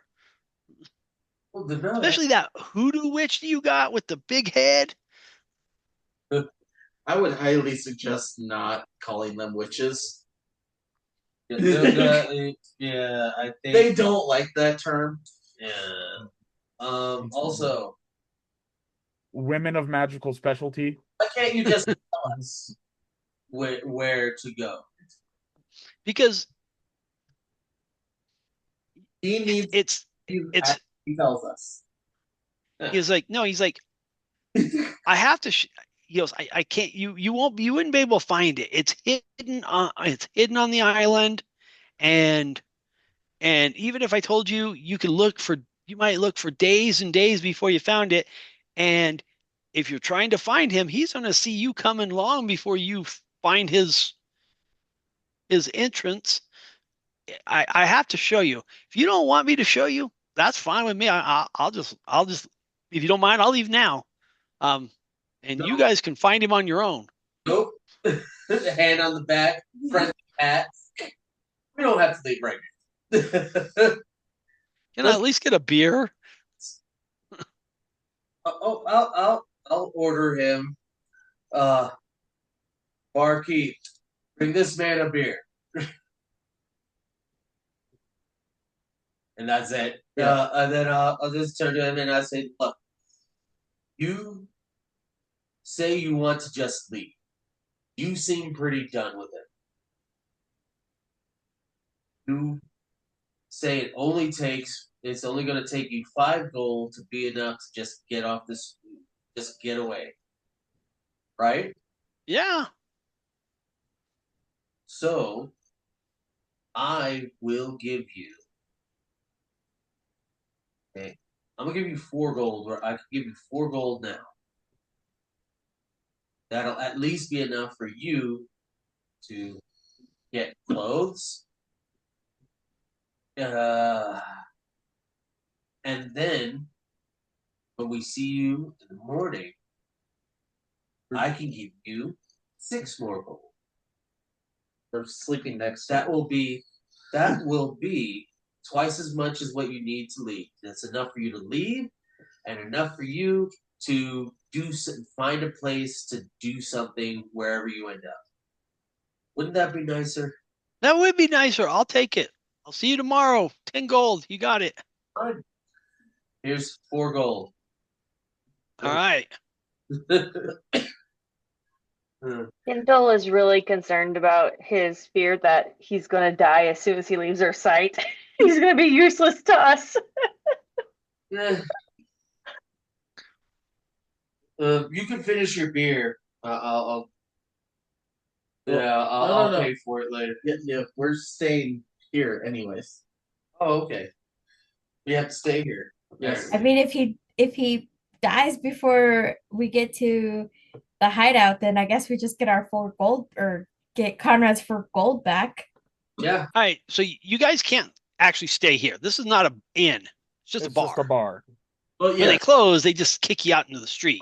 Just staying until We'll let him finish or whatever, and wherever, like, we can get an in room or whatever, but like Not leaving our sight. yeah. Okay. Yeah, don't leave our sight. All right. No, I kind of figured that you were going to make sure he doesn't go anywhere. Yeah. And everything. Yeah, he's gonna be our little shadow for a little bit. No. All right. I am too big to be his shadow. Obviously, at this point, Ravana comes in, and the discussions have been had. Logan and Hobbs, you're close enough. You hear what's going on because you've sat. You know, he wasn't that far from you. He just didn't recognize you because he wasn't paying attention. Like I said, he probably would have if he'd looked over and saw you. He'd probably been like, pointed and be like, holy, but since you didn't draw that much of a stir, so you kind of know what's going on. Obviously, Jordan, Mizuki doesn't know, and obviously Logan Locke doesn't know exactly what's going on. You're watching, you're kind of seeing, and you guys have figured out that they're talking to Rosk. Like time you kind of figured that, but you don't understand. You haven't really noticed, like people are kind of paying attention just because it's an unusual thing, but nobody seems to be paying what you would view as overtly, over attention. Like nobody's.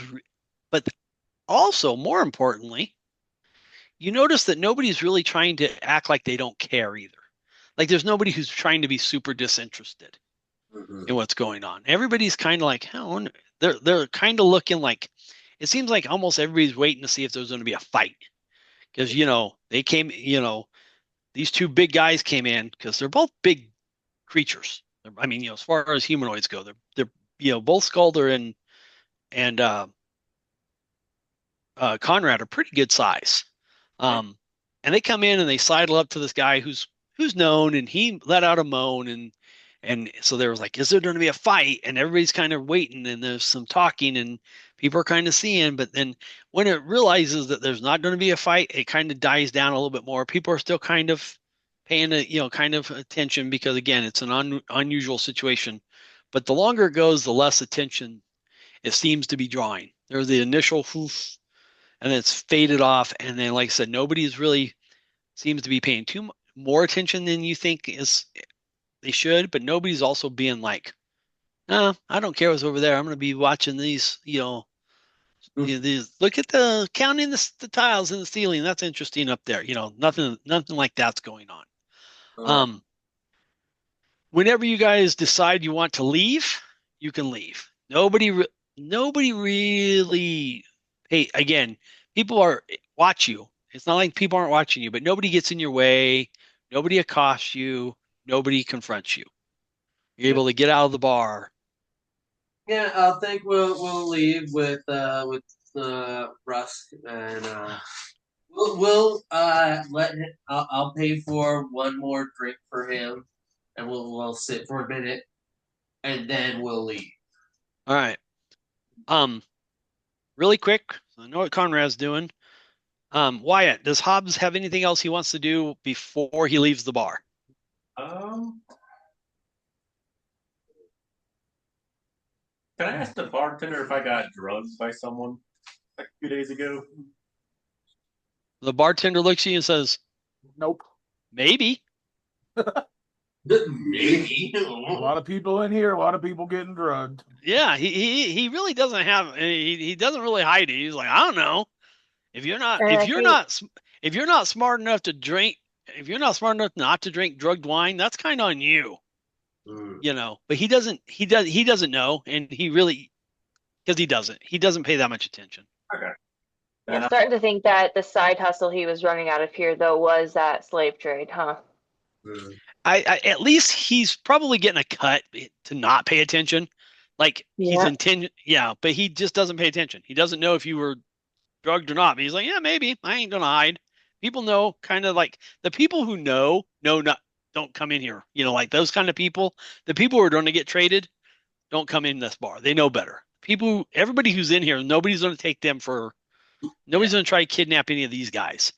All right, Mizuki, do you want to do anything before you leave?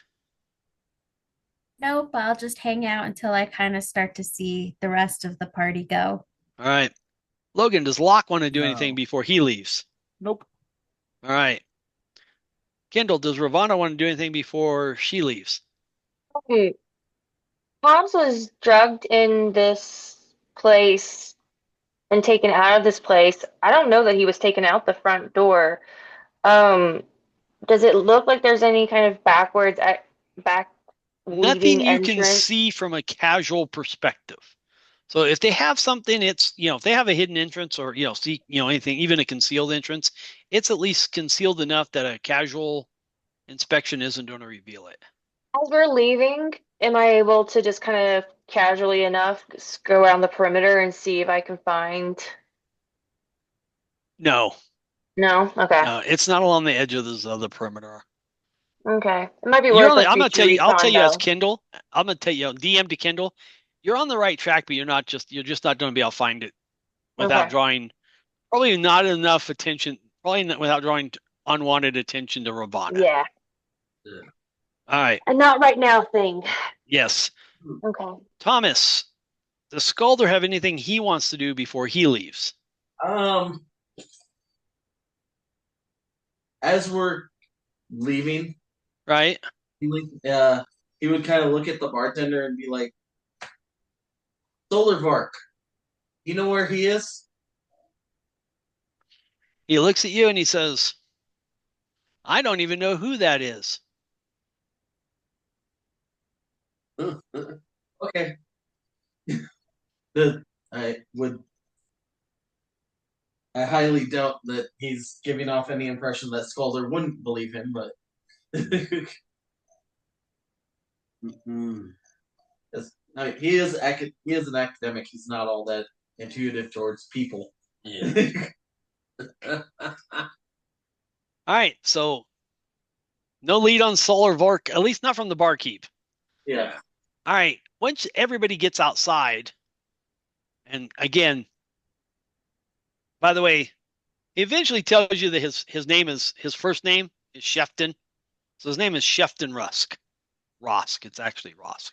But so just say, old Shefton is like, he's beat down, he's dejected, he's not giving you any trouble. He's just like, whatever. And when he gets outside, he says, so where are we going? You have a safe place to stay? You know what? Yes. Let's just stay. We'll bring him along. Or actually, the lady said we there, right? Yeah. Yeah. We'll bring him along to there. That's That's definitely safer. Yeah, that feels like the safe place. We're gonna go back to the manor, right? Yeah. Yeah, I think that was what the mumbling between Thomas and Jose was trying to amongst themselves. I don't want to tell him directly yet where we're staying, but I will tell him, don't worry, it's safe. You'll see when we get close. All right. And then because I don't want to say it out loud right now because I don't know who might be around or whatever.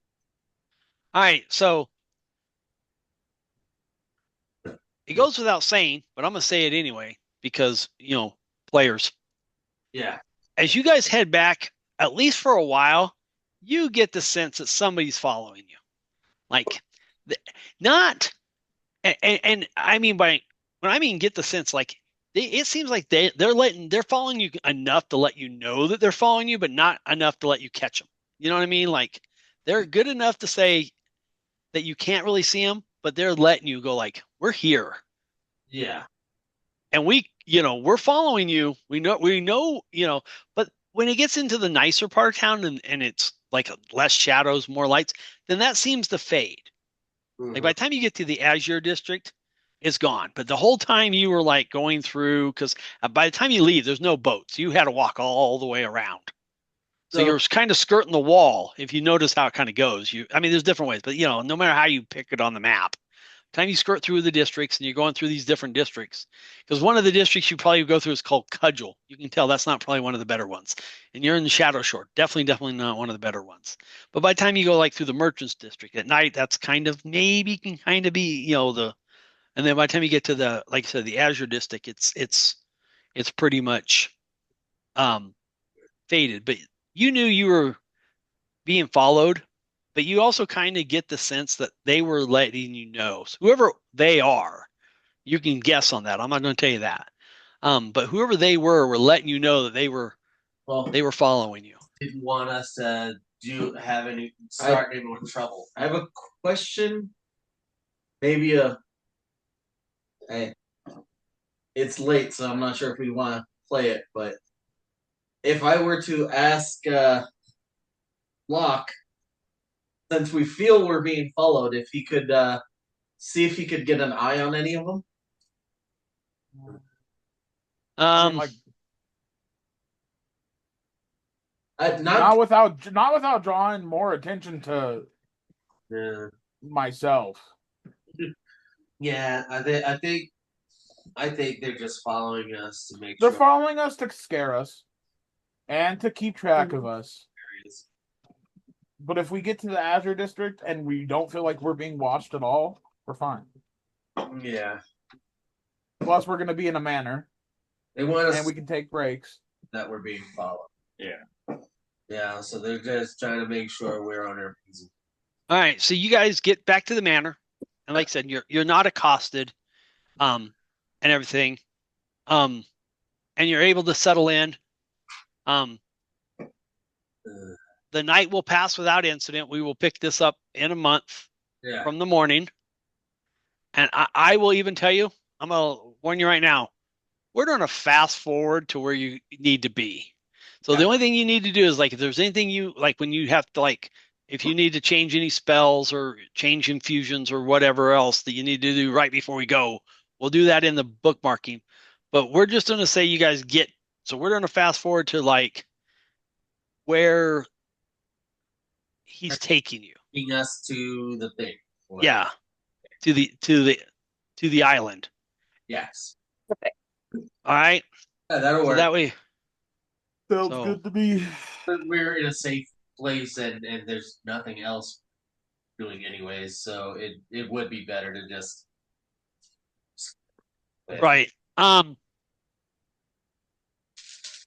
Good investigation game, guys. We got the, I feel like we're getting better. yeah. This, yeah. Hey, we everyone is standing. Yes. So our next session is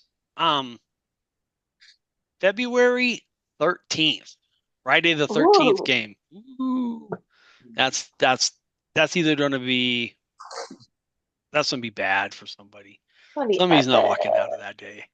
But anyway, so it'll be Friday, February 13th. And unless things are go horribly out of control again, all of us in Colorado Springs will be at Thomas's house. And then we will expect Kendall to be on the little tiny screen. I don't know how she fits in that little tiny box. I really curb my carbs every month. Every month, just to fit in the box. Good for y'all. All right. Hey, I appreciate everybody coming and everything, and I will talk to you all later. I'm going to go to bed. I'm going to tell you this right now. For some reason, I could not sleep last night. I know the reason. You stayed up and watched TV all night. No, Logan, I stayed up and watched TV because I couldn't fall asleep. Mm-hmm. So I've been up for like almost 30. It's almost 40, like 40 hours straight now, and I'm finally. I'll be honest with you. I'm finally starting to get tired. Even this whole game, I've been awake. I thought I was going to have a lot of problems with this, getting tired in the game, but I've just finally at the last little bit been going, okay, my brain's getting foggy. We can't keep going.